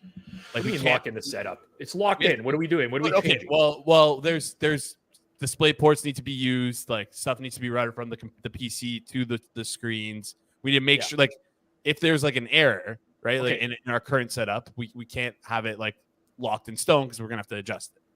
So who hung those TVs? Zach. Yes. And did Jacob help him? I believe so. I think so. So I was there when he hung 1 or 2 of them. But okay, so you were there, and you are supposedly the no TV wire guy, and they got hung in a manner where all of the wires are showing. It's a complete disaster. Yes, you were there though. So initiative from Jason is very low on the performance. Okay, wait. 1 out of 5. If I can I make a case for myself? Yeah, you can defend yourself. I don't know that I'm going to listen to it, but go for it. So here's the issue is that I literally said that we're going to do this by hiding the cables using those white things you put on the wall. I promise you, I did my best to I can't go in the wall. We cannot go in the wall. So we had to do it outside the wall. We're getting those white strips that go on the wall, and it'll all be okay. I promise. This is some of your best work yet. But if we get demonetized for playing that 15-second clip, I'm going to fucking lose I it. hope not. Because all our donations. I don't know where you got that clip. I don't know how you pulled that off. That was pretty good. Yeah. The TVs were definitely too big for Jason to handle. We got some real size TV. We got a real size TV in there. A real size TV. This is a big third down here. Zach Martin's return is questionable, as is Jason's. It kind of looked like a cramp. So they were stretching him out. So they're running the ball. Great play. Wow. They saw something on the tape. Rico Dowdle. Rico. Field goal for Bung is alive. Alive and well. This quarter is taking forever, by the way. Yeah. My God. The whole game is very, very long. Yeah, like this game compared to like Bengals Ravens, same like that. Like this is the same sport. It usually happens in college. Yeah, with like Iowa or like an Army like Air Force game. But yeah, 2 different stratospheres: Dolphins and Patriots, and these 2. Oh, it's our boy. I think that's our boy right there. He's getting looks. I think Spanford's getting looks. If Dallas is going to score a touchdown, we needed Spanford. Not that I'm rooting against Bung's field goal, but Spanford look would be nice. If it has to happen. Yeah. I'm with you. Austin, can I ask you a question? What's that? No. I told you this on the last stream. You're off for a minute. You don't ask other people if you can ask them a question. Think about that behind the scenes. He went backstage so fast. Yeah. No, I removed him. Yeah. It wasn't him. He never takes himself off screen. That's another little secret here. Yeah. Just booted him straight. Yeah. Yep. Well, listen. I don't like when people ask other people if they can ask them a question. That is a question in and of itself. Just ask the question you're going to ask. It's wasting time at that point. Who's down on the field here for the Steelers? Who is that? He's rolling around in pain. This is turning into a not great from an injury standpoint. No, not at all. It's also not turning into something great from a pissing standpoint. Personal foul on the offense. All right, Rob, I got your message. You're good to go. Okay, you're back. I'm going to take a quick leak. I'm going to ask my question this time. So, Austin, you obviously watched the USC game, I assume, right? Because I saw you were tweeting about it. Yes. How the fuck did they overturn that Minnesota no touchdown into a touchdown when the ball was not visible and on the fucking ground? I don't know, replay, like you're not allowed to use common sense, and then sometimes you are allowed to use common sense, and sometimes I don't know. Sometimes, like, I thought the Seahawks won. Was the Seahawks today? Yeah, that's what I was getting to. It's like, how am I on the wrong side of both of those things? Eric Gray touchdown and USC to money line. How am I on the wrong side of both of those? Okay. Dominic Milano. Okay, wait. Sorry. This guy is saying that was clearly a touchdown. The problem was the ball was on the floor. At what point did the ball get dropped by him? At what point did the ball get on the floor? At what point did the ball cross the plate? You can't see. And the ruling on the field was that it was not a touchdown. So you have to overturn that. Yeah. The inconsistencies, and I get that because it's like a different replay official in like every game and whatnot. But like sometimes you're allowed to like, hey, we're pretty sure the ball's here. We're good. Sometimes it's like, well, we can't see it, so we don't possibly know, even though it's literally physically impossible for it to not like be a fumble or something like that. So yeah. I'm with you. Replay is like, I don't know. And then you get the replay assists just come out of nowhere sometimes. And like, I feel like they should be used a lot, but they're only used every once in a while. Yeah. It's a mess. It's mismanaged. And the only reason why I'm impressed about it, if he held on to the ball, if the Minnesota quarterback had the ball on the ground, fine. I get that. But the problem was the ball was free. He fell out of the pile without the ball. Yeah. If anyone can find me a screenshot of him crossing the goal line with the ball, I will literally pay you $100. I will PayPal you $100. I swear to God. Just clip this, post it on Twitter. If someone can find me a screenshot of proving no parallax effect bullshit, proving that, I will PayPal, e-transfer, Venmo, whatever it is, whatever you guys do. Anyways, that really is it. Said someone in the chat saying VAR. The problem is the possession standpoint. Like, are you going to be able to tell when I know you can tell where the ball is, but yeah, like when did they lose possession? That's true. Yeah. I do. The stupid chain gang thing is that is ridiculous. We the fact that they tested it though, so it's coming. The whatever system they use in preseason, but it might be like 3 years, but it's on the radar. Yeah. I feel like if we had the radar, we would have hit our Bucky Irving on Thursday night. By the way, I looked also, I don't know if you saw, but we bet Bucky Irving under 43.5 rushing yards. He got to 44, but on his last carry was a 1 yard carry that was so the feed gave him a yard, right? But I went back and watched 3rd down and 4th down. The ball is snapped from the exact same spot. So it's like that correction. I emailed them. They said it's whatever the ruling on the field is. I sent them literally screenshots. I'm like, the ball does not move at all. The ball does not move at all. Sorry, who did you email? Man gave me a link, and there's like a submission form. This I swear to God. I swear to God. I swear to God. I swear on my life. I swear on my life. We Oh know my where God, that Dak submission threw a form pick. went to. Dak just threw a pick Oh. downfield. Oh, I was gonna say defensive. Dak. Oh my touchdown. God, tell me this is. Oh no, you got that. You got that. We need Dak like negative 25 yards. Throwing, I mean, so. someone just literally said as I sat down here, Steelers are dead unless they get a turnover. Turnover on the very. This is the most classic Steel. Like it's +3 turnover margin. They're still losing. God, the Steelers suck. +3 turnover margin, and the Cowboys have 2 non-turnover trips. I guess if you call a blocked kick one Yeah, in the red zone, and got 3 points. So yeah. Oh man, what a disaster. just these two teams, man. Like I don't know in what world. Like, why is it possible that the Steelers are possibly going to be 4-1, and the Bengals are 1-4? Like, I know the Bengals defense is not good, but like that offense is playing out of their mind. Yeah, I agree with you. The Steelers are going to be sitting here like 4-1. Like, if you go 4-1, you're like, I don't want to say it's a guarantee that you're in the playoffs, but like, it's pretty easy to get into the playoffs now. And I don't think this team, although I don't know if anybody's good in the NFL right now, but usually the Steelers, with this level of offense, can't contend against anybody legit. But I don't know if anybody is. Exactly. That's the challenge. Like, who's the best team in the NFL right now?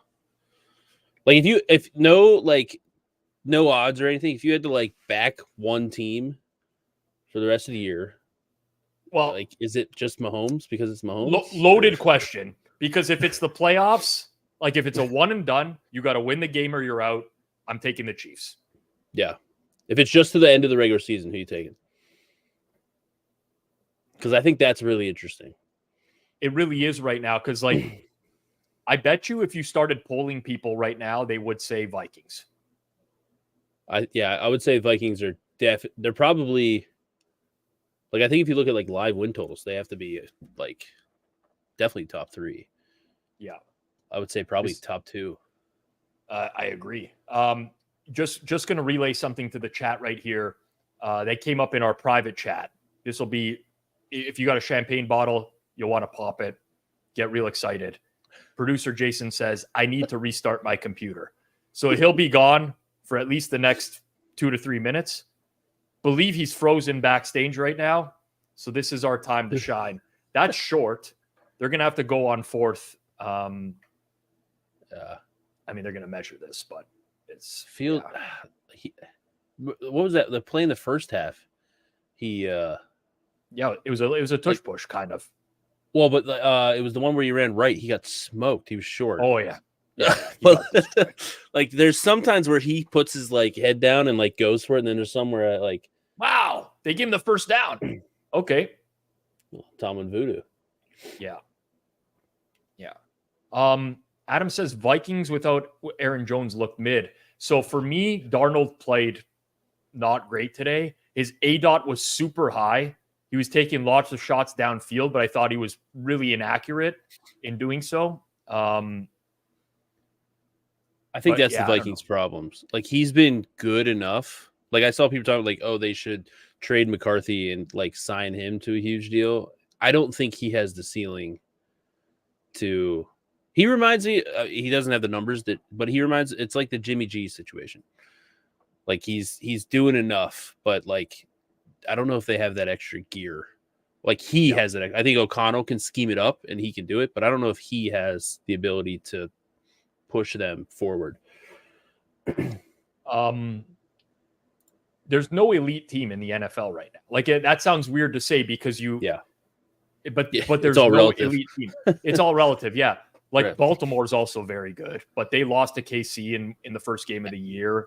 And I don't think their defense is there. Like, like they have, there's no like, and I guess like the elite team always comes back to like, are you sound on both sides of the ball? And right. Like, I don't know if there's too many teams that are there. Yeah. So yeah, I don't know. Like, who would you take the rest of the year? Who's your, who is the most, I guess it's, but like, who's the best team if you say like cut all these results out going forward? who would be the most impressive team? Not necessarily record, but just like number one in your power ratings. Who would you have to guess? Chiefs.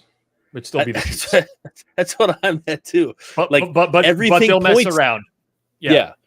Everything points to them not being it, but like you just can't. They just win. It's stupid. It's annoying, but they do it. Big 4th and 1 coming up here. They passed to our boy Hayward. Hayward. We got enough out of Hayward already now. Now we just need to actually win the game. They're overdoing it. They also did the I thought you were still gone. Oh, they did the missed play action where you pretend to hand the ball off to nobody. Yeah, my computer just froze trying to like get a screenshot of my email, by the way. So that was crazy. I mean, people were popping champagne bottles in the chat. I'm not joking. There was a champagne emoji that kept coming up. This is what you put this into a snipping tool. Yeah. Can you make it bigger? Like this, what is this? An email for ants? Okay. Well, who are you? Mr. Zoolander? Okay. Come back when this email is ready to go and people could read it. You know how many people are on their mobile devices right now? Bung's in bed, for crying out loud. You think they're going to be able to see that? My God. This production quality is taking a real hit. By the way, Steelers definitely won't need that timeout. Never. Well, it's Tomlin. He'll find a way to not need it. Like it'll work out for him. Even producer Zach, Zach is trying. He doesn't even know what the fuck's going on. This is why his eyesight is so good. You can watch those little tiny 16-inch TVs, and now he thinks everyone can read the same fucking emails that he can. Have you seen his TV setup? I have not. I don't know if we want to rehash this. It's not worth. Oh, we're hashing. We're hashing. This is real, by the way, Austin. This is not I'm not pulling your leg or anything like that. Najee got it. That was real close.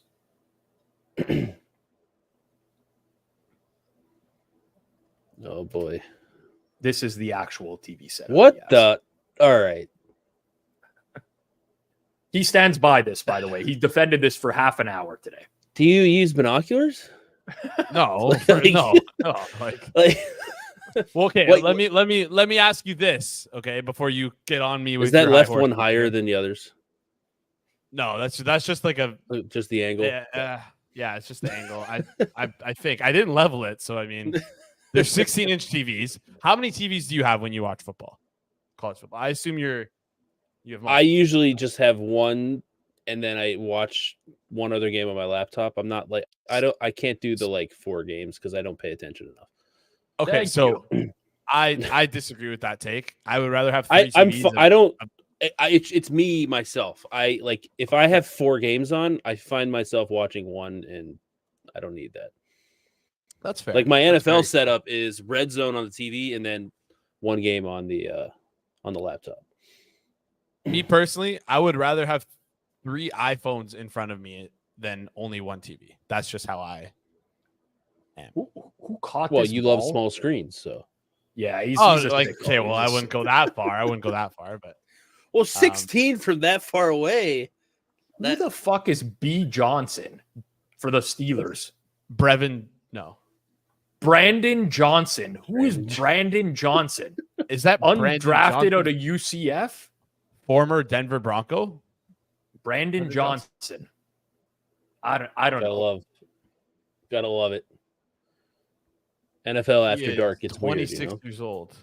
We're supposed to bet Brandon Johnson, right? Touchdown now? We're supposed Absolutely not. All right. We should have re-upped George Pickens. No, it doesn't matter. It's coming back. No, oh, he got hit out of bounds though. Okay, there's multiple flags on this play. All right. So that means let the refs figure that out. Mm-hmm.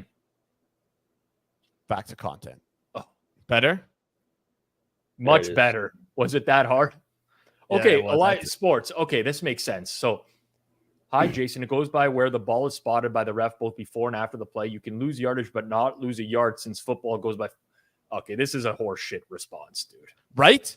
And, okay, I have to, I'm going to get the screenshots that I sent them. Yeah. Okay, go off screen, and you can come back and get the screenshots. And you can, we can get this going. Tomlin voodoo in full effect, by the way. I mean, that's definitely a late hit out of bounds. There's no questioning that. Donovan Wilson, you can't do that. So they should have first and goal. That looked like it was at 6. Yeah, 6. Yeah, 6 makes sense. Man. The voodoo continues. Never ends, man. I don't know what it is. I don't know. Like, I see people complaining about him. Like, I have friends that are Steelers fans that like absolutely despise him, and I'm like, I don't know what you do. Guy wins.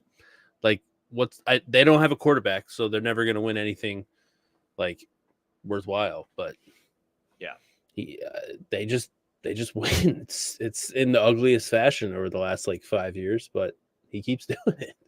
Najee Harris is really upset right now at someone on the Cowboys. I'm not sure what happened. Oh, it's not Najee Harris. It's Calvin Austin. I don't know. What a disaster that was. Yeah, I think it was Austin. Oh, Moose! Moose! Moose! Muth dang. Moose. Moose dang is bad. Wow, wow. We got the crickets? No, you're too late on the trigger. Time has passed by. If I show this screenshot, you can't judge me for my fingerprints on my screen. Oh, there we go. You took a picture of. Oh my screen. That's not bad.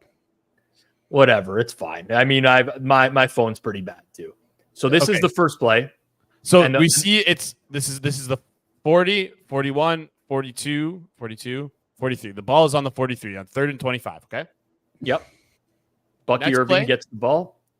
Yep. And the next play, that's the 43 right there. So it literally moved but you see though, it went up a half yard though. Yeah, you're screwed. You round up. In math, it's where the line is. Up. Yeah. The snapper brought the ball back probably to snap it better. Yeah, you're cooked. You're done, bro. That guy from Elias Sports Bureau was like, "Get this guy off my." Yeah, off my email. They click. You ever get an email in Gmail and you click the report spam button? That's probably what they did with you. You know what? I'm not busting your balls. That's actually, I believe that's a yard. Yeah, you're used to watching on these really incredibly small devices where you can't really tell the space. I can tell. That was the whole point. I can't. On an 80-inch TV, that would have been clear as day to me that it's at least a half a yard. You round up, and it's 1 yard.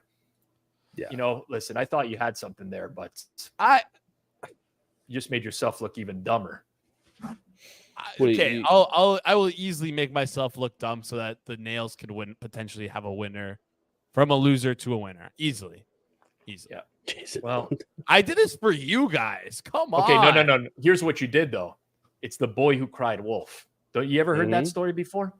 Because now one day, we're gonna have a real fuck up with the scoring.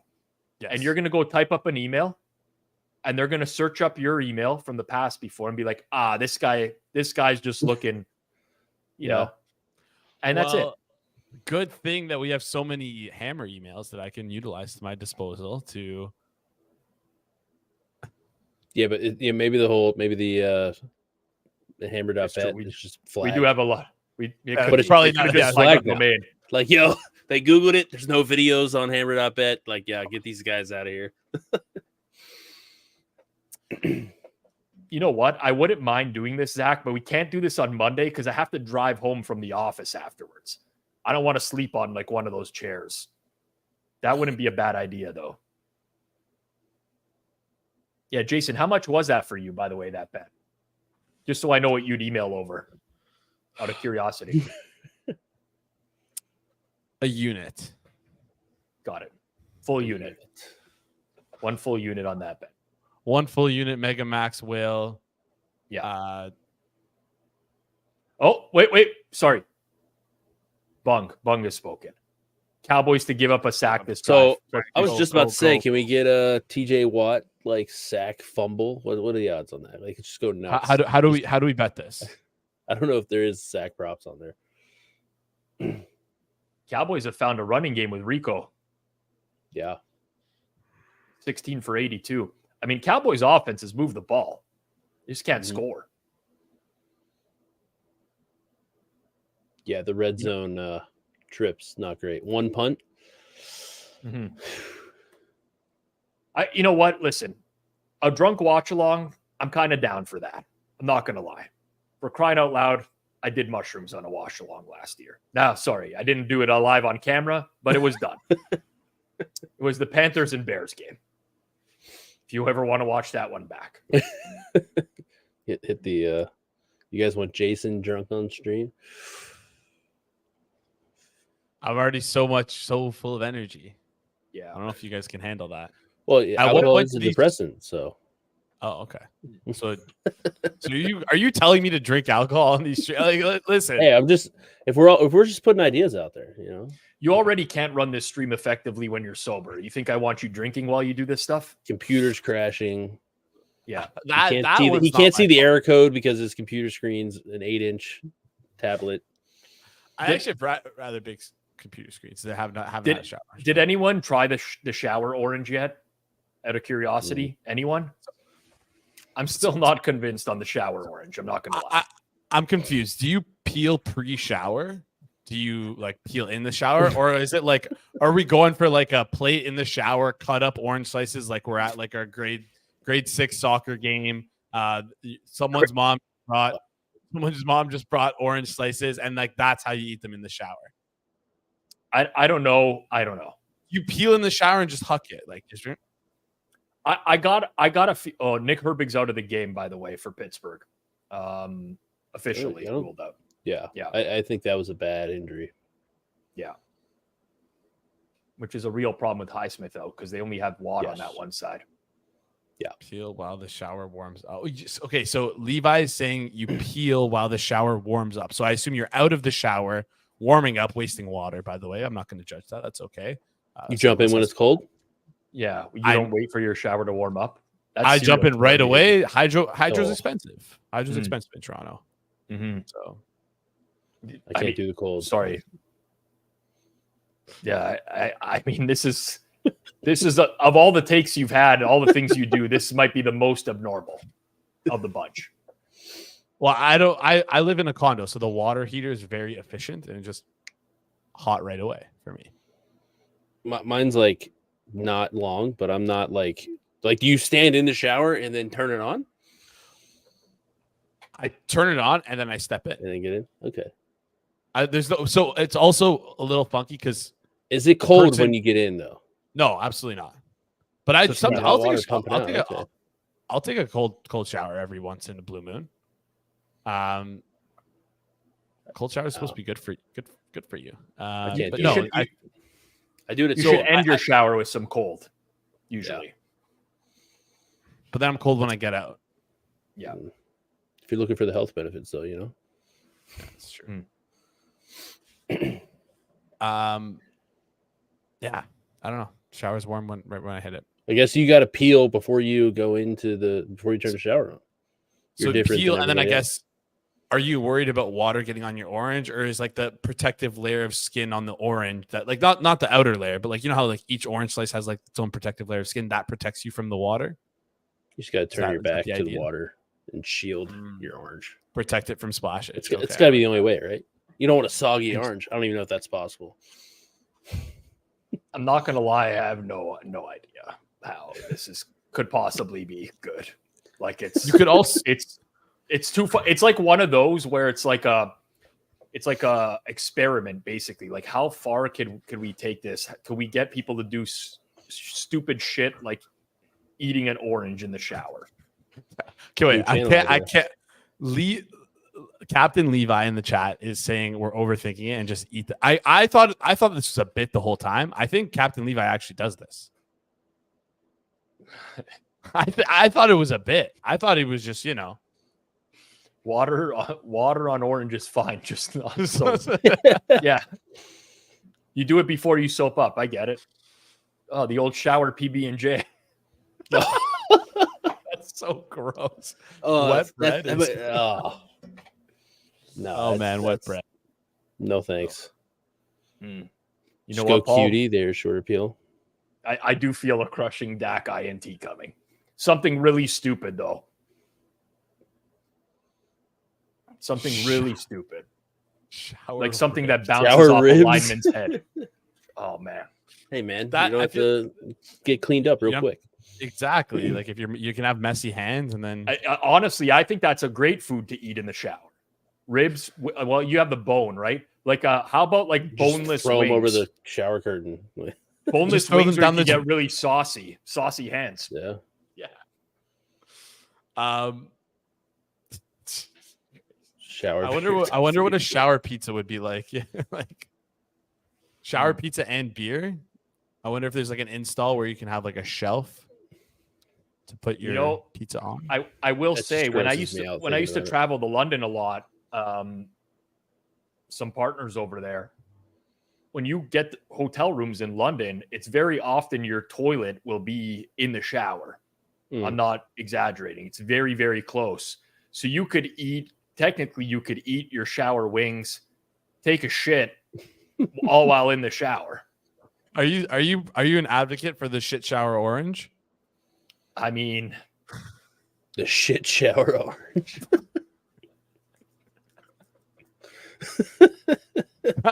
Sounds like you're an advocate Man. of the shit shower orange. the old shit shower orange. I'm gonna see if I can find some pictures of this. I mean, I'm It sure rolls I've off the taken a tongue. picture of. Oh, the old shit shower orange. In London? Yeah. Or like Yeah, I've seen some London. some makeups like that. It's a European thing. It's a thing. definitely a peeing, but just not down the drain. Oh God. They're both drains, right? I thought that one was actually pretty good. That one. Nah, that's not. Banana dip and marinara sauce. Oh, Loop Key. Right in there. Key.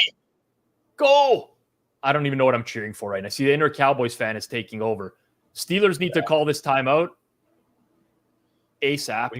We have a game. Oh, Dallas called. the Dallas timeout. called one? McCarthy, man. I don't know if I love that.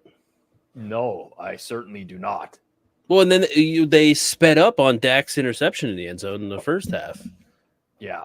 A minute left, and it's like, let's go fast. I'm like, Yeah. why? Doesn't make a whole lot of sense. They don't really do things that make a lot of sense. That challenge, I will never. That'll stick with me for a long time. That challenge is something else, man. I don't know what he saw. Like, I don't know if there was like an analyst upstairs, the video guy. That's gonna be an awkward conversation. Yeah. You let him score here? No, It's tough. I wouldn't. Yeah, I was gonna say I don't think you do it. They're at the 3, right? No, I don't. I wouldn't. I think Four, it's at the 4. 4. Span Ford. Let's get Span Ford in the end zone if there's going to be a Dallas touchdown. Number 89. Number 89. Is he on the field? I don't see him.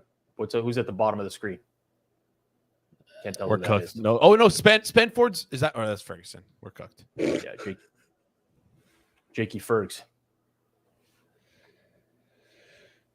Oh. Dak. Is he short? Is he in? I think he's short. That was Yeah. a great play. Out of I like bounds. that play. Can't reach. Yeah. That looked like I mean, the receiver who was breaking. Oh, he almost fumbled out of the end zone, dude. That would have been insane. He fumbled. He would've fumbled the been ball. Voodoo to the max. Like another yard. Oh Yeah. my god. Yeah. Oh man, if they gave it to Marion Barber here, that guy would have plowed over 6 people en route to a touchdown, like every single run. He ran so hard. Oh, the hardest. Rest in peace, Marion Barber. He ran a little too hard. A little too hard. He never would go out of bounds, that guy. He would just cut back in every time and just try to steamroll someone. Yeah, he was the Like I always talk with friends. Like, do you imagine like guys that you didn't want to tackle if you were the linebacker filling the hole? Like he's up there. Yeah. They're reviewing under this. review? I don't know what it is. What could they Like where to possibly put the ball exactly? Maybe. They guess every other time. Why is it now the most important thing? We have a meeting At the tomorrow. half-yard line? Come on. Well, if it's at the half-yard line, will they give him an extra yard? Well, I don't know where they spotted it. Jason, But you got to drop this, man. You got to drop this.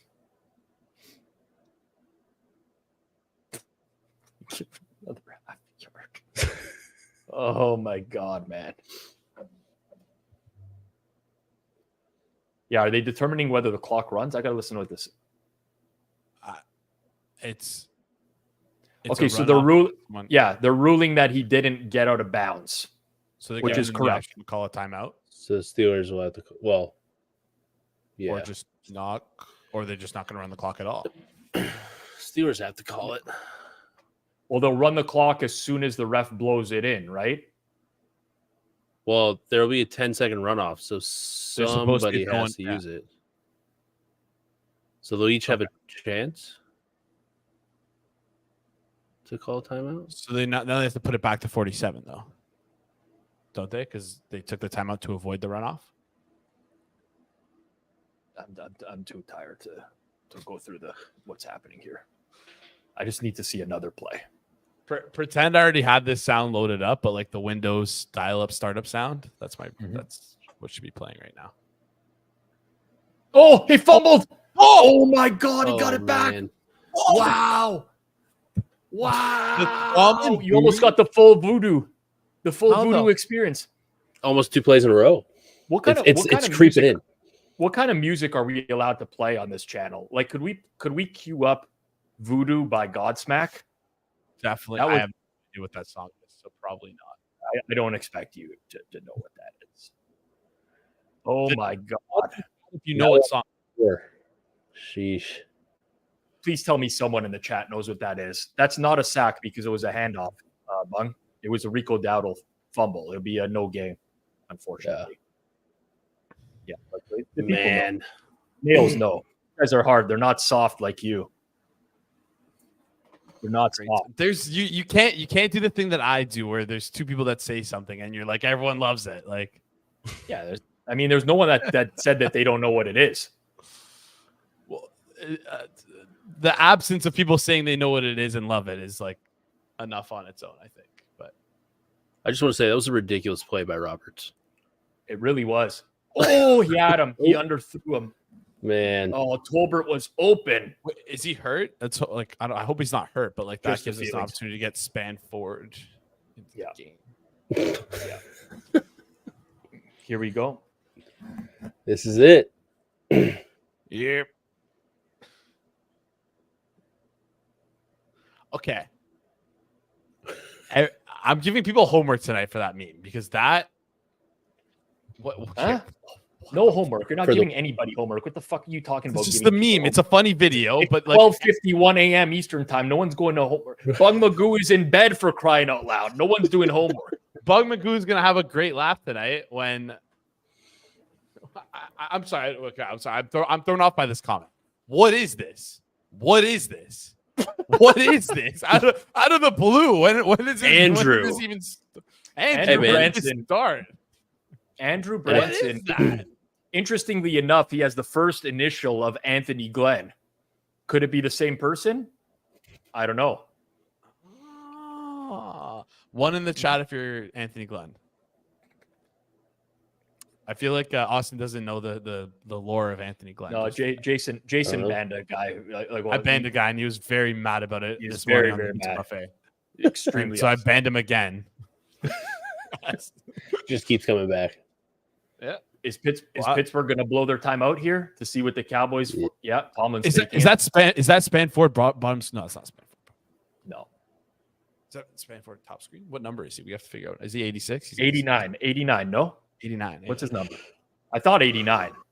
I could be wrong on that. I don't think I can remember Brevin Spanford on the field for the Cowboys. But if you want to laugh at this, I bet him to score 2+ touchdowns in week 2. yeah, He's I'm gonna 89. laugh. Yes. That's a very, very stupid bet. Really funny though. Here we go.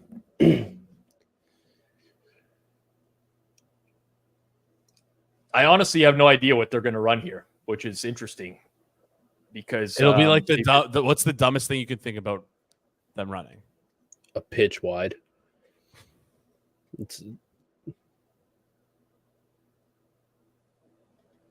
Oh, Jake Ferguson just fell. That's not good. Oh, I got it. Oh, he's in. Touchdown. Uh-oh. Tolbert. Dak earning those dollars. Like McCarthy can't even believe it. He's in shock. It's like he's seen a ghost on the sidelines. I don't like this is I would have said this regardless of this being a touchdown or not, but I don't like Pittsburgh using their timeout there. That timeout is so crucial on that 4th and goal. Yeah. Definitely when you have the field goal opportunity.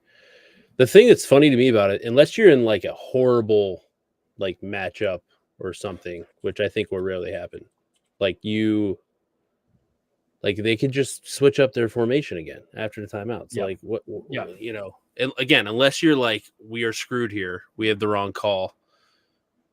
Yeah. Go for 2. No Thanks on that. No. I think Pittsburgh's baiting you into going for 2 on this. I think Pittsburgh intentionally jumped right there. Yeah, you can't give them a chance to. We'll say if we get a block returned, that would be fun. Yeah. Oh my God, that would be hilarious.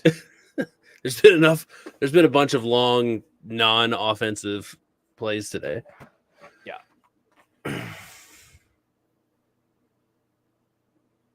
Man. Well, at least we got some end game drama. Dallas was definitely deserving of winning this game.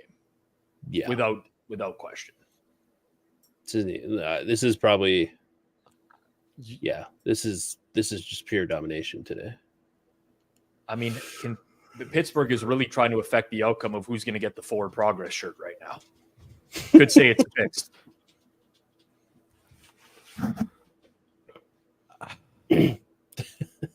I don't even know what to say. Don't say anything.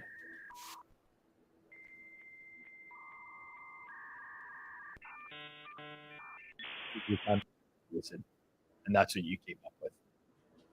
Oh, that's a real tough look. Yeah, I mean, if you're okay, they got it. I guess you just keep jumping there, like trying to time it perfectly, right? Like, I think that's yeah. Like, exactly. if they go for 2, you have a shot. Like, So right when the clock hits 0, Rob, I need you to tell me, like, just announce what time it says on your computer, just so for the. Yeah, I know. I do my job, unlike you. This is me doing my job, reminding you to do that. Could have done that in a private chat, by the way. What price would you need to hop on the Steelers here?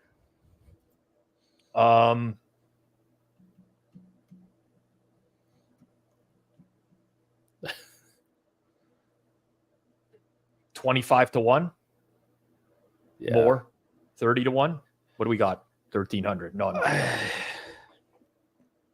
If they don't have timeouts. Yeah, I would. No, yeah. It's got to be a big return. Basically, you're looking for a big return. Yeah, because you have, like, even if you get a long pass play to get down there and spike it, like that's it. That's basically your one play probably. Mm-hmm. Unless you're the Falcons, who had the most well executed spike in the history of the world, history of the sport last on Thursday. Yeah, this is where you'd really like Cordero Patterson or Jalen Warren, both of whom are injured.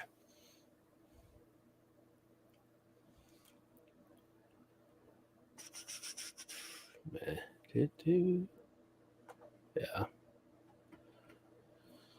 Just a complete waste of time there.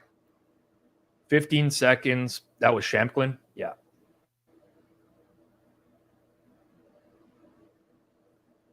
Yeah, I don't really even know what they do here. You probably, like, honestly, I would try to run some sort of hook and ladder play and get out of bounds. You need the big lateral. Yeah. The like cross field lateral that people are like the Seahawks did last week. Yeah. I'm not playing for a field goal here. I'm playing to have a shot to throw a Hail Mary. Yeah.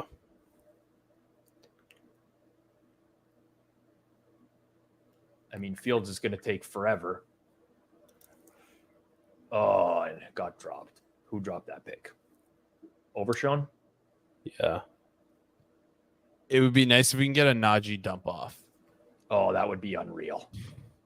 That would be an unreal play. You know what? You need him on the lateral play. Him be the the first catch. The first pass, and then I don't know if Najee will be in. He doesn't have the wheels for this. I think the guy with the wheels who does this is Justin Fields. Like that's he throws it to Najee over the middle of field, then immediately runs and catches a lateral. There's probably something there. To be honest with you, there's probably a play designed to be cooked up. You know what? The Chiefs have that cooked up for the playoffs this year. Oh my God. That's forwards. That's game over. That's game. All right. Cowboys get a win. 0 on the clock. 12:59. 12:59. 12:59. I think that's geriatric. That's not. He put 30 times. I was just making a joke. It's okay, Jason. You don't have to get all defensive right now. It's too late. You don't have to get all defensive. Austin, appreciate you, man. 1 o'clock Eastern. Yeah. It's a tough Thanks one. for having me. All right. Austin Mock, everyone. Follow him on Twitter at AMock419. Oh, man. What an ugly game that was. Cowboys get the dub. I lose. Whatever. I didn't even know what the fuck I was cheering for at the end of the game there. All right. I made it. Hell of a game. Hell of a game for all the nails out there. Bung. All you got to do is put down your phone. You're already in bed. Appreciate everyone who tuned in tonight. Smash that like if you haven't already. A reminder, lots of stuff going on. Tomorrow afternoon on Forward Progress here, 3 p.m. Eastern Time. TA, Suma, Judah, Eric Pauly. They're going to recap this week. They'll do a first look at next week. They'll preview Monday Night Football, Chiefs and Saints. That's 3 p.m. Eastern Time live here. Hit the Books tomorrow, 5 p.m. Eastern Time live on the Hit the Books channel. First look at the college football week. Kanish is really excited. He had a winning week, so tune in for that. I am back here tomorrow night. It's a live watch along in studio. Me and Jason together. That will be a shit show, I assure you. Probably will have all sorts of issues. I'm just guessing because of the production quality that we have over here on Forward Progress. Thank you to everyone out there. Our guests, Austin Mock, Noops, Clive Bixby in the first half. Thank you to everyone who made it for the entire way. For myself, Rob Pizzola, my producer, Jason Cooper, this has been a Sunday Night Football watch-along presented by Fanduel here on Forward Progress. Peace out, everyone. Good night.